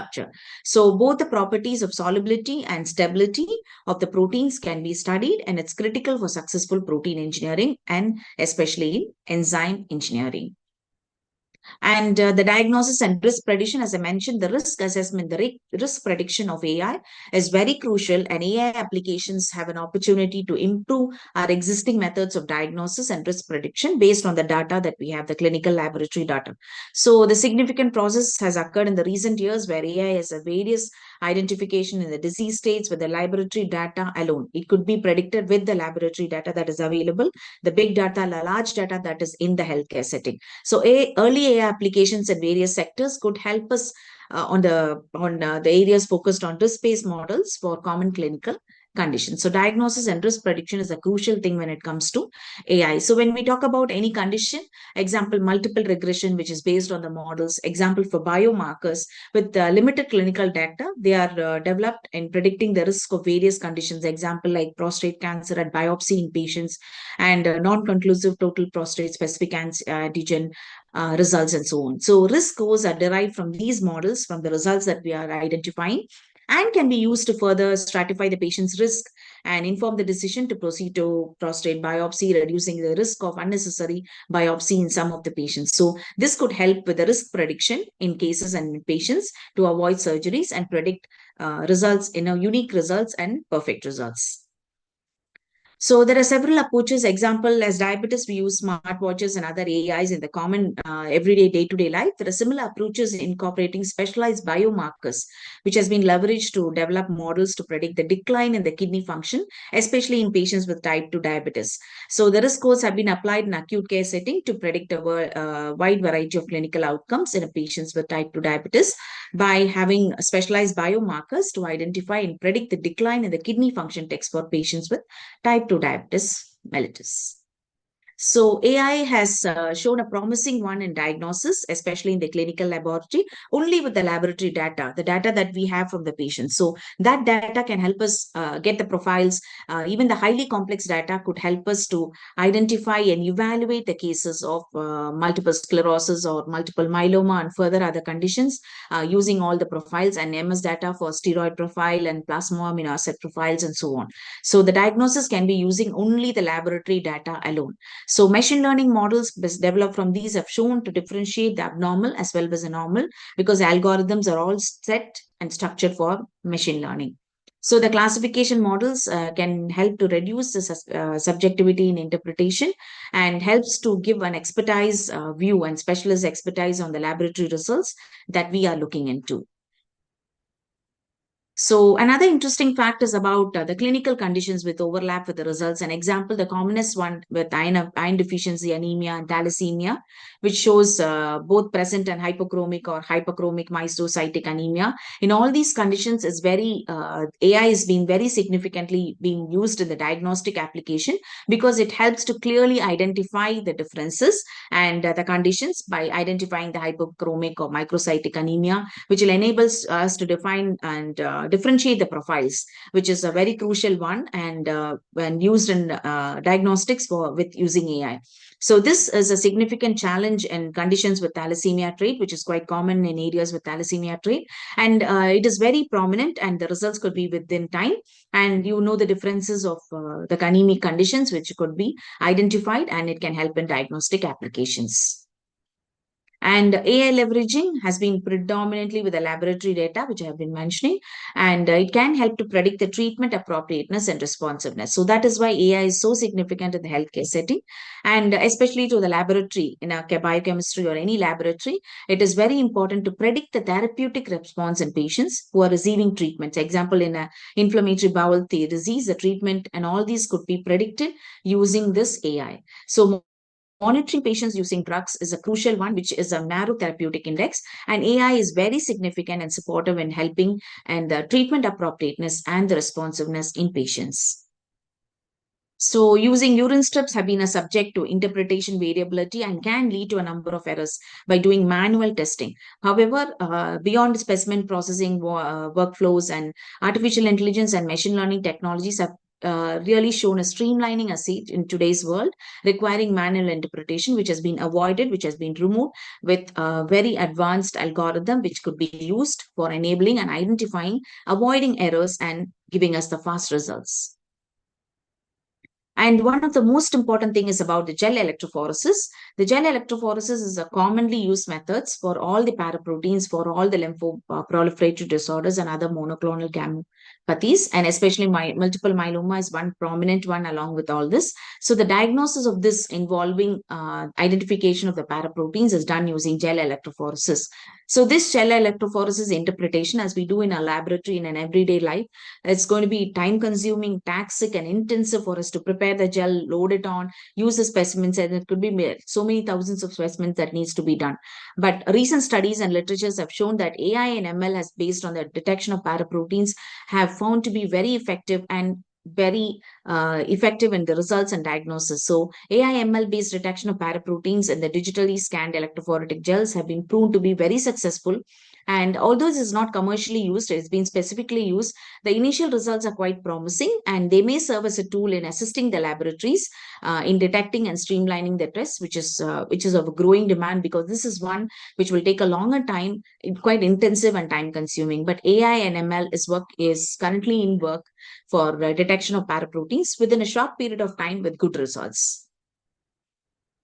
So risk assessment, as AI is a large amounts of data, we have a lot of data from the environment, from the human studies, from the various patterns of protein predictions, and they predict the risk of exposure to chemicals and other agents. So AI can examine all these that is in the environment in the human studies. So adverse outcome pathways of analysis in conceptual framework that represents the current understanding of the relationship between a direct molecular initiating event and an unfavorable result at a biological level can help in the risk assessment for human health.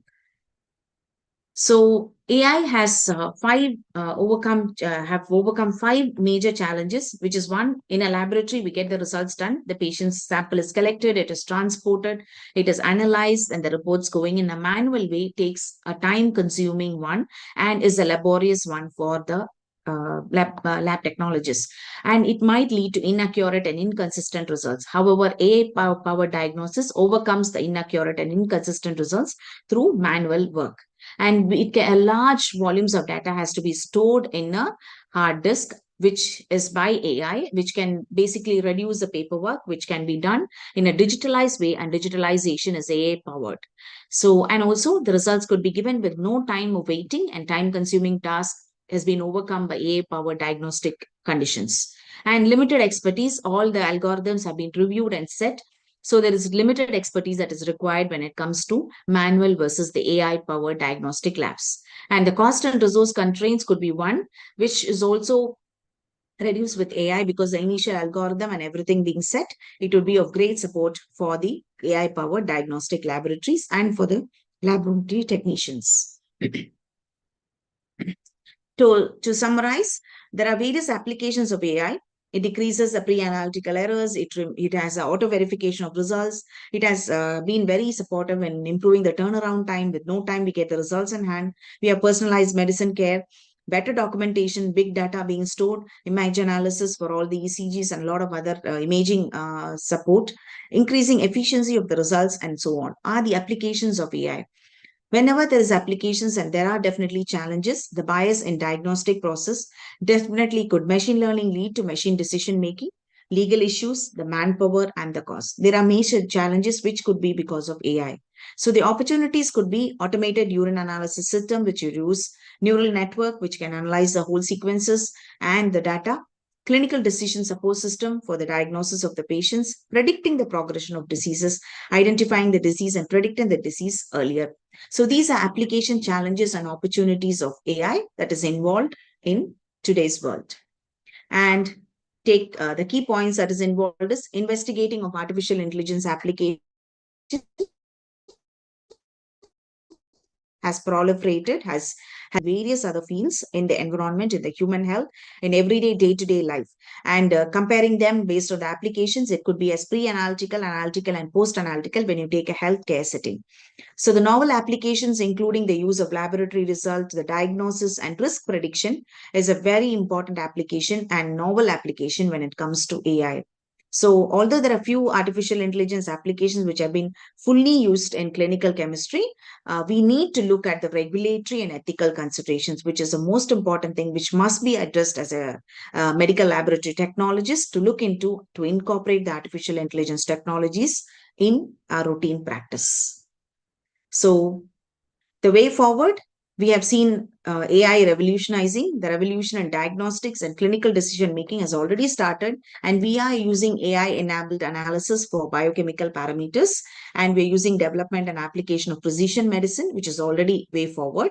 And this seems to be a promising method in-house, in hospital, as well as a remote patient monitoring with a big data that is available, the integrated set of sensing tools and data fusion algorithms, which is all powered by AI. We can detect the wide range of biochemical markers of age-related conditions, the disorders, continuous real-time and personalized manner.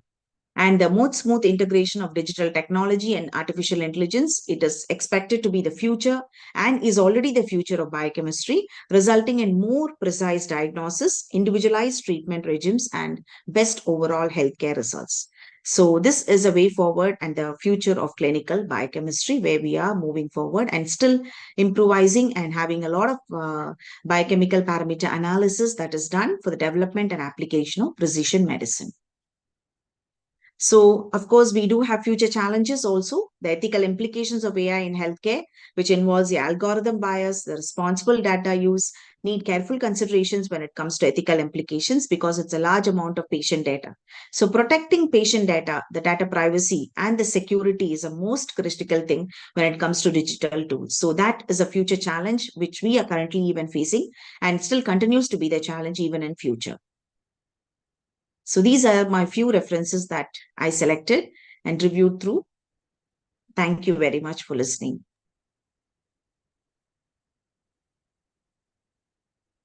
Thank you, ma'am. Dr. Shweta? Dr. Shweta?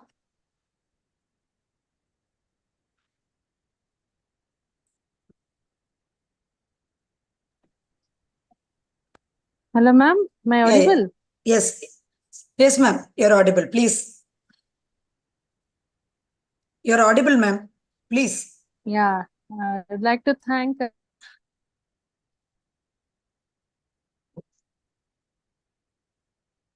Dr. Shweta? Yeah, Yes, madam. Audible? Audible? Yeah, now audible. Please go ahead. Yeah, Dr. Rohini, madam, thank you for giving such a wonderful talk. Thank you, ma'am.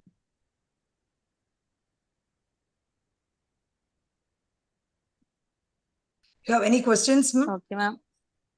There are myths regarding AI, no? If AI comes to lab, it will replace the manpower. So what is the opinion of madam? I just want to ask. That is what, ma'am. Actually, the whole thing is about, there's so many saying that AI will replace human intelligence, artificial intelligence will replace human intelligence. But we as humans who are experts will decide where the AI stands. So that is how we will take over the AI. We will know where diagnostics level, at what level do we use AI. So although we have prediction, no time and all these, it's finally the doctors, the technologists who is going to play a role. So we will stand and put a saturating level for AI. And of course, we will know in a laboratory what should be using AI and how we can prevent. And data privacy, we still have ethical challenges involved in AI. So definitely as a biochemist, the future biochemist who's coming up, we will know where the AI should stand when it comes to laboratory diagnosis.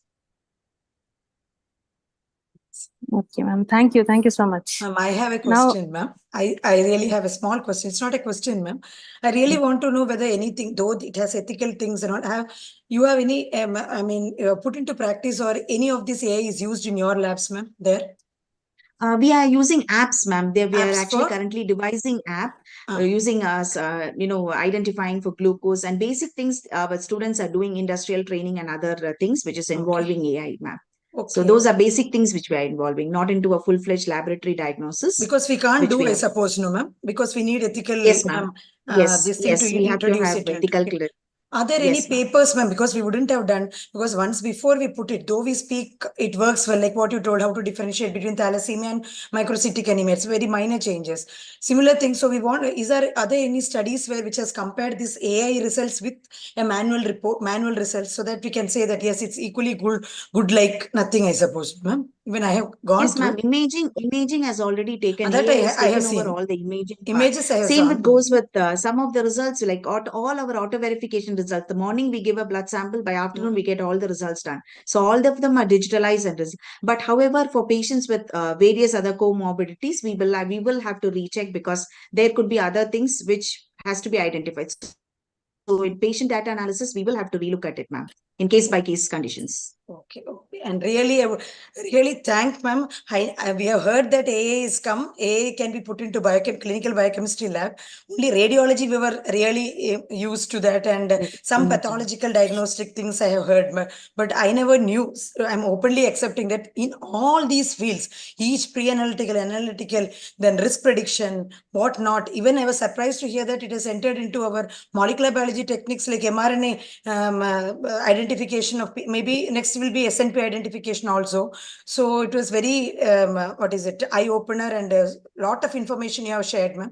And I think if it comes as we all go for accreditations one after the other, Dr. Shweta will also agree. Half of the time we are behind accreditations only, NABL, NABH, quality indicator. If AI comes into our labs, I think 90% of our human work is over. It will give perfectly errors, percentage of errors, calculation of CV percentage, reporting errors, then whatnot. All the quality indicators can be covered by, I think, artificial intelligence. I was really hope it comes, but again, like what Dr. Shweta is The telling, question of where we will go is not where we go. There should be some places to make a perfect diagnosis. I still think that there should be, like what you told, I support completely that where AI should go, humans have to decide. That is the only thing, not to completely replace it. That's what I would like to end. But it was so informative speech, ma'am, as usual.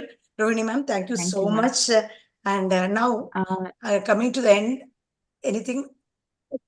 Okay, now I just saw an question validation process for an AI system. So when an algorithm is set, it's basically the data input. So validation process, again, it involves the quality control as we do for a laboratory, as it goes for same for AI also. The algorithms, everything has to be reviewed for the neural network has to be reviewed with quality control. There's one more question, ma'am. In what ways does there is one more question from the participant? In what ways does AI contribute to the discovery of INC RNA and microRNA biomarkers in diseases? How does it prediction of diseases using RNA analysis, the protein enzyme engineering. We can also use electrophoretic techniques for identification of diseases. And RNAs, the studies are being going very successful, and a lot of studies are being done on RNA prediction. Like as I said, the long non-coding RNAs and other things are also being done. And it's still in research mode. It is not, not a lot of research have come out, but it's still in research mode, and a lot of things are being done using RNA studies for prediction of diseases. More challenging, and AI has become more attractive because of predicting the diseases earlier. It's not about once a disease has come, auto verification is not of a great advantage, but predicting the earlier diseases in earlier conditions and preventing at old age-related diseases is more prominent here. And I think you have answered the query, ma'am. I think, see, if quantitative, it works well. If we use some semi-quantitative things like strip test and all, I don't know how much AI has come inside. I think there little subjectivity will be there. Definitely, ma'am. They are even urine strip analysis. The studies are being done instead of urine strip analysis. When we have large volumes of samples every day, it's going to be time consuming. So, but how AI is working on it is working on the sample. Again, you have to do the sampling part. Again, they have an algorithms that is set, and they're currently working on those research which is going on now. So, which could reduce the time for us as lab technicians. Definitely. Laboratory physicians. Yes, yes. Thank you so much. I'd see only those 2 questions. Thank you so much, as usual, ma'am, Rohini ma'am, for coming and helping me out, as well as enlightening all the delegates who definitely would have been listening to, because we are all interested in what does the latest things of AI in clinical biochemistry lab. We have as a general in medicine, AI means, as you told, radiology, diagnostic. Mainly we hear in pathology and all, but in molecular biology as well as it's good to hear, ma'am. Thank you so much, ma'am, for joining us. And anyhow, though being a virtual platform, we would like to honor you virtually by a certificate as well as a memento. Thank you.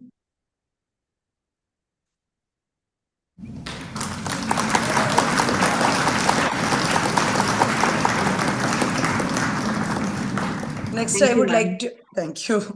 Next, I would like to honor our chairperson, Shweta, Dr. Kulkarni Shweta also.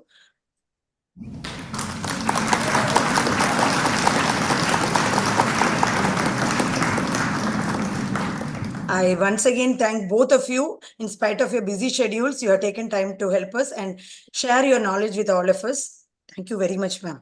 Thank you. Thank you, Dr. ma'am. Thank you Shweta. very much. And Dr. thank Shweta, you, Dr. thank you. Shweta.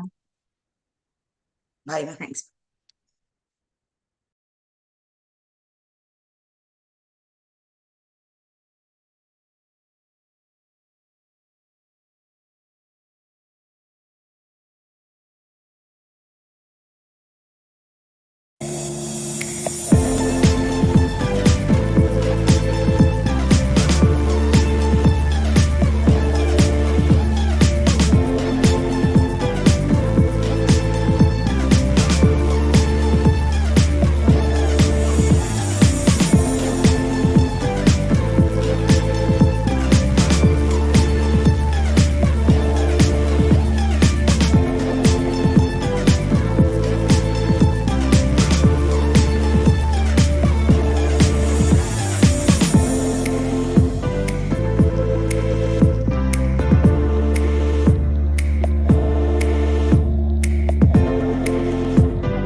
Welcome to Vinayaka Missions Group, where education meets healthcare excellence. Our academic landscape spans across 13 colleges and 11 schools, situated in 4 vibrant campuses. We are proud to serve the Union Territory of Puducherry and extend our reach to Salem and Chengalpet districts in Tamil Nadu. Pioneers in private medical education. We established the first private medical college in Puducherry back in 2000. Today, we operate 2 medical colleges in Puducherry, where we provide healthcare services to an astonishing 4.5 lakh outpatients and over 50,000 inpatients annually. We manage 9 rural health centers, where we attend to approximately 1,000 patients every day, ensuring quality healthcare for all. And now, as we embark on our next level in healthcare, we are proud to introduce the Vinayaka Karkinos Oncology Institute, or VCOI, in collaboration with Karkinos Healthcare. Karkinos Healthcare is a purpose-driven, technology-led oncology platform, revolutionizing cancer care in India, with a primary focus on early detection, precise diagnosis, patient care, and groundbreaking research. Through setting up of the Vinayaka Karkinos Oncology Institute, the aim is to bring comprehensive cancer care closer to the communities under the distributed cancer care network. Our mission: early detection programs through community screening programs, identifying high-risk patients and guiding them throughout their entire care journey. The facility will be equipped with state-of-the-art diagnosis and treatment options. And as part of our commitment to the people of Puducherry, Vinayaka Karkinos Oncology Institute aims to screen nearly 1 lakh population within the next few months. This collaboration between Karkinos Healthcare and Vinayaka Missions Group, including Vinayaka Missions Research Foundation, in setting up of the Vinayaka Karkinos Oncology Institute, VCOI, in Puducherry and Salem, shall be a testament where education, research, and affordable and accessible cancer care come together for a brighter, healthier future.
Welcome to Vinayaka Missions Group, where education meets healthcare excellence.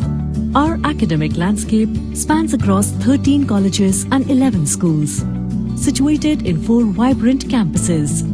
We are proud to serve the Union Territory of Puducherry and extend our reach to Salem and Chengalpet districts in Tamil Nadu. Pioneers in private medical education.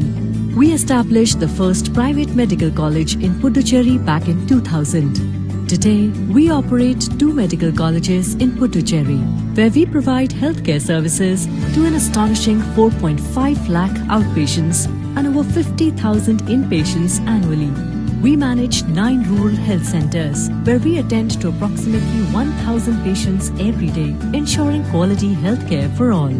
And now, as we embark on our next level in healthcare, we are proud to introduce the Vinayaka Karkinos Oncology Institute, or VCOI, in collaboration with Karkinos Healthcare. Karkinos Healthcare is a purpose-driven, technology-led oncology platform, revolutionizing cancer care in India, with a primary focus on early detection, precise diagnosis, patient care, and groundbreaking research. Through setting up of the Vinayaka Karkinos Oncology Institute, the aim is to bring comprehensive cancer care closer to the communities under the distributed cancer care network. Our mission: early detection programs through community screening programs, identifying high-risk patients and guiding them throughout their entire care journey. The facility will be equipped with state-of-the-art diagnosis and treatment options. And as part of our commitment to the people of Puducherry, Vinayaka Karkinos Oncology Institute aims to screen nearly 1 lakh population within the next few months. This collaboration between Karkinos Healthcare and Vinayaka Missions Group, including Vinayaka Missions Research Foundation, in setting up of the Vinayaka Karkinos Oncology Institute, VCOI, in Puducherry and Salem, shall be a testament where education, research, and affordable and accessible cancer care come together for a brighter, healthier future.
Welcome to Vinayaka Missions Group, where education meets healthcare excellence.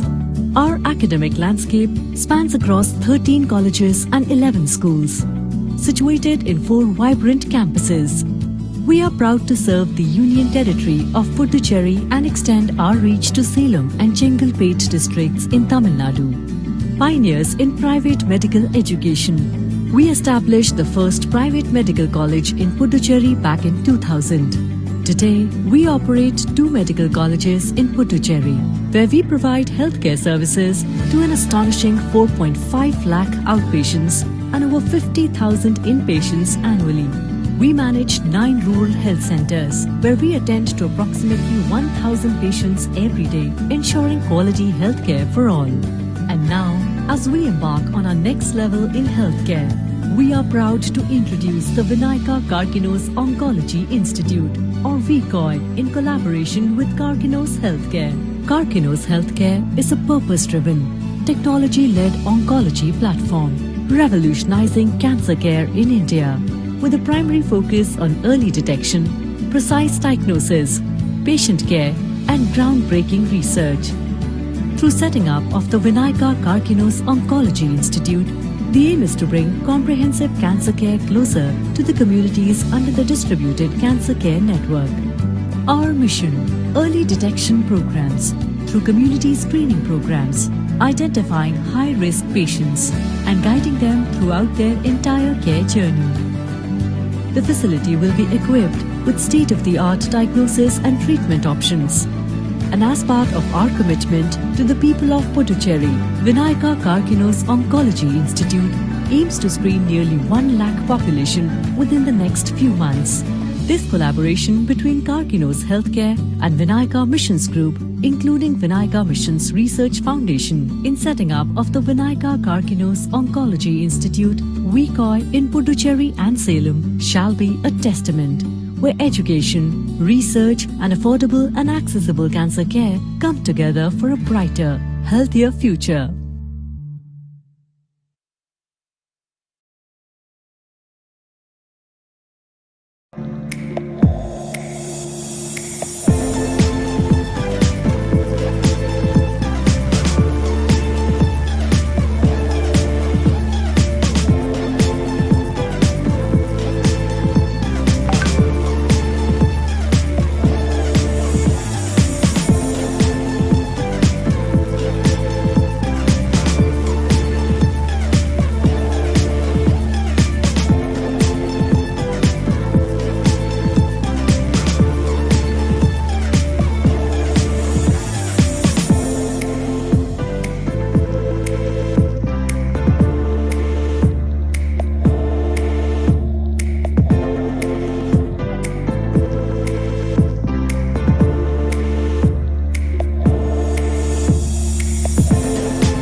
Welcome to Vinayaka Missions Group, where education meets healthcare excellence.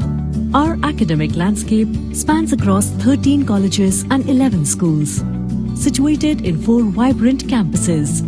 We are proud to serve the Union Territory of Puducherry and extend our reach to Salem and Chengalpet districts in Tamil Nadu. Pioneers in private medical education. We established the first private medical college in Puducherry back in 2000.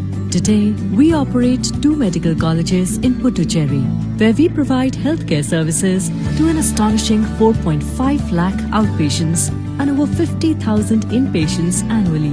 We manage 9 rural health centers, where we attend to approximately 1,000 patients every day, ensuring quality healthcare for all. And now, as we embark on our next level in healthcare, we are proud to introduce the Vinayaka Karkinos Oncology Institute, or VCOI, in collaboration with Karkinos Healthcare. Karkinos Healthcare is a purpose-driven, technology-led oncology platform, revolutionizing cancer care in India, with a primary focus on early detection, precise diagnosis, patient care, and groundbreaking research. Through setting up of the Vinayaka Karkinos Oncology Institute, the aim is to bring comprehensive cancer care closer to the communities under the distributed cancer care network. Our mission: early detection programs through community screening programs, identifying high-risk patients and guiding them throughout their entire care journey. The facility will be equipped with state-of-the-art diagnosis and treatment options. And as part of our commitment to the people of Puducherry, Vinayaka Karkinos Oncology Institute aims to screen nearly 1 lakh population within the next few months.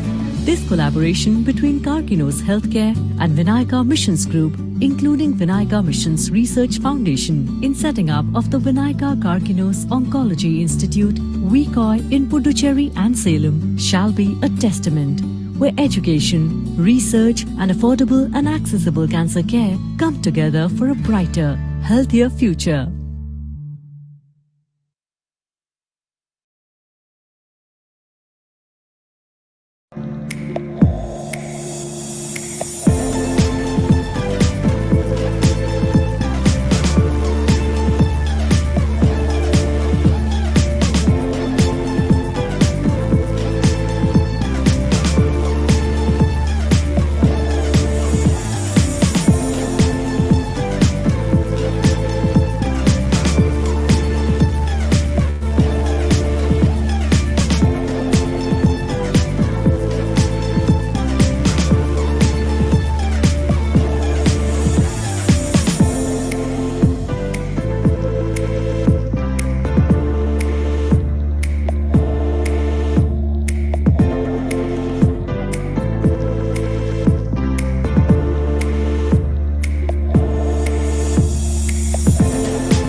Welcome to Vinayaka Missions Group, where education meets healthcare excellence. Our academic landscape spans across 13 colleges and 11 schools, situated in 4 vibrant campuses. We are proud to serve the Union Territory of Puducherry and extend our reach to Salem and Chengalpet districts in Tamil Nadu. Pioneers in private medical education. We established the first private medical college in Puducherry back in 2000. Today, we operate 2 medical colleges in Puducherry, where we provide healthcare services to an astonishing 4.5 lakh outpatients and over 50,000 inpatients annually. We manage 9 rural health centers, where we attend to approximately 1,000 patients every day, ensuring quality healthcare for all. And now, as we embark on our next level in healthcare, we are proud to introduce the Vinayaka Karkinos Oncology Institute, or VCOI, in collaboration with Karkinos Healthcare. Karkinos Healthcare is a purpose-driven, technology-led oncology platform, revolutionizing cancer care in India, with a primary focus on early detection, precise diagnosis, patient care, and groundbreaking research. Through setting up of the Vinayaka Karkinos Oncology Institute, the aim is to bring comprehensive cancer care closer to the communities under the distributed cancer care network. Our mission: early detection programs through community screening programs, identifying high-risk patients and guiding them throughout their entire care journey. The facility will be equipped with state-of-the-art diagnosis and treatment options. And as part of our commitment to the people of Puducherry, Vinayaka Karkinos Oncology Institute aims to screen nearly 1 lakh population within the next few months. This collaboration between Karkinos Healthcare and Vinayaka Missions Group, including Vinayaka Missions Research Foundation, in setting up of the Vinayaka Karkinos Oncology Institute, VCOI, in Puducherry and Salem, shall be a testament where education, research, and affordable and accessible cancer care come together for a brighter, healthier future.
Welcome to Vinayaka Missions Group, where education meets healthcare excellence.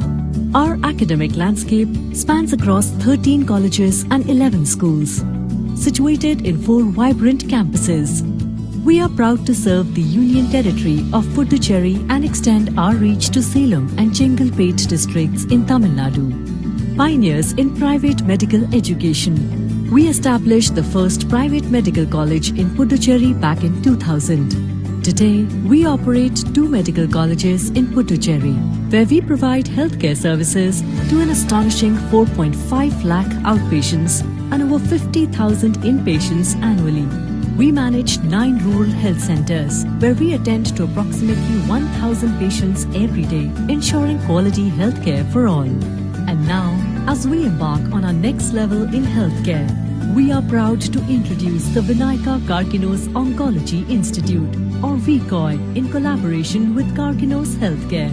Karkinos Healthcare is a purpose-driven, technology-led oncology platform, revolutionizing cancer care in India, with a primary focus on early detection, precise diagnosis, patient care, and groundbreaking research. Through setting up of the Vinayaka Karkinos Oncology Institute, the aim is to bring comprehensive cancer care closer to the communities under the distributed cancer care network. Our mission: early detection programs through community screening programs, identifying high-risk patients and guiding them throughout their entire care journey.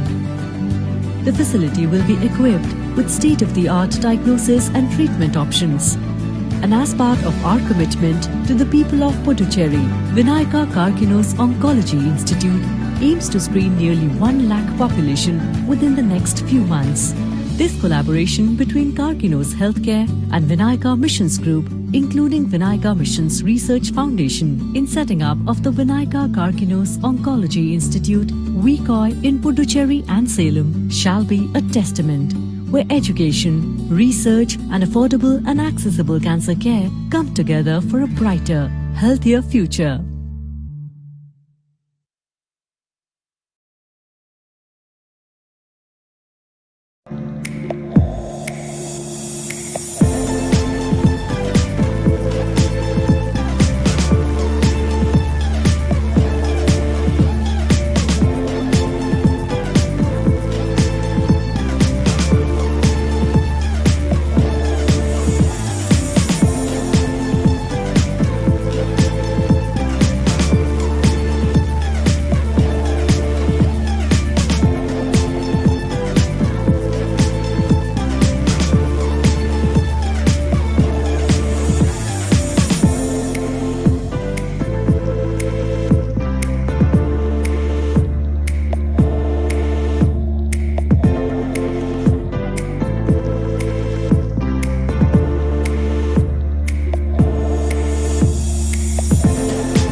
Welcome to Vinayaka Missions Group, where education meets healthcare excellence. Our academic landscape spans across 13 colleges and 11 schools, situated in 4 vibrant campuses. We are proud to serve the Union Territory of Puducherry and extend our reach to Salem and Chengalpet districts in Tamil Nadu. Pioneers in private medical education. We established the first private medical college in Puducherry back in 2000. Today, we operate 2 medical colleges in Puducherry, where we provide healthcare services to an astonishing 4.5 lakh outpatients and over 50,000 inpatients annually. We manage 9 rural health centers, where we attend to approximately 1,000 patients every day, ensuring quality healthcare for all. And now, as we embark on our next level in healthcare, we are proud to introduce the Vinayaka Karkinos Oncology Institute, or VCOI, in collaboration with Karkinos Healthcare. Karkinos Healthcare is a purpose-driven, technology-led oncology platform, revolutionizing cancer care in India, with a primary focus on early detection, precise diagnosis, patient care, and groundbreaking research. Through setting up of the Vinayaka Karkinos Oncology Institute, the aim is to bring comprehensive cancer care closer to the communities under the distributed cancer care network. Our mission: early detection programs through community screening programs, identifying high-risk patients and guiding them throughout their entire care journey. The facility will be equipped with state-of-the-art diagnosis and treatment options. And as part of our commitment to the people of Puducherry, Vinayaka Karkinos Oncology Institute aims to screen nearly 1 lakh population within the next few months. This collaboration between Karkinos Healthcare and Vinayaka Missions Group, including Vinayaka Missions Research Foundation, in setting up of the Vinayaka Karkinos Oncology Institute, VCOI, in Puducherry and Salem, shall be a testament where education, research, and affordable and accessible cancer care come together for a brighter, healthier future.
Good afternoon to everyone. I welcome you all to the BMSECON2023 YRS PG session. The session starts now. For the oral presentation, total presentation time is 9 minutes. So in which 7 minutes is your presentation time and 2 minutes is for discussion.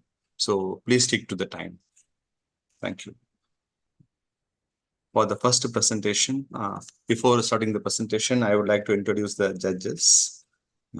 Judges Dr. Kashish Singh, Assistant Professor, Department of Anatomy, MMCMSR, Ambala, Haryana, and Dr. Chandrasekhar, Professor, Physiology, COE, Balaji Medical College, and Dr. Arul Vijayavani, Associate Professor and Head, Department of Biochemistry, JIPMER. I welcome you all, the judges. So I thank you for your wonderful time judging the session. So for the first presentation, I would like to call Parneet Sandhu. Parneet Sandhu, you can share your slides now. Yes, sir. Good afternoon, sir. Am I audible? Yeah, you're audible.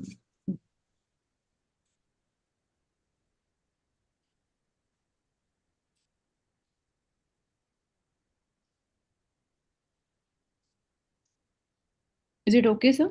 Yeah, okay. You can start now. Okay.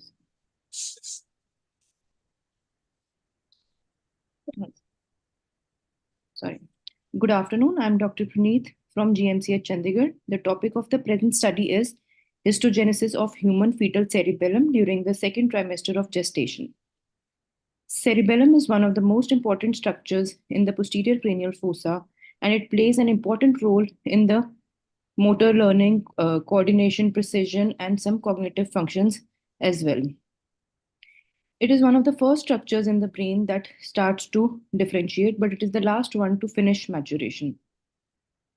Cerebellar cortex is divided into molecular layer, middle Purkinje cell layer, and inner granular layer. External granular layer consists of indifferent cells, and it may convert into nerve cells or glial cells. With respect to the external features of the cerebellum, the fissures of the cerebellum, vermis, and the hemispheres, they appear by the second trimester of pregnancy. The aims and objectives of this study is to observe the normal development of the cerebellum and to study the pattern of development of the fetal cerebellum. We regularly perform fetal autopsies in our department between the age group of 12 to 28 weeks as per standardized protocol, and detailed antenatal history was taken in all the cases.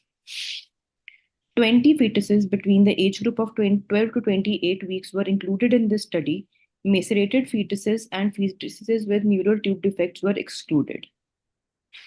After fixing the fetus, we dissected the cerebellum and then it was subjected to routine histological procedure. We used hematoxin and eosin and periodic acid shift stains. The following observations were made. This is an image of the dissected cerebellum from a 20-week-old fetus. We can see the cerebellar hemispheres, vermis, and fissures can also be seen. This is a histological appearance of the cerebellum under H&E stain and 4x magnification. The first age group under study was 12 to 16 weeks, in which under 10x magnification and H&E stain, we saw the external granular layer. Now, figure number 4, we can see under 12x magnification, the external, the magnified size of external granular layer with indifferent cells. The second age group was 16 to 20 weeks of gestation, in which we observed very few Purkinje cells, and they were rounded in, I'll just zoom, they were rounded in appearance. Under PAS staining and 20x magnification, basket and stellate cells were beginning to differentiate. The next age group was 20 to 24 weeks, in which there was increase in population of Purkinje cells in figure number 7 under 20x magnification, and under PAS we could see the different layers of the cerebellum. The last age group was 24 to 28 weeks of gestation, in which we saw Purkinje cells were increased in number, and a discrete layer of the Purkinje cell layers was seen under H&E magnification. Under PAS staining, we can see Purkinje cell layer with the dendrites as well. So this present study covered the histological observations during the second trimester of gestation. According to previous data in the literature, in the age group of 12 to 16 weeks, cerebellar surface was covered by external granular layer, and in 16 to 20 weeks, stellate and basket cells were observed. In the present study also, we made similar observations. Then there was another study in which around 22 to 24 weeks of gestation, there was clear demarcation between different layers of the cerebellum. However, in our study, we saw this change between 20 to 24 weeks along with the oval to round shaped Purkinje cells. We did not see the typical appearance of the Purkinje cell, which is flower shaped in the study, because according to the literature, it starts to appear after 30 to 32 weeks. This is a table summarizing various studies in the literature as well as our study. To conclude, since cerebellum is the first structure in the brain which starts to differentiate and last one to maturation, so this long period of development makes it a very vulnerable structure for various developmental defects or congenital defects. And most of the data that is available in the literature is regarding the morphometry or external features of the cerebellum. There are very few studies available which are based on the histological or microscopic levels. There are various congenital cerebellum abnormalities: hypoplasia, dysplasia of cerebellum, Dandy-Walker syndrome. And the data that is available in the literature is based mostly on the ultrasound and MRI observations. However, these investigations, they have limitations. So therefore, I would like to say that performing an autopsy and then studying the specimens at microscopic level provides us with a better picture of the conditions, and this information can be shared with the neurological department, and cerebral anatomy can be explored in future. These are the references. Thank you. Thank you, Pani. The judges can ask your questions.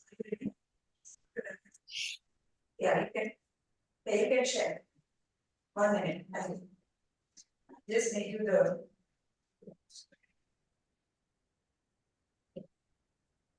Right? Yeah, respected judges can ask the questions. Sorry, ma'am, I not can't hear.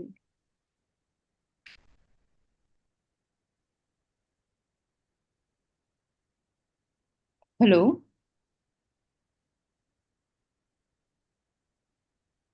Can you please repeat the question? Yes. You may go ahead. Dr. Kashish Singh. Hello. Madam, we cannot able to hear you.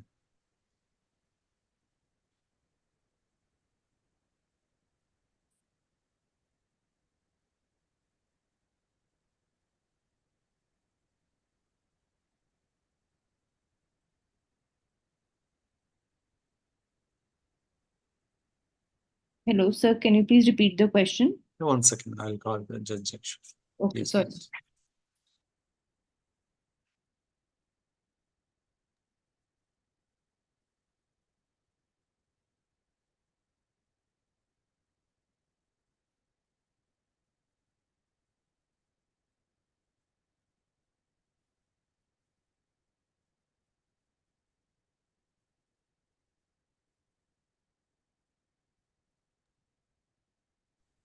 Pani, please wait. Yes, sir. She has some technical problem. Yeah. No problem. Yeah. Okay.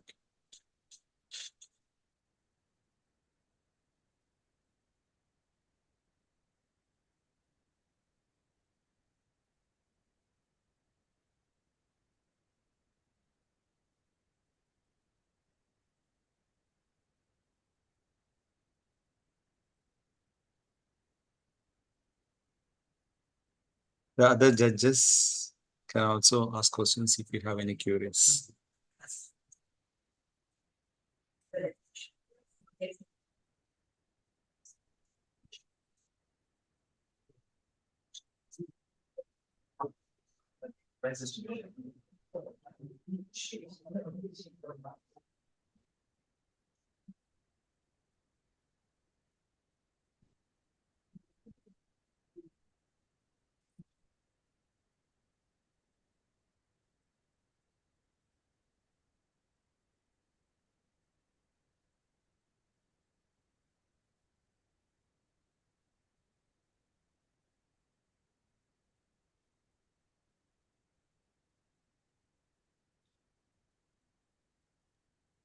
Hello. Can you hear me now? Yes, ma'am, you can ask the question. Dr. Parneet? Yes, ma'am. Good afternoon. Yeah. Good afternoon. I just want to know, you have selected the fetuses from the age group of 12 to 28 weeks. Yes, ma'am. 20. Can you tell me what was the time period when you received these fetuses, or what they're the, I mean, how did you select the fetuses? Ma'am, we perform fetal autopsies in routine. So every second day, third day, we keep receiving fetuses from the gynae department from our college only. But I started working on this study in May.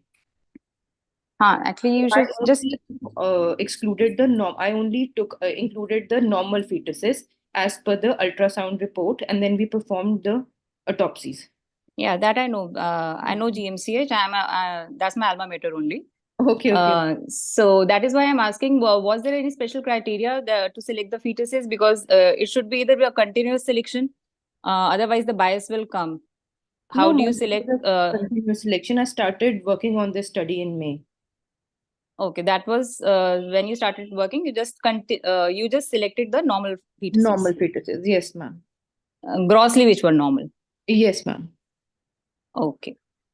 And the presentation is good. The slides were good, but one thing I would like to just see in your histology pictures. Yes, ma'am.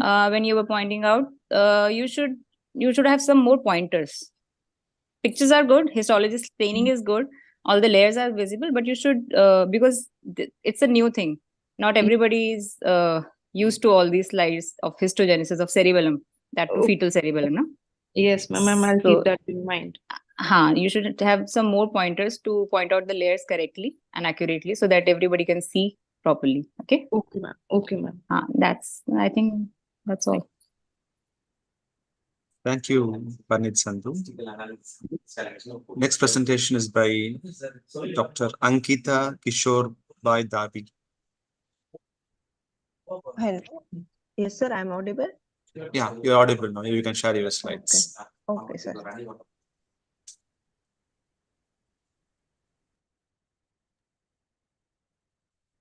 Hello. Good afternoon, everyone. You can start. Myself, Dr. Ankita Dapi from the BMSECON Medical College, Ahmedabad. I am a second-year resident. Today, I am presenting a topic on the cytogenetic analysis of couples with recurrent pregnancy loss in Gujarat region. It is a retrospective study. Let's start with the introduction. Recurrent pregnancy loss is classically defined as the occurrence of 3 or more consecutive abortions. However, the American Society of Reproductive Medicine has recently defined recurrent pregnancy loss as 2 or more abortions. It is a clinically recognized pregnancy, involuntary ending before 20 weeks of gestation. It affects approximately 10 to 15% of couples of all clinically recognized pregnancies. There are several etiological factors considered for recurrent abortion, including chromosomal anomalies like genomic instability, single gene mutation, epigenetic changes, X chromosome inactivation, and sperm chromosomal rearrangement. The carrier parent with a balanced translocation may face the problem of infertility and give birth to a malformed baby. They are responsible for 2 to 5% of recurrent abortion. It has also been reported that 50 to 60% spontaneously aborted product of conception have chromosomal anomalies. These are the types of the chromosomal anomalies, mainly being structural and numerical. Structural being translocation, inversion, deletion, polymorphism, etc. Numerical being aneuploidy, hyperploidy, hypoploidy, polyploidy. And these chromosomal abnormalities in the couple are considered to be strong etiology for recurrent abortion. Thus, the parental karyotyping is recommended to assess the genetic cause of RPL. Aims and objective of this study is to find the prevalence of chromosomal abnormalities in couples with RPL and to encourage knowledge about genetic counseling, to compare this study with the other studies and to contribute in national database preparation.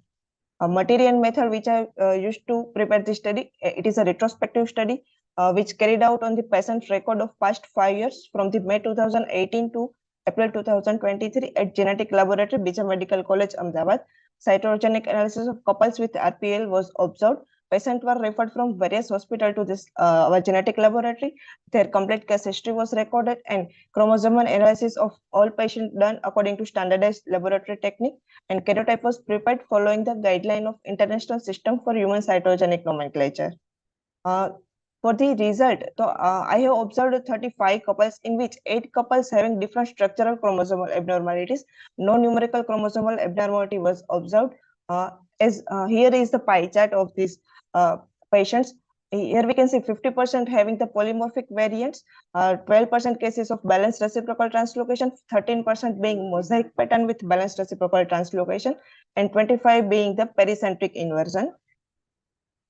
Here this table 1 showing the age-wise distribution of the individuals, and from this observation, the affected female partner mean age group is 27.8 year and affected male partner having mean age group was 30.5 year.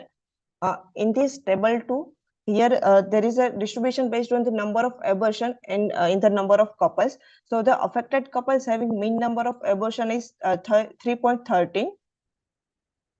Here is the table 3 showing the distribution of pregnancy loss based on this trimester.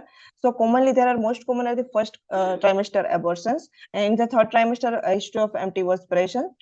And it is observed that with couples with a chromosomal abnormalities had history of abortion all 3 trimester, but most common was the first. The mean number of first trimester abortions is the 1.88, 15 being out of 25.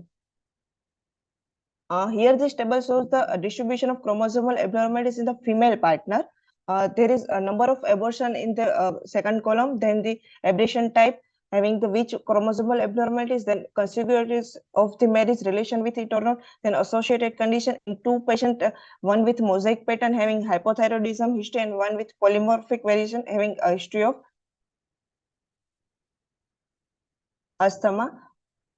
Here in the second table, here is showing the data of the male partner. So from this above observations, in 2 cases there was associated history disease. There was chromosomal abnormalities present in female partner. In case of conspiracy of the marriage, there was in 1 male partner chromosomal abnormality was present. Here showing the images of the normal karyotype. First is showing of the female, and second is showing the male 46XY. Now in this first there is in male partner there is large satellite region on the short arm of chromosome 22.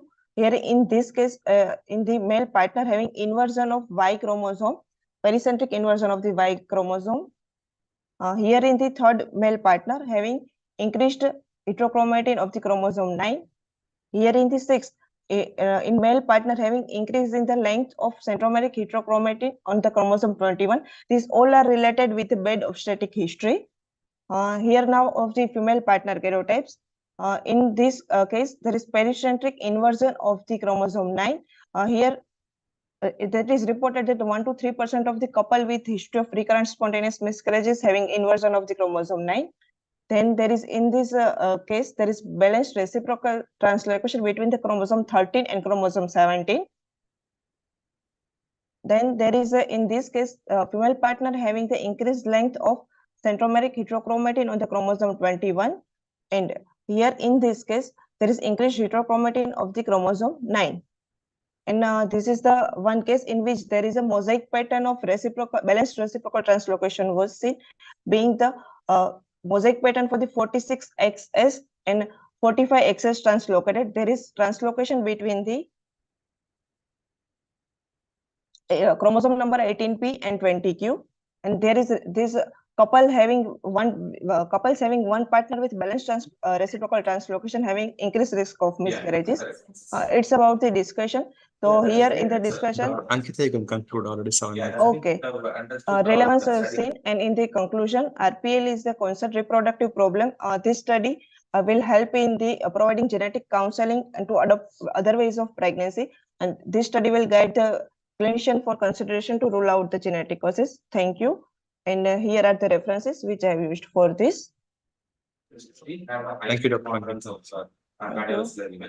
So just can ask the questions.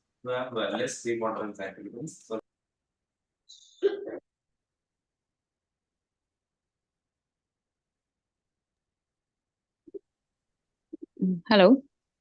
Hello, good afternoon, ma'am. Dr. Ankita. Okay. It's a good topic. But one thing I would like to ask, how much do you think is the, relevance of this topic clinically? What did you feel? It's a retrospective study, but Yes, if ma'am, you it is have to retrospective counsel, study. if you have to counsel the patients and you have to counsel the parents, how relevant or how useful you think it actually will be? Okay, ma'am. I will show them to this data that if there is no other problem after screening in the in case of the infertility, then I will show them this data to help to educate them that the recurrent karyotyping was important in case of recurrent pregnancy loss or in case of infertility. So you think you will be able to counsel the patients according to this data? I will try them. You have to simplify it so that the clinician can use and even you can use. Okay, ma'am. And Yes, ma'am. try to just summarize the thing. You were just more reading the slides. Try to explain it in a simpler manner. Okay. Okay, ma'am. Otherwise, it's a good study. Okay. Thank you. ma'am. Thank you, Dr. Ankita. Thank you, sir. Next presentation is by Dr. Nikolaus. Dr. Nikolaus, you can share your slides.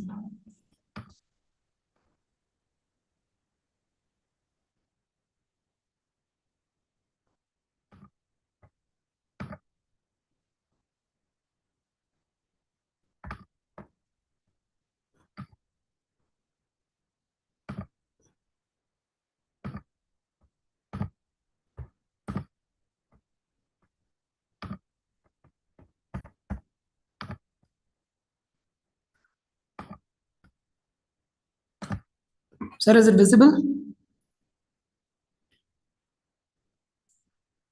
Sir, is it also audible and visible?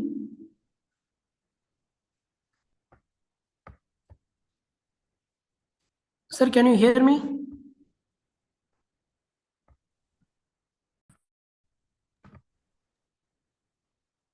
Sir, can you hear me? Yeah, we can hear you. Carry on. Okay. Sir, I'm Dr. Niklesh in the Department of Anatomy, Jippar, Puducherry. My topic of presentation is clinical significance associated with anatomical variations of paranasal air sinuses, a computer tomographic study. So coming to the introduction. So in the introduction, so why we are choosing paranasal air sinuses? This is most common to exhibit lot of anatomical variations. And these variations are asymptomatic and incidentally detected by computer tomography. So the clinical variations and the landmarks are most important for the radiologist as well as surgeons. So why we are choosing CT instead of MRI? CT is the gold standard investigation of choice in delineating the abnormal anatomy and the variations for the surgeon, treatment planning, and for the surgical intervention. Coming to the aims and objectives. So my aim is to identify the anatomical variations of paranasal air sinus and to understand the clinical significance associated with these variations. Coming to the materials and methods, it is of 280 CT scans has been archived in the PACS in the radio diagnosis at JIBMER. So axial and coronal sections was taken for all the four sinuses, frontal, maxillary, ethmoid, and sphenoidal air sinus. Images were reconstructed in sagittal plane to analyze the pneumatization pattern of sphenoidal air sinus. So this is a CT image which I'm showing. It is used in JIBMER, and these two are the softwares which are used to view the images. Coming to the results. So it is of 280 scans. We have male of 142 and female of 138. So frontal air sinus, we are looking for aplasia, hypoplasia, and septations. In my case, it was 4 cases in right and left together. We have 560. So it is 4 present in hypoplasia, 22 of hypoplasia, and 46 in septations. Now you can see the image where you can see here the frontal sinus aplasia, and you can see frontal sinus hypoplasia in the second image, and the third image shows the septations in the frontal sinus, both right and left side. In maxillary air sinus, we looked for hypoplasia and septations, whereas aplasia, I didn't get any case. So 13 cases was present as hypoplasia and 35 cases of septations. So you can see maxillary sinus hypoplasia in the image, and you can see septations on the right side image. Coming to the osteometal complex, conchobullosa. What do you mean by conchobullosa? Conchobullosa is nothing but pneumatization. If it is pneumatized, we call it as conchobullosa of the pneumatization of middle turbinate. If the middle turbinate is pneumatized as lamellar, extensive, and bulbous, in this we got more frequency as lamellar as 32.5% and least as bulbous. So you can see this is a lamellar type of conchobullosa, pneumatization of middle turbinate, and this is an extensive type of conchobullosa, and this is bulbous type of conchobullosa.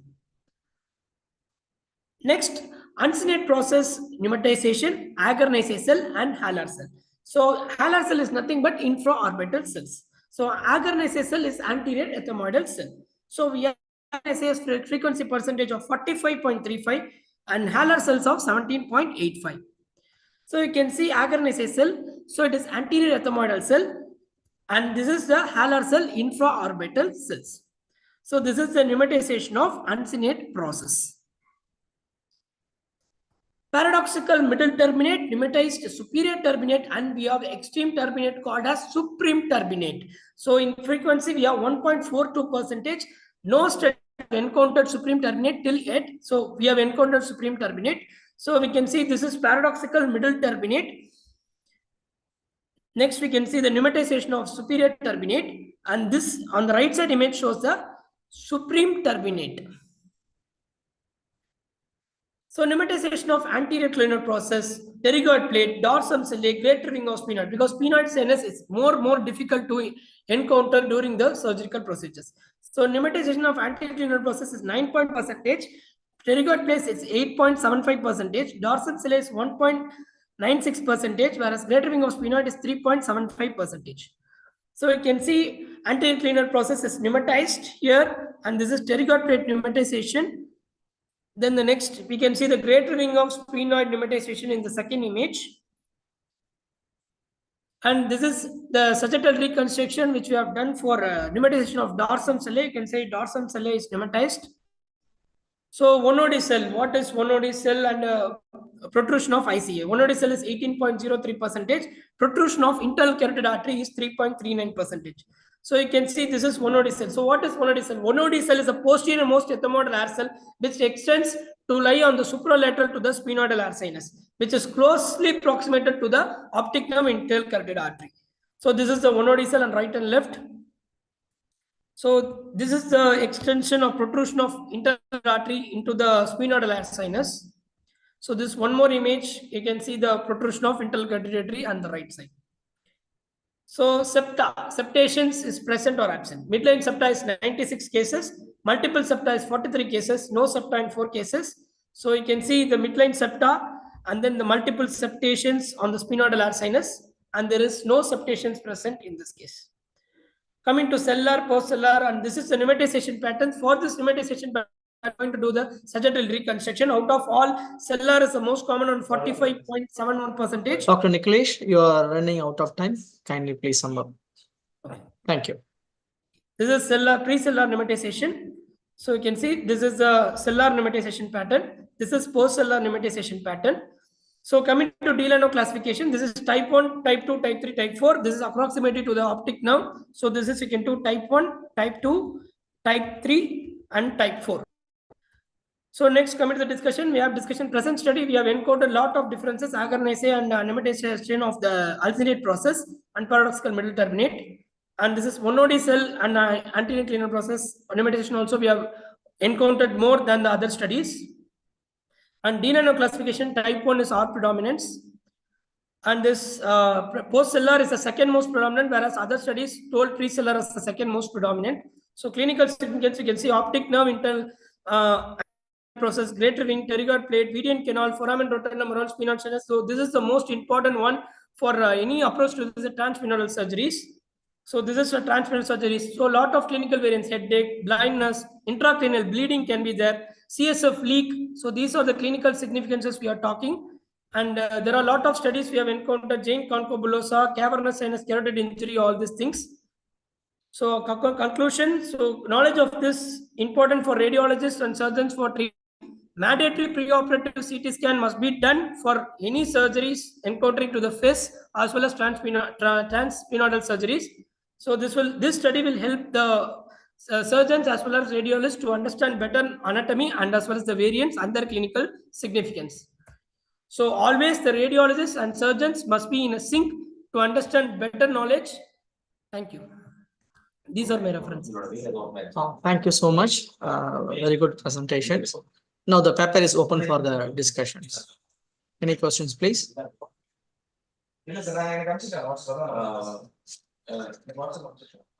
Okay. Thank you so much. Next, we are going to the next presenter. Ilakya. Yes, sir. Am I Now audible? the board is for yours. You can present your presentation. Best of luck. Thank you, sir.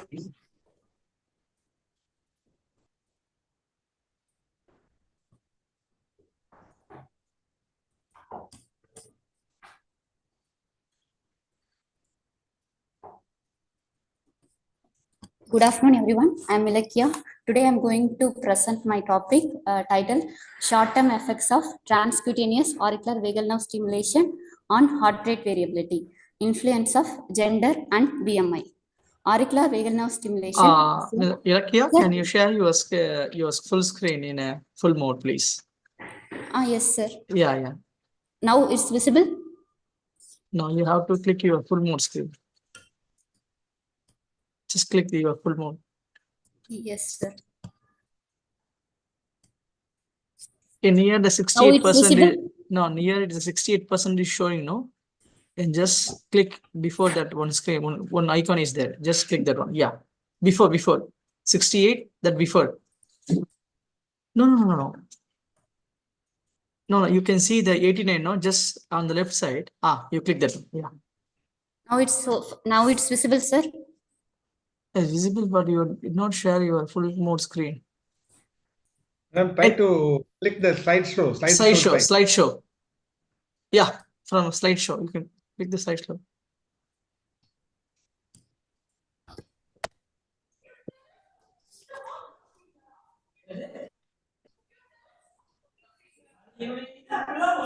Just click the slideshow. Now it's visible. Okay, anyway, you press. Is near the size, madam. 89%. Just left to that.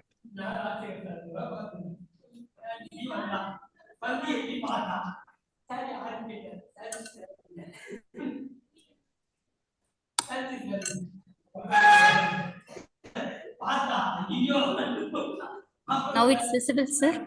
It's visible, madam. You can just click It's visible, but the problem is you are not going to the slideshow. The slide is your visible. Slideshow. Sir, I'm on my slideshow only. I clicked that. Click that. Yeah. That's click that. Click it. Click it. I clicked yeah. it. Wait. Now it's fine, sir. No, it's not come. Again, click it once again.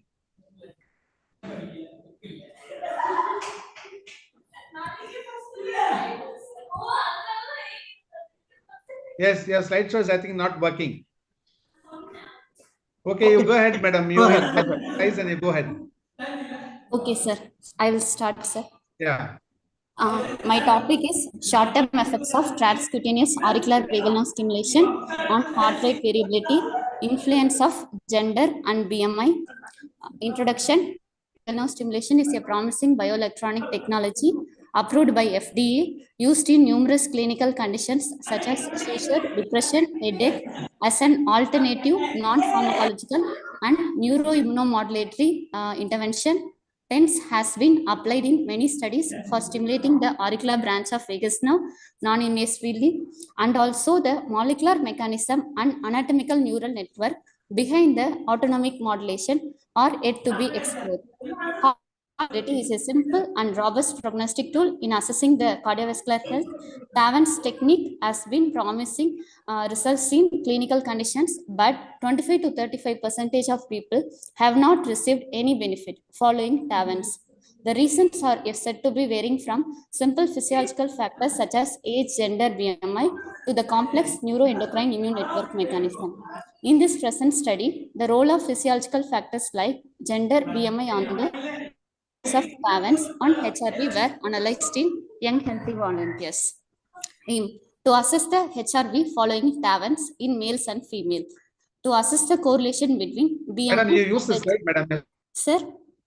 Your slide, go to the slide. You're on the first slide itself. Okay, sir. Now, sir? Your slides are not moving, ma'am. Go to the next slide. Next slide. You're on the first slide itself. Come to the aim slide, fourth slide. Let's change the slide. Now it's moving, sir. Not No, moving. madam. Sir, I think it is for us only, we are not able to see. You can close the PowerPoint and reopen it again, madam. You Okay, can try ma'am. it actually. It is not moving for us.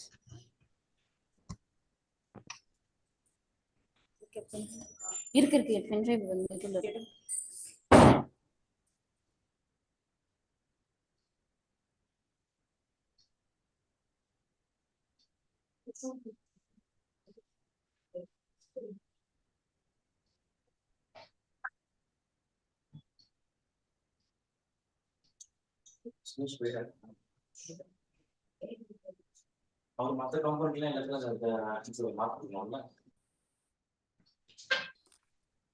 So now it's visible.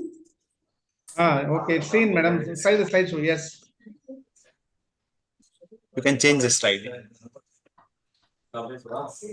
Your slideshow is It's not okay, working. sir. Yeah, you go ahead. Can I go ahead? Yeah, you go ahead, madam. Okay. Aim of the study to assess the heart rate variability following TAVANS in male and female healthy volunteers to assess the correlation between BMI and change in HRV parameters before and after TAVANS procedure. The methodology, it's a part of my program, and there are no relevant articles regarding this topic. So we did it as a pilot study. It's a single arm interventional convenient sampling. 22 health young volunteers were involved at Department of Physiology, JIPMER. Inclusion criteria, healthy young individuals, both male and female, yearly proliferative phase of menstrual cycle, age group between 18 to 35 years, BMI of 18 to 22.9 were included. Exclusion criteria, known case of DM, hypertension, CVD, neurological disorders, asthma, COPD, active peptic ulcer disease, and also those were receiving chronic medications were excluded from the study. After obtaining the approval,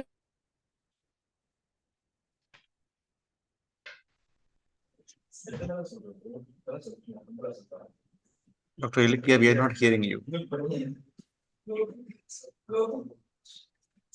Dr. Ilikia?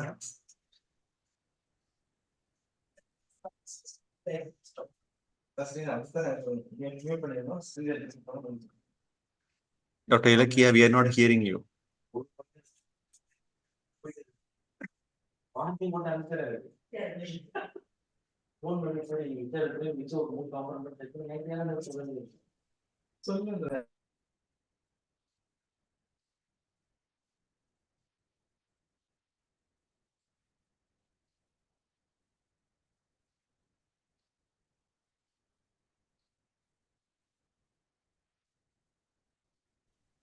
sir, can I continue?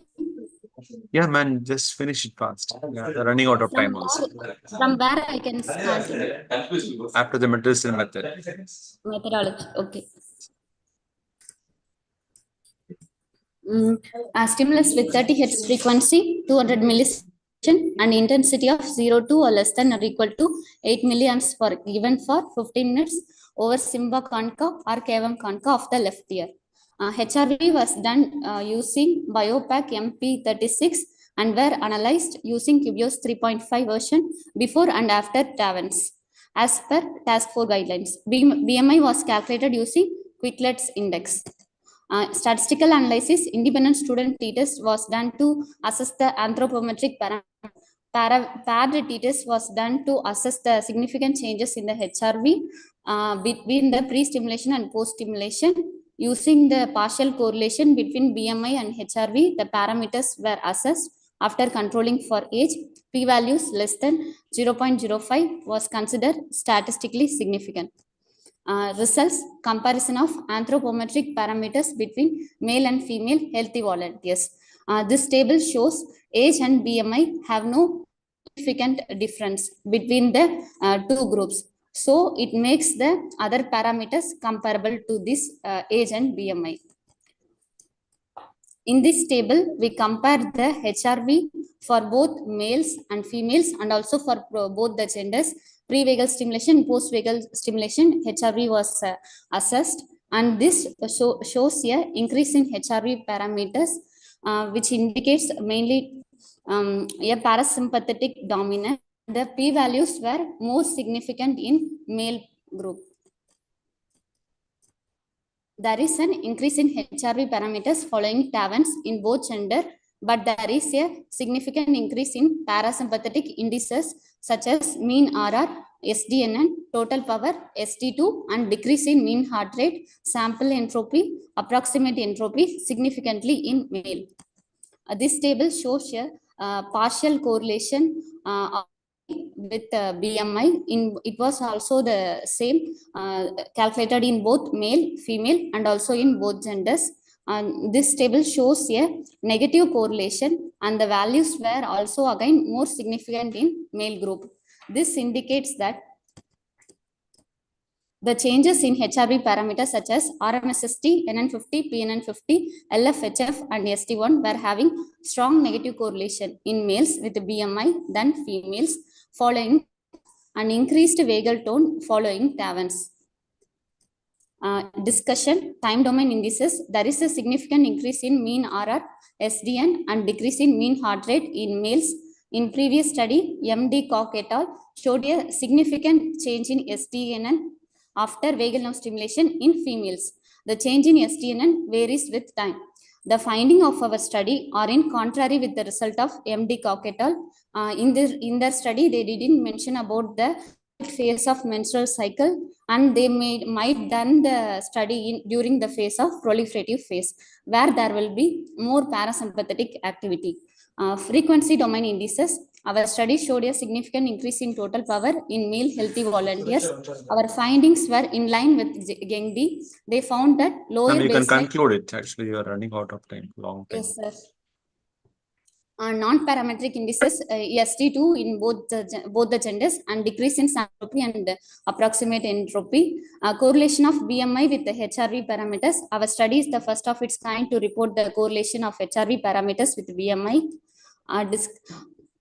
Concluding this, BMI and gender influences the short-term effects of TAVANS on time domain indices and nonlinear methods of HRV analysis. The changes in HRV parameters following TAVANS were more significant and also negatively correlated with BMI. This indicates that the persons who are having higher BMI will have lesser effects to TAVANS and vice versa. Limitations: very low sample size. QEG was not done to assess the brain changes. Gonadal hormone assay was not done.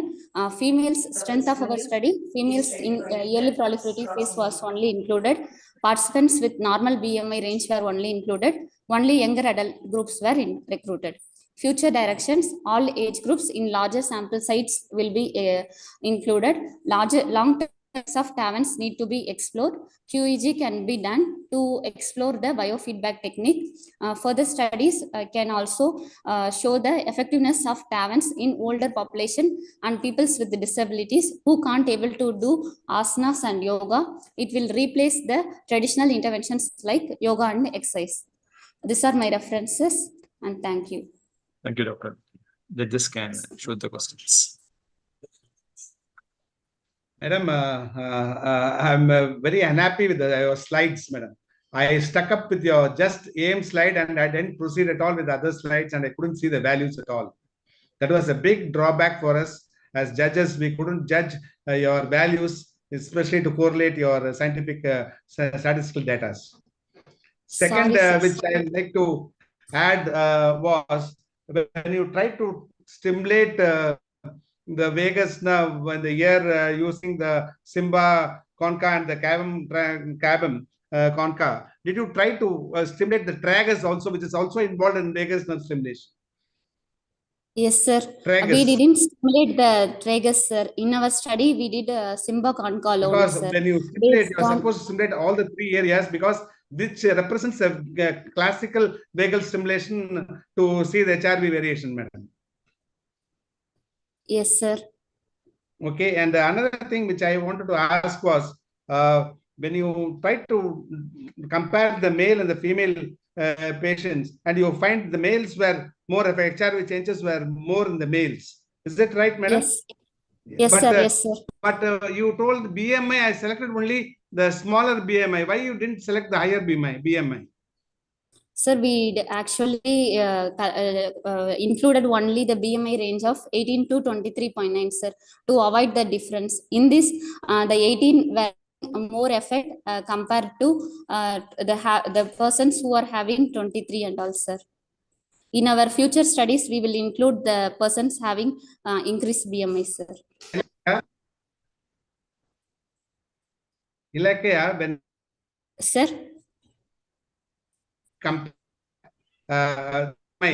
You need to select a larger range. Yes, sir. Hello? Am I audible? Hello? Yes. Yes, audible. Yes. Yeah, see, that was my question. And the frequency domain also didn't correlate at all. You didn't try to correlate the frequency domain with your BMI also. Yes, sir, we did the correlation, sir, but the values were not that much significant. In that, mainly LF, HF, and total power were negatively correlated with the BMI in males, sir. Okay, madam. Okay, now let's see how you proceed with your further studies. Okay. Okay, sir. Thank you, sir. Thank you, Dr. Lakina. Thank you, sir. Yeah. Next is by Dr. Sweta Krishnan. Sweta Krishnan, you can share your slides. Yes, sir. Am I audible, sir? Yeah, yes, you are audible. Yes, thank you, sir. Start now. Yeah.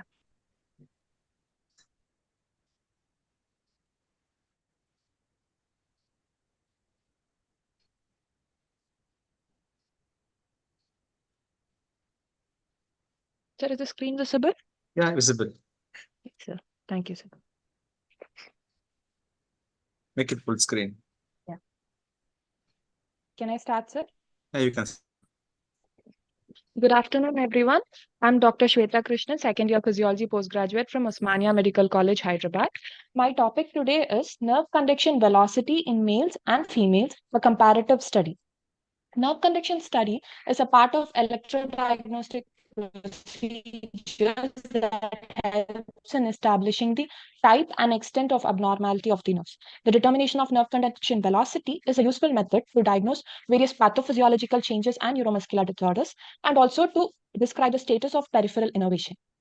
The use of nerve conduction velocity measurement as a diagnostic tool requires a knowledge of range of values encountered in healthy individuals to set a normative data.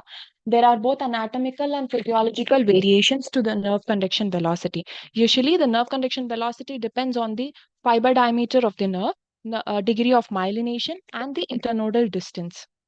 Other factors such as age, temperature, height, gender, and limb are also physiological variables which is affecting the nerve conduction velocity. So it is crucial to set a normative data taking these factors into consideration. So our aim in this study was to compare the motor nerve conduction velocity of the median nerve in males and females. The objectives of the study was to measure the proximal and distal latency of the recorded signal deflection, to measure the distance between the two stimulation points, and to calculate the conduction velocity of the median nerve in both upper limbs of the individual. Then to compare the nerve conduction velocity of the median nerve in males and females. The inclusion criteria involved in the study was 17 to 30-year-old individuals were taken, both male and female subjects, and all the subjects were right-handed individuals with a BMI less than 25. The exclusion criteria of the study were left-handed, mixed-handed, and ambidextrous individuals, and individuals with any history of implant fixation, including pacemakers, any old or recent history of fracture, any local deformity, and any history of nerve compression, neurological disorders, addictions, metabolic disorders, genetic disorders, and endocrine disorders were excluded from the study. Subjects with diabetes or hypertension or dyslipidemia and any family history of neurological, cardiovascular, or metabolic disease were also excluded from the study. Coming to the methods and materials, a total of 60 subjects, including 30 males and 30 females, aged between 17 to 30 years of both genders without any comorbidities, were taken as the study population. The NCV equipment used was Natus Nicola TDX system, and the Flinders Handedness Questionnaire was used to assess the true handedness of the individuals taken for the study. After a detailed history taking and getting an informed consent, an electrical stimuli was applied over the median nerve at the distal and the proximal side. The distal being near the wrist and the proximal being near the elbow. The length between these two stimulation points were measured, and the conduction velocity is equal to distance by proximal latency minus distal latency. The calculated conduction velocities of these two group of people were tabulated and compared. The results of the study were the mean age of males and females included in the study were 22.76 years and 21.83 years respectively for males and females. The mean height of the males and females included were 173.07 centimeter and 158.07 centimeters respectively. The mean conduction velocity calculated was again tabulated in terms of dominant limb, the right hand, and the non-dominant limb, that is the left hand. In dominant limb, males had a nerve conduction velocity of 62.77 meter per second, and females had a value of 61.38 meter per second. Nerve conduction velocity of 59.75 meter per second, and females had 62.23 meter per second. The mean conduction velocities plotted as a graph. You can see that the dominant limb in males have a higher value, and in the non-dominant limb, females have got a higher nerve conduction velocity. Coming to the statistical analysis, these values were statistically analyzed using independent sample t-test, and the p-value less than 0.05 was taken as significant. On comparing the values between males and females, in the dominant limb, p-value was 0.1281, which was insignificant. And in the non-dominant limb, p-value is 0.02376, which was a significant value. Coming to the discussion, in the dominant limb, that is the right hand, because the individuals taken were all right-handed individuals, the mean conduction velocity was higher in males. As you can see in this graph, the mean conduction velocity in the dominant limb was higher in males. And this can be explained by the height differences between the both genders taken for the study. The mean height observed was males had 173.07 centimeters and females had a mean height of 158.07 centimeters. And this is a graph showing the mean height of the study subjects in males and females. Coming to the non-dominant limb, the mean conduction velocity was higher in females. In contrast to the dominant limb, it was higher in females. And the difference was statistically significant, which was less than 0.05. So on further analysis, there was an interesting observation that the interarm difference in the nerve conduction velocity was higher in males. We already know that dominance also plays a part in determining the nerve conduction velocity. So in this study, the subjects included were seen to have different interarm differences. In males, the dominant hand, that is the right hand, had a more nerve conduction velocity. In females, it was more in the left hand, that is the non-dominant arm. So conclusion, the gender has definite effects on nerve conduction velocity, and hence it is important to consider this difference before making a diagnosis based on these electrophysiological studies. Also from this study, we have found that dominance also plays a part, and it is a factor. So further studies can be done based on dominance, and the study also suggests that a different set of normative values should be followed for both the genders. The limitations of the study were limited sample size. These were my references. And I would like to thank my Department of Physiology, Osmania Medical College, Department of Neurology, Osmania General Hospital, my seniors, fellow postgraduates, and juniors. Thank you. Thank you, Shweta. Thank you, sir. I request the judges to ask the questions.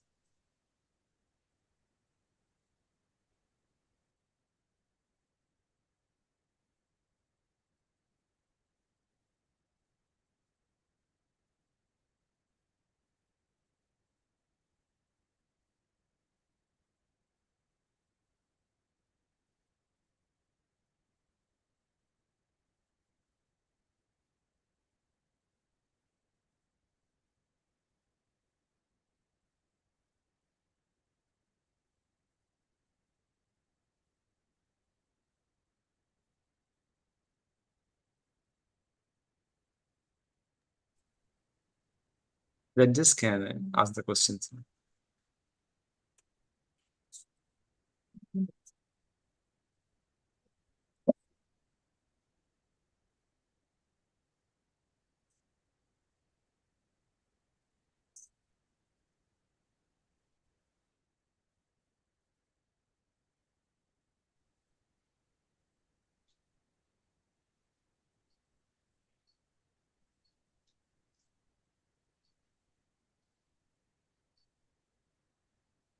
Hello. Yes, sir. Yeah, can you hear me? Yes, sir, you can. Yes, I sir. can Yes, hear sir. you. Yeah.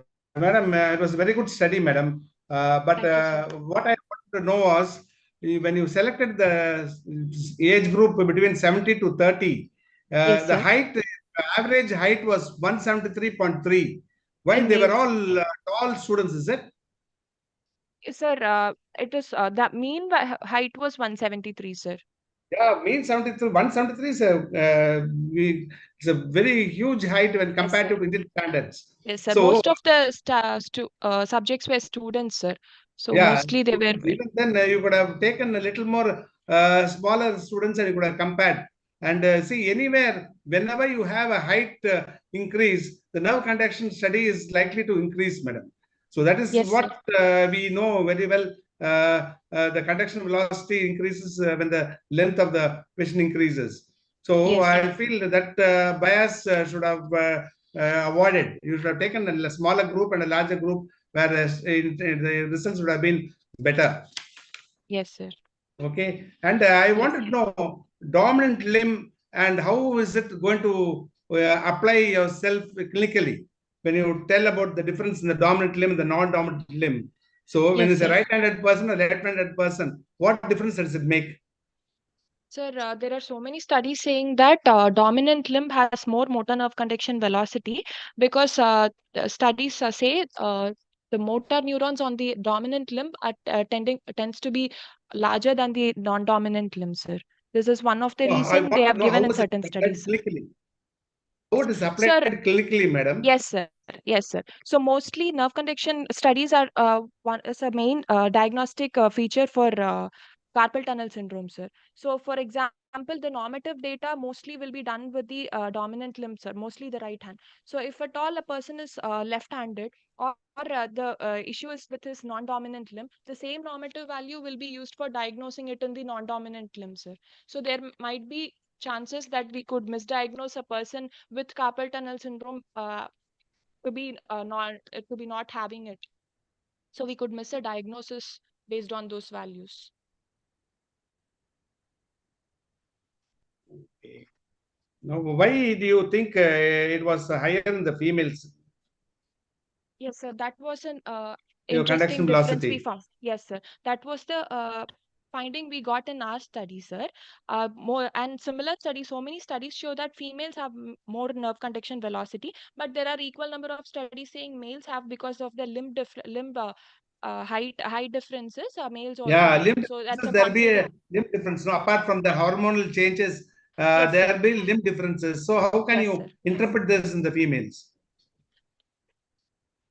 Sir, in females again, based on the menstrual phase which they are in, again there are studies showing there is differences in the motor nerve conduction Now, did velocity you did, during the. did you differentiate the menstrual cycle, follicular phase and progesterone phase and the menstrual phase? Did you try No, it sir. in these phases? No. No, sir. Just it was comparison between males and females, sir. Okay, okay, Studies can be done within females among the okay. 3 menstrual phases, sir.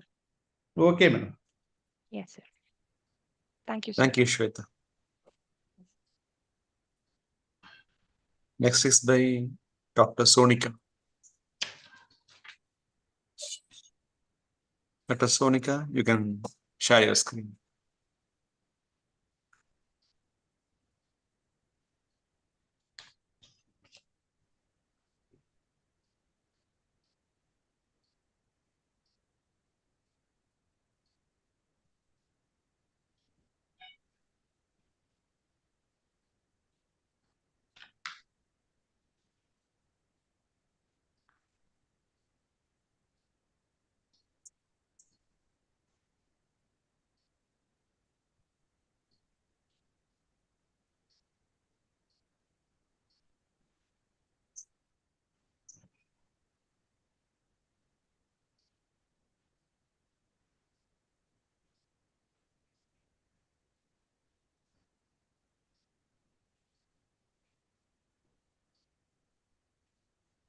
Yes, madam, you share your slide. Yes, sir. Yes, sir. So,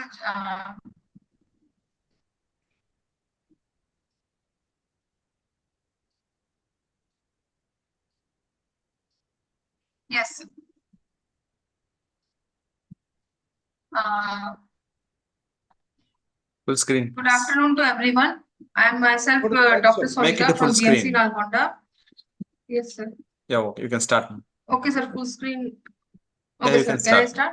Okay, sir. Yeah.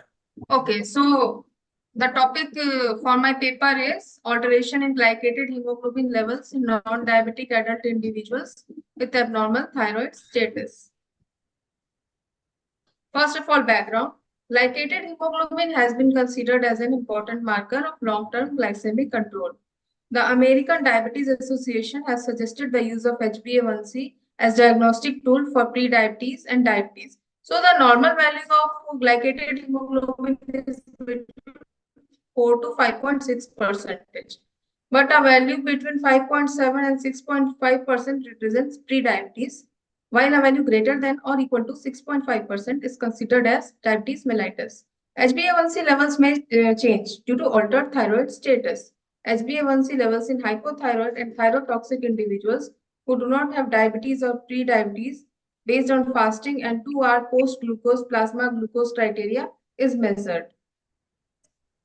Then studies done in hypothyroid patients have shown spurious elevation of HbA1c not only in presence of diabetes but also in non-diabetic subjects. Whereas HbA1c levels in hyperthyroid patients were not significantly different from controls. Now aim. We have to evaluate the effect of thyroid states on glycated hemoglobin levels. Methodology. Number of patients. We took total 120 patients, including both males and females, visiting the outpatient department. Under inclusion criteria, we took patients between age group 21 to 70 years. Cases, we took patients diagnosed with hypothyroidism or hyperthyroidism. Controls, in the control group, we took healthy individuals. Then for both cases and control groups, fasting blood sugar levels were less than 110 milligrams per deciliter as we are taking non-diabetic subjects. Age and gender matched controls were selected. Exclusion criteria, patients with age less than 21 years and more than 70 years. We excluded pregnant women. Then patients with diabetes, liver diseases, renal diseases, hematological malignancies, hemoglobinopathy, recent blood transfusion, and patients on thyroxine and carbimazole. These were excluded. Study design. The research study was done in GMC GGH Nalgonda, Telangana, with the help of Department of Medicine, Department of Biochemistry, and Department of Pathology between August 2023 and October 2023. Parameters like fasting blood sugar, hemoglobin, thyroid profile, like T3, T4, TSH, and HbA1c, which is glycated hemoglobin, were collected before and after the treatment and evaluated. All participants' consent was taken through informed consent form. Method of statistical analysis. It was a case control study with 60 cases and 60 controls. All the data was collected and analyzed statistically for calculating significance of parameters using SPSS software.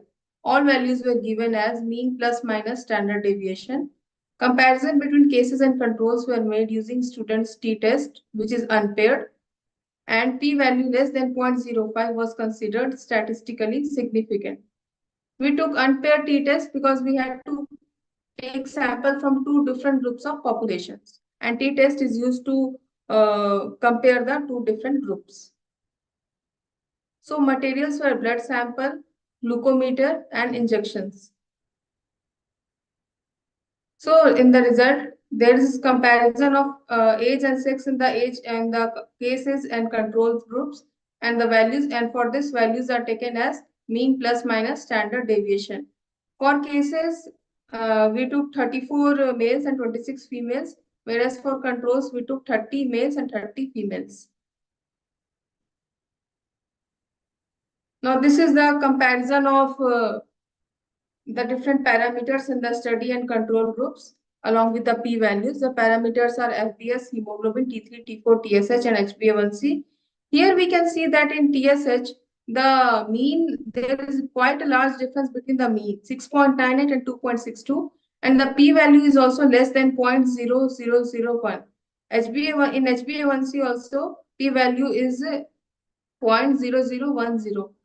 So there is a relation between TSH and HbA1c. This is statistically significant. There was statistically significant difference between p-value of less than 0.0001 and levels of serum TSH were significantly higher in study group compared with the control group. Again, there was statistically significant difference with p-values of 0.0010 and levels of HbA1c were significantly higher in study group compared with the control group. So the conclusion is there was a positive and statistically significant correlation between serum TSH and HbA1c levels. HbA1c reduced significantly with treatment in hypothyroid patients without any significant change in glucose levels, unlike in hyperthyroid patients. HbA1c levels were misleadingly high in non-diabetic subjects with hypothyroidism. This is very important. So HbA1c data should be interpreted with caution in non-diabetic patients with hypothyroidism. These are the references. Christie A.L., Manjrekar T., Babu R.T., M.S.R. Hegde A. Elevation of HbA1c in non-diabetic hypothyroid individuals is anemia, the connecting link, a preliminary study. Second is Rana Bhattacharya, Anubhav Thukrel, Partha Pratim Chakraborty, Ajitesh Roy et al. Effects of thyroid status on glycated hemoglobin, Indian Journal of Endocrinology and Metabolism. Anant Paru S, Vaikara S, Sachan A, Suchitra M. Reddy AP et al. Effects of thyroid hormone replacement on glycated hemoglobin levels in non-diabetic subjects with overt hypothyroidism. And Zhao Fai Gao, Hissing Ling Li et al. Thyroid hormone replacement receptor beta and NCA4 regulate terminal erythrocyte differentiation. These were the references. Thank you. Thank you. Judges can ask the questions. Madam, your presentation was good. Only thing is, these are all were known facts. Like we know HbA1c will be decreased in when the TSH level also decreased in hypothyroid patients. Now, what was your rationale on selecting this title and this aim of the study? Sir, actually, this topic is very least explored in Telangana state. So I thought to choose this topic and see it myself for some experience in the topic. Because we know in hypothyroid patients, definitely HbA1c, A1c in your study, what was the value? Was it increased or was it decreased? Sir, HbA1c value was increased, but after the treatment, it decreased in hypothyroids. Whereas in hyperthyroid, there was no relation with TSH and HbA1c. So what do you like to come to the conclusion? Sir, conclusion is that there is spurious elevation of HbA1c in hypothyroids. So it is very misleading because it happens because the half-life of RBCs is more. So this is happening. So this is misleading, and we have to be very careful with the patients who are hypothyroid while measuring their HbA1c. See, in hypothyroidism, there is already a low metabolic state. So when there is a low metabolic state, Yes. you mean the HbA1c concentration will increase? Yes, sir. HbA1c is increased in hypothyroids. I know why. Why I'm not able to understand. Sir, the metabolic sir, activity because is low. yes, sir, because there is high in hypothyroids, the erythropoiesis is decreased erythropoiesis. So there should be decreased HbA1c, but it is increased, which is false because the half-life of RBCs is more. So on the contrary, in hyperthyroid patients, we expect the values to go down, HbA1c. Sir, in the study, it shows that in hyperthyroids, there was no change after treatment also. Before treatment also, there was no such association with HbA1c, and after So treatment there also there was you no find change. there is relatively erythropoiesis is higher in hypothyroid state also. Yes, sir. Yes, sir.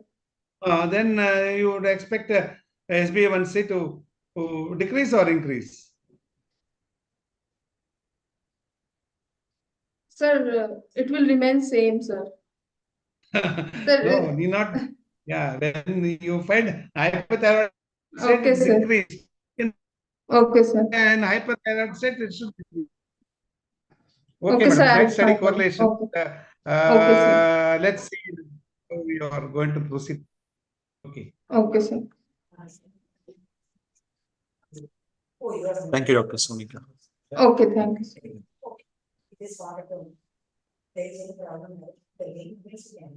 Chandrasekhar sir.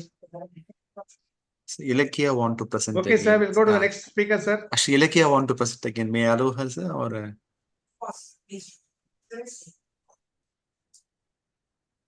No, sir. No Okay, time. sir. No time. Already Okay. we are running Thank you, short sir. of time. Yeah, yes, sir. There are 3 more speakers. Yeah, yes, sir. Next is right, Dr. Hossein I. Dr. Hossein, you can share your slides. Yes, sir. Yes, sir.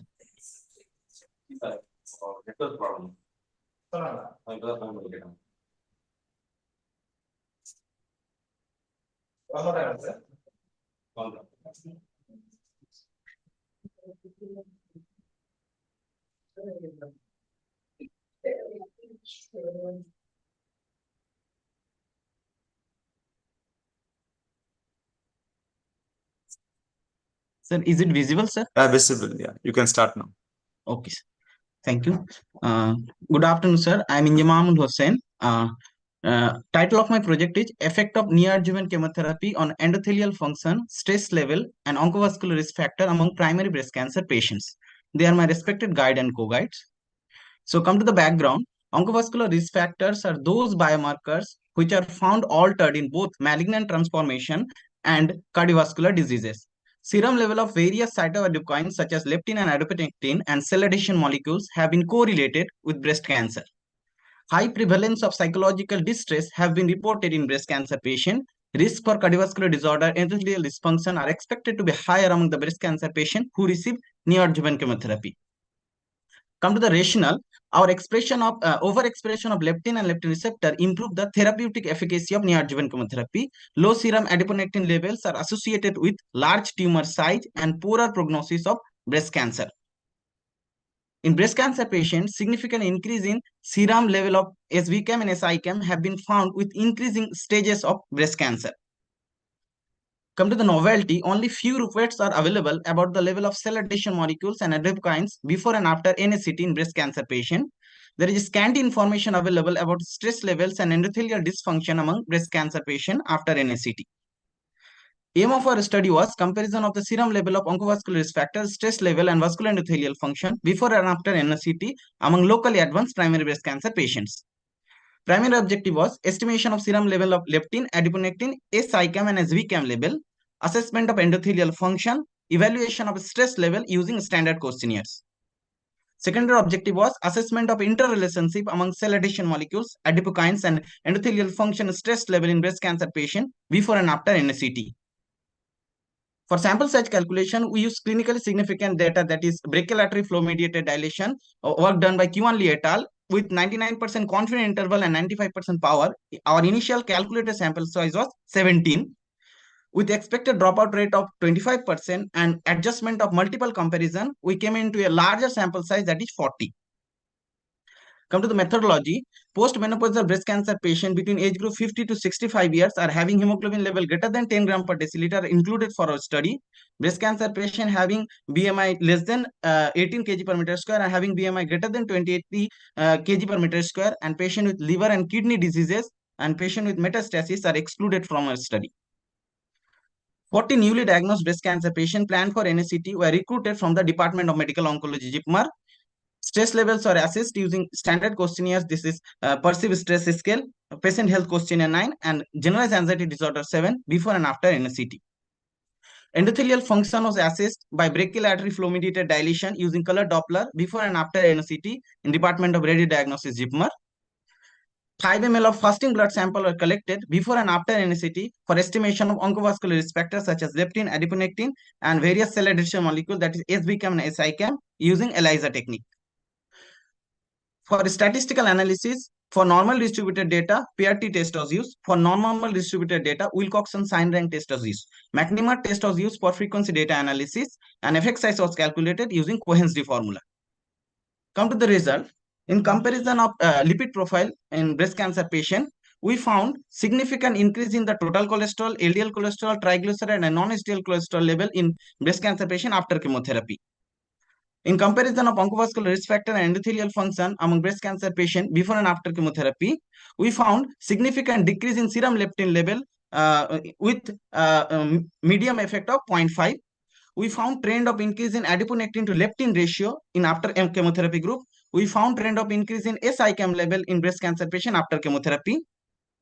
In comparison of brachial artery flow mediated dilation, we found significant decrease in the BFMD percentage with median small effect of 0.3. This is graphical representation of leptin level before and after chemotherapy, BFMD level before and after chemotherapy. In comparison of perceived stress scale, patient health questionnaire 9, and GAT7 score in breast cancer patient, we found significant increase in all the questionnaire in after chemotherapy group with larger effect size.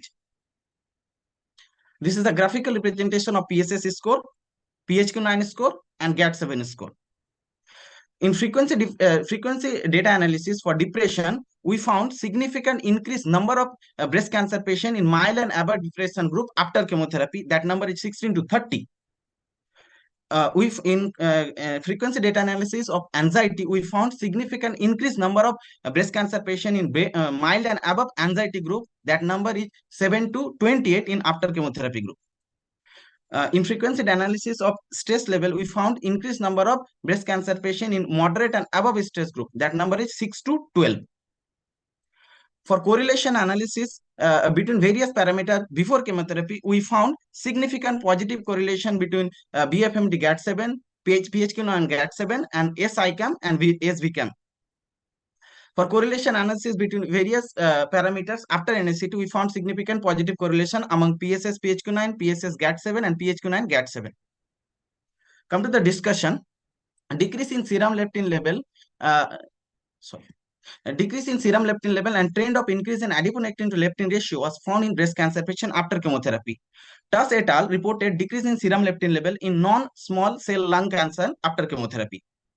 Decrease in the BFMD level or increased endothelial dysfunction found among the breast cancer patient after chemotherapy. Q1 et al. Reported increased endothelial dysfunction in breast cancer patient who received anthracycline-based chemotherapy. So, in conclusion, can tell increased endothelial dysfunction, stress level, and altered oncovascular risk factor and dyslipidemia were found among the breast cancer patient after chemotherapy. In future study, we can may conclude the follow-up of the breast cancer patient to understand the recovery or persistence of the comorbidities after chemotherapy. Thank you. Thank you, Hussein. Yeah, that just can answer the question. Yeah, Mr. Hussein, it was a well-conducted study and you presented well. Thank you. I have some queries. This neoadjuvant chemotherapy, now what is the drug which is used there in these patients? Do you have any idea? In our JIPMER, for first 4 cycle, they used to use that FEB, 5-fluorouracil, epirubicin, and next 3 cycle, they are using only doxorubicin in our JIPMER protocols. Yes. So after how long you collected the sample after this neoadjuvant chemotherapy? You told before and after, no? After how long this chemotherapy you collected sample here? Ma'am, I recruited just before their chemotherapy and I waited for fulfill of their total 7 cycle of chemotherapy. Then second sample I collected. Okay then. And can you explain the mechanism? Why do you find this endothelial dysfunction and this cell adhesion molecules alteration, pathophysiology of why it is there? Yes, ma'am. We all know that one of the major hallmark of oncogenesis, that is endothelial cell differentiation, ma'am. Correct? So when there is higher differentiation of endothelial cell, means that cell adhesion molecules, that is SBCAM and SICAM, will increase in the solubility form. And another thing is that our brachial artery flow mediated dilation, this is a vasodilator activity I am checking actually here. activity. So when there is abnormality in endothelial functionality or plasticity, so this vasodilatory activity is decreasing. So this is kind of finding for me. This drug you told me, that doxorubicin, is known to Yes, decrease the nitric oxide formation. That is the main Yes. reason for this endothelial dysfunction. Okay, ma'am. Okay, Yeah, thank you. Mr. Hussain. Okay. Thank you, Mr. Hussain. Thank you so much. Next presentation is by Dr. Kotra Navya. Kotra Navya, you can share your slides. Okay, sir.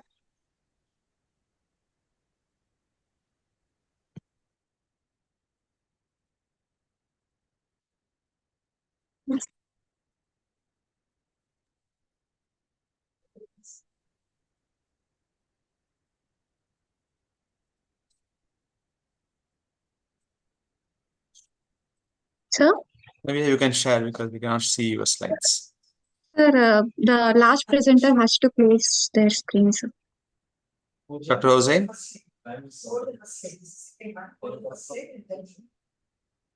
Yeah. Dr. Hussain? No, this is it. Yeah, this. Now it's done. Yeah, you can share.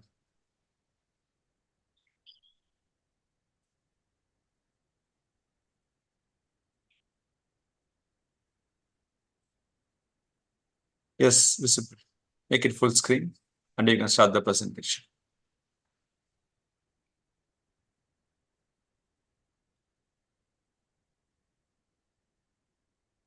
Sir, is it visible? Yes, visible. Yeah, you can start. Okay, sir.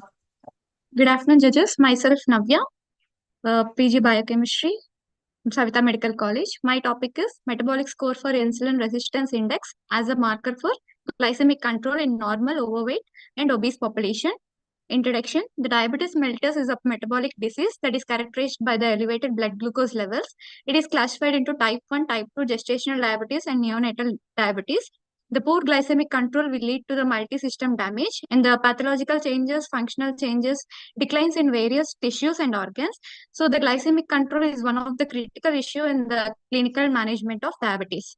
The metabolic score for insulin resistance is a novel non-insulin based marker for assessing the risk for insulin resistance. It also predicts the visceral fat content, subcutaneous adipose tissue, fasting insulin levels, ectopic fat accumulation in liver and pancreas. The people with impaired glucose levels and obesity are more prone for the developing atherosclerosis. Hence, the current study was planned to determine the MET-SIR as a glycemic control marker in normal, overweight, and obese population. The aim and objectives are to compare MET-SIR index between normal, overweight, and obese population, and to study the association of MET-SIR with fasting, postprandial blood sugar, and HbA1c, and to identify the cutoff value of MET-SIR as glycemic control marker. The methodology, the study type is cross-sectional study, and the sample size was calculated by the G-power, and the minimal sample size was 338 for ANOVA, and further it was increased by 10% to gain the confidence, and the final sample size were estimated as 372. The 372 subjects were categorized as 3 groups, 124 normal, 124 overweight, 124 obese. The inclusion criteria was people coming from for master health checkup in our hospital, and the exclusion criteria is pregnant women, known CKD patients, and known high triglycerides levels.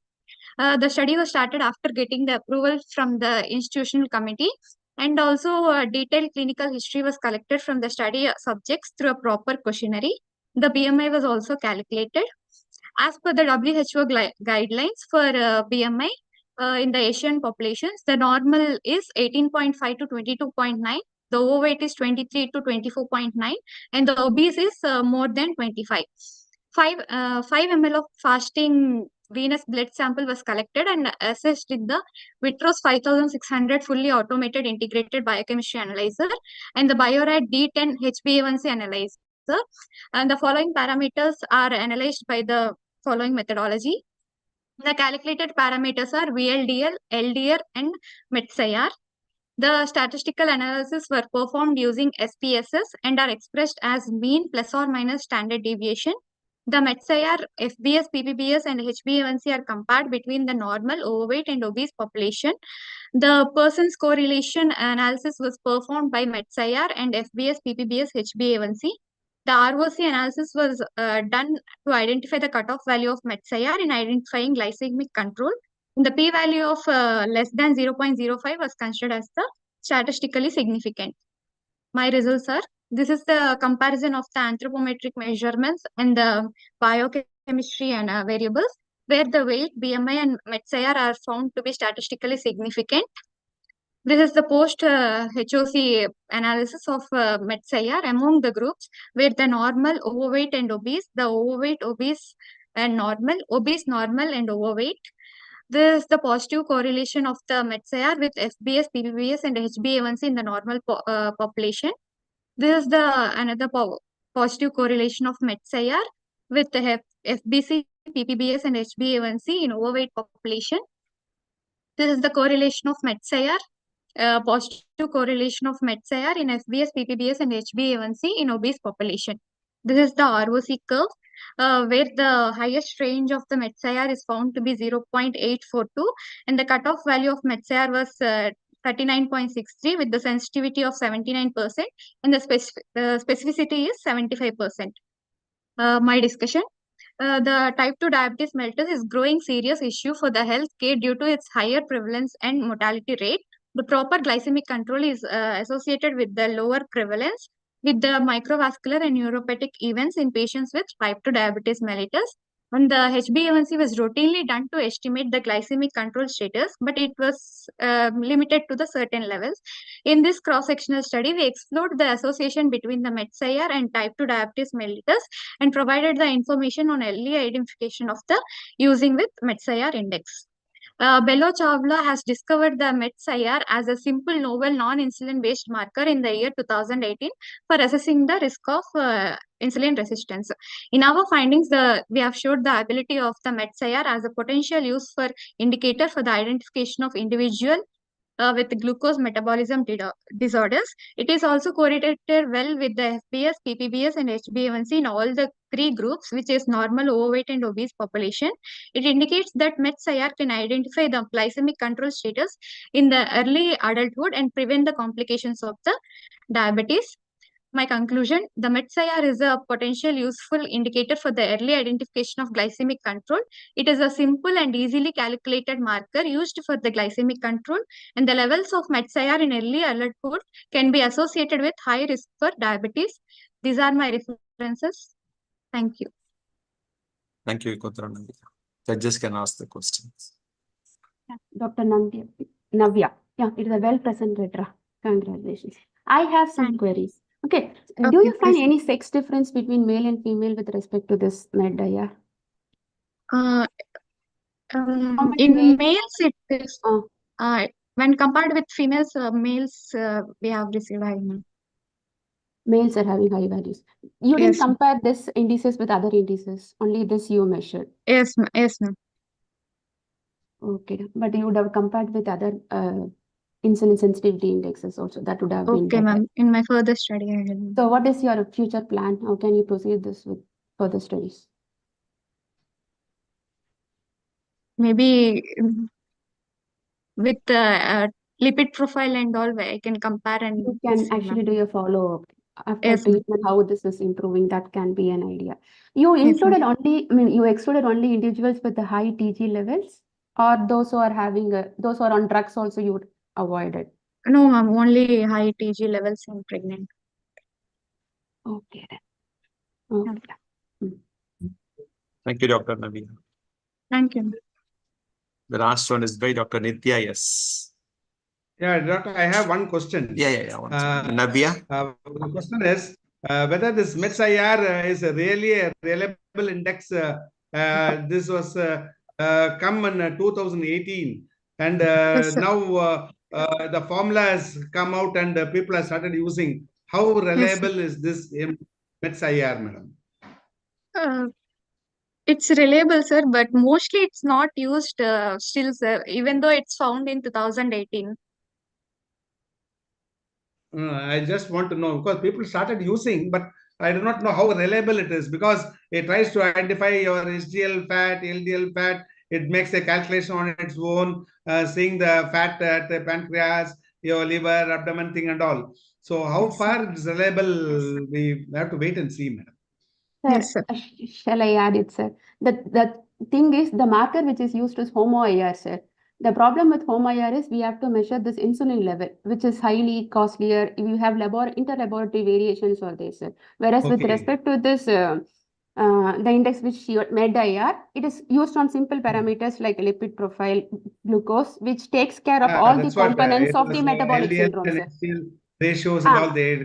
Because we have some criteria for metabolic syndrome, sir. It includes every one criteria as a part of that calculation. That is the advantage over HOMO-IR, which we are using, sir. Okay. Thank you, Dr. Thank you, sir. Nitya, you can share your screen.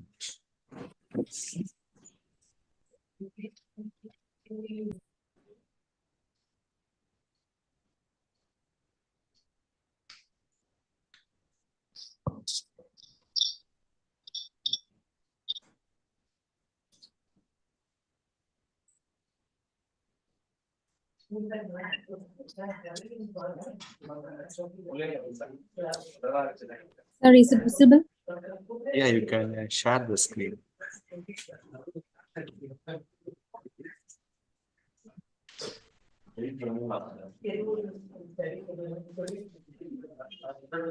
Yeah, make it full screen and you can start. Yeah. Is it visible, sir? Yeah, visibly. Make it full screen. Yeah, okay. Thank you. Yeah, you can start. Good evening to all. My presentation is on topic study of comparison between total bilirubin level, total bilirubin and albumin ratio with disease activity in rheumatoid arthritis patient. Introduction. Rheumatoid arthritis is a chronic inflammatory systemic autoimmune disease which is marked by polyarthritis with extra-articular manifestations, and the main pathogenesis of rheumatoid arthritis is based on the oxidative stress. So the reactive oxygen species and ROS oxidized products cause damage to the lipids, protein, and DNA, which triggers the production of autoantibodies. Bilirubin, the final product of heme catabolism, at physiological or moderately elevated concentration, it has potent antioxidant and powerful immunomodulatory ability. At higher concentration, it has cytotoxic effects on multiple tissues, especially it's exerted by the serum-free bilirubin, which can cross the intact blood-brain barrier. Since there is no assay to measure the serum-free bilirubin, we use total bilirubin-albumin ratio, which is considered.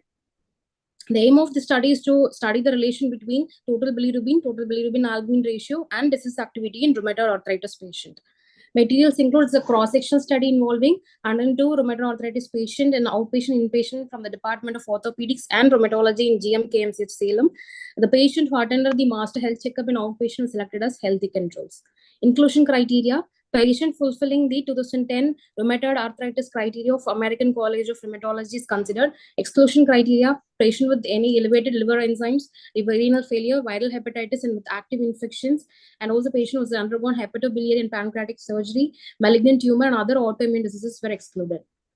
Method: serum bilirubin albumin C-reactive protein measured with ERBA autoanalyzer, and erythrocyte sedimentation by Westgen method, rheumatoid factor by agglutination method, interleukin-6 measured by electrochemiluminescence immunoassay method, and other clinical and laboratory data including age, sex, medical history, disease duration, and other parameters were collected from the records. The disease activity score 28 ES, so that this DAS score was calculated. The value of score of less than 3.2 was considered patient in remission or in mildly active disease.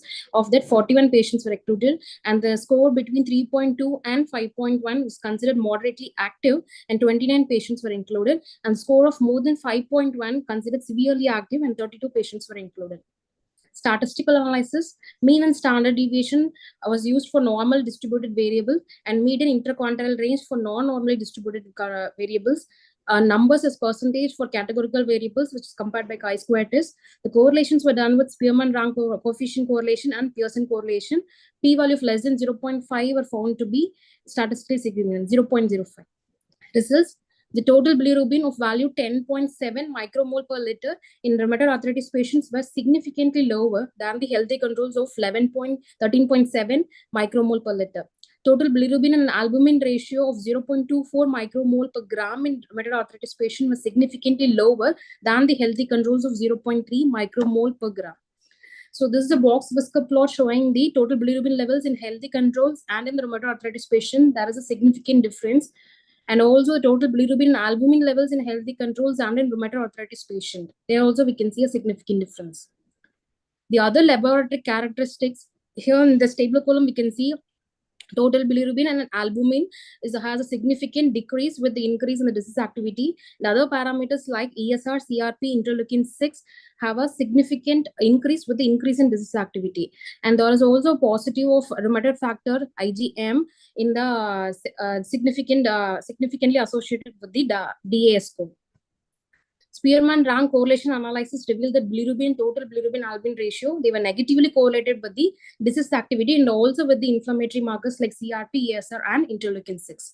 This is the correlation graph between total bilirubin. This is activity score 28 in rheumatoid arthritis patient. It shows the negative correlation. And total bilirubin albumin ratio with the DA score shows the significant negative correlation. This is a correlation of here we can see the DA score has the negative correlation, and the ESR and C-reactive protein all has the negative correlation with the significant negative correlation with the total bilirubin and total bilirubin albumin ratio. And interleukin 6 has the negative significant correlation with total bilirubin, but has no significant correlation between the total bilirubin albumin ratio. This is the graph showing the correlation between total bilirubin and total bilirubin albumin ratio with the ESR, which shows the negative correlation. Discussion. This study demonstrated that serum bilirubin has significantly decreased with increase in disease activity, and it may use as an indicator to assess the extent of disease activity. As bilirubin acts as an effective scavenger of reactive oxidant species, it indicates a possible antioxidation property of bilirubin. And since bilirubin levels remain associated with reduction of disease activity, it suggests it may be a protective factor for RA aggravation. And the patients with the higher bilirubin levels, they are likely to achieve remission, suggesting it can be tried therapeutically. Albumin related parameters like albumin fibrinogen ratio and CRP albumin ratio has emerged as a novel biomarkers for predicting inflammation. So with this precedent, we move forward with the total bilirubin and albumin ratio, and it has an inverse association with the disease activity and can be used as a reliable index for assessing the degree of rheumatoid arthritis. Conclusion. So this study suggested that total bilirubin albumin ratio has inverse association with disease activity, and they can be used for assessing the disease progression. Limitations of the study is a small sample size. The factors affecting the disease progression, such as medications, were not factored in, and also factors affecting serum bilirubin, such as alcohol, smoking, anemia, were also not factored in. The causal factors cannot also be concluded in the study. These are my references. Thank you. Thank you, Dr. Nitya. The judges can ask the questions. Yeah, Dr. Nitya. So what is your implication of your study? Like, how it will be clinically helpful here?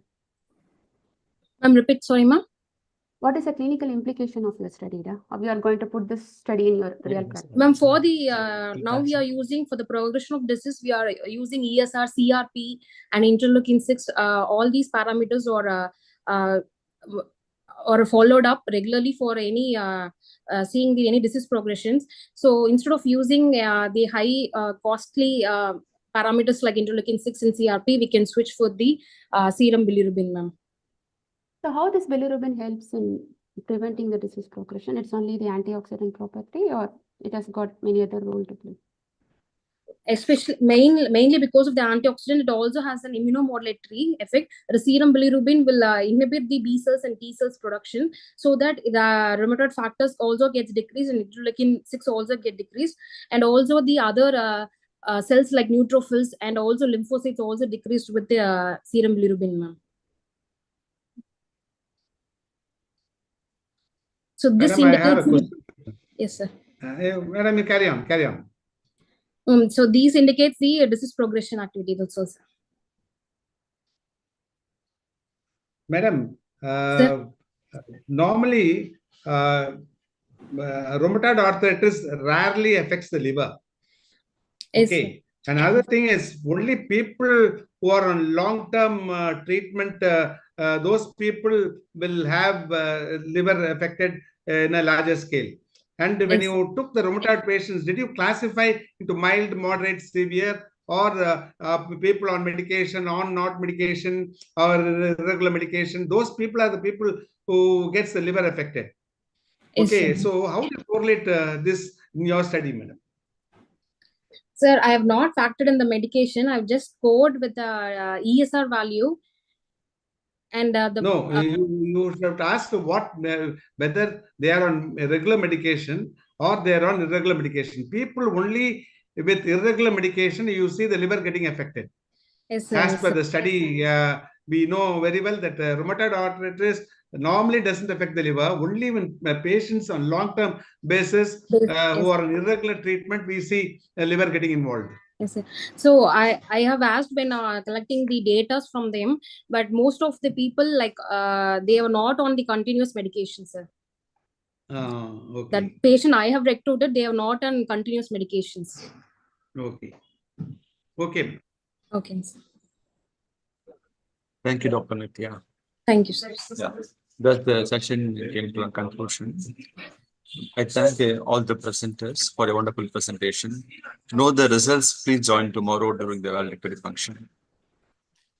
Especially, I thank all the three judges for spending their valuable time in judging the session. I kindly request the judges to share the screenshot of the score sheets to the respective professors. So, thank you once again. Thank you.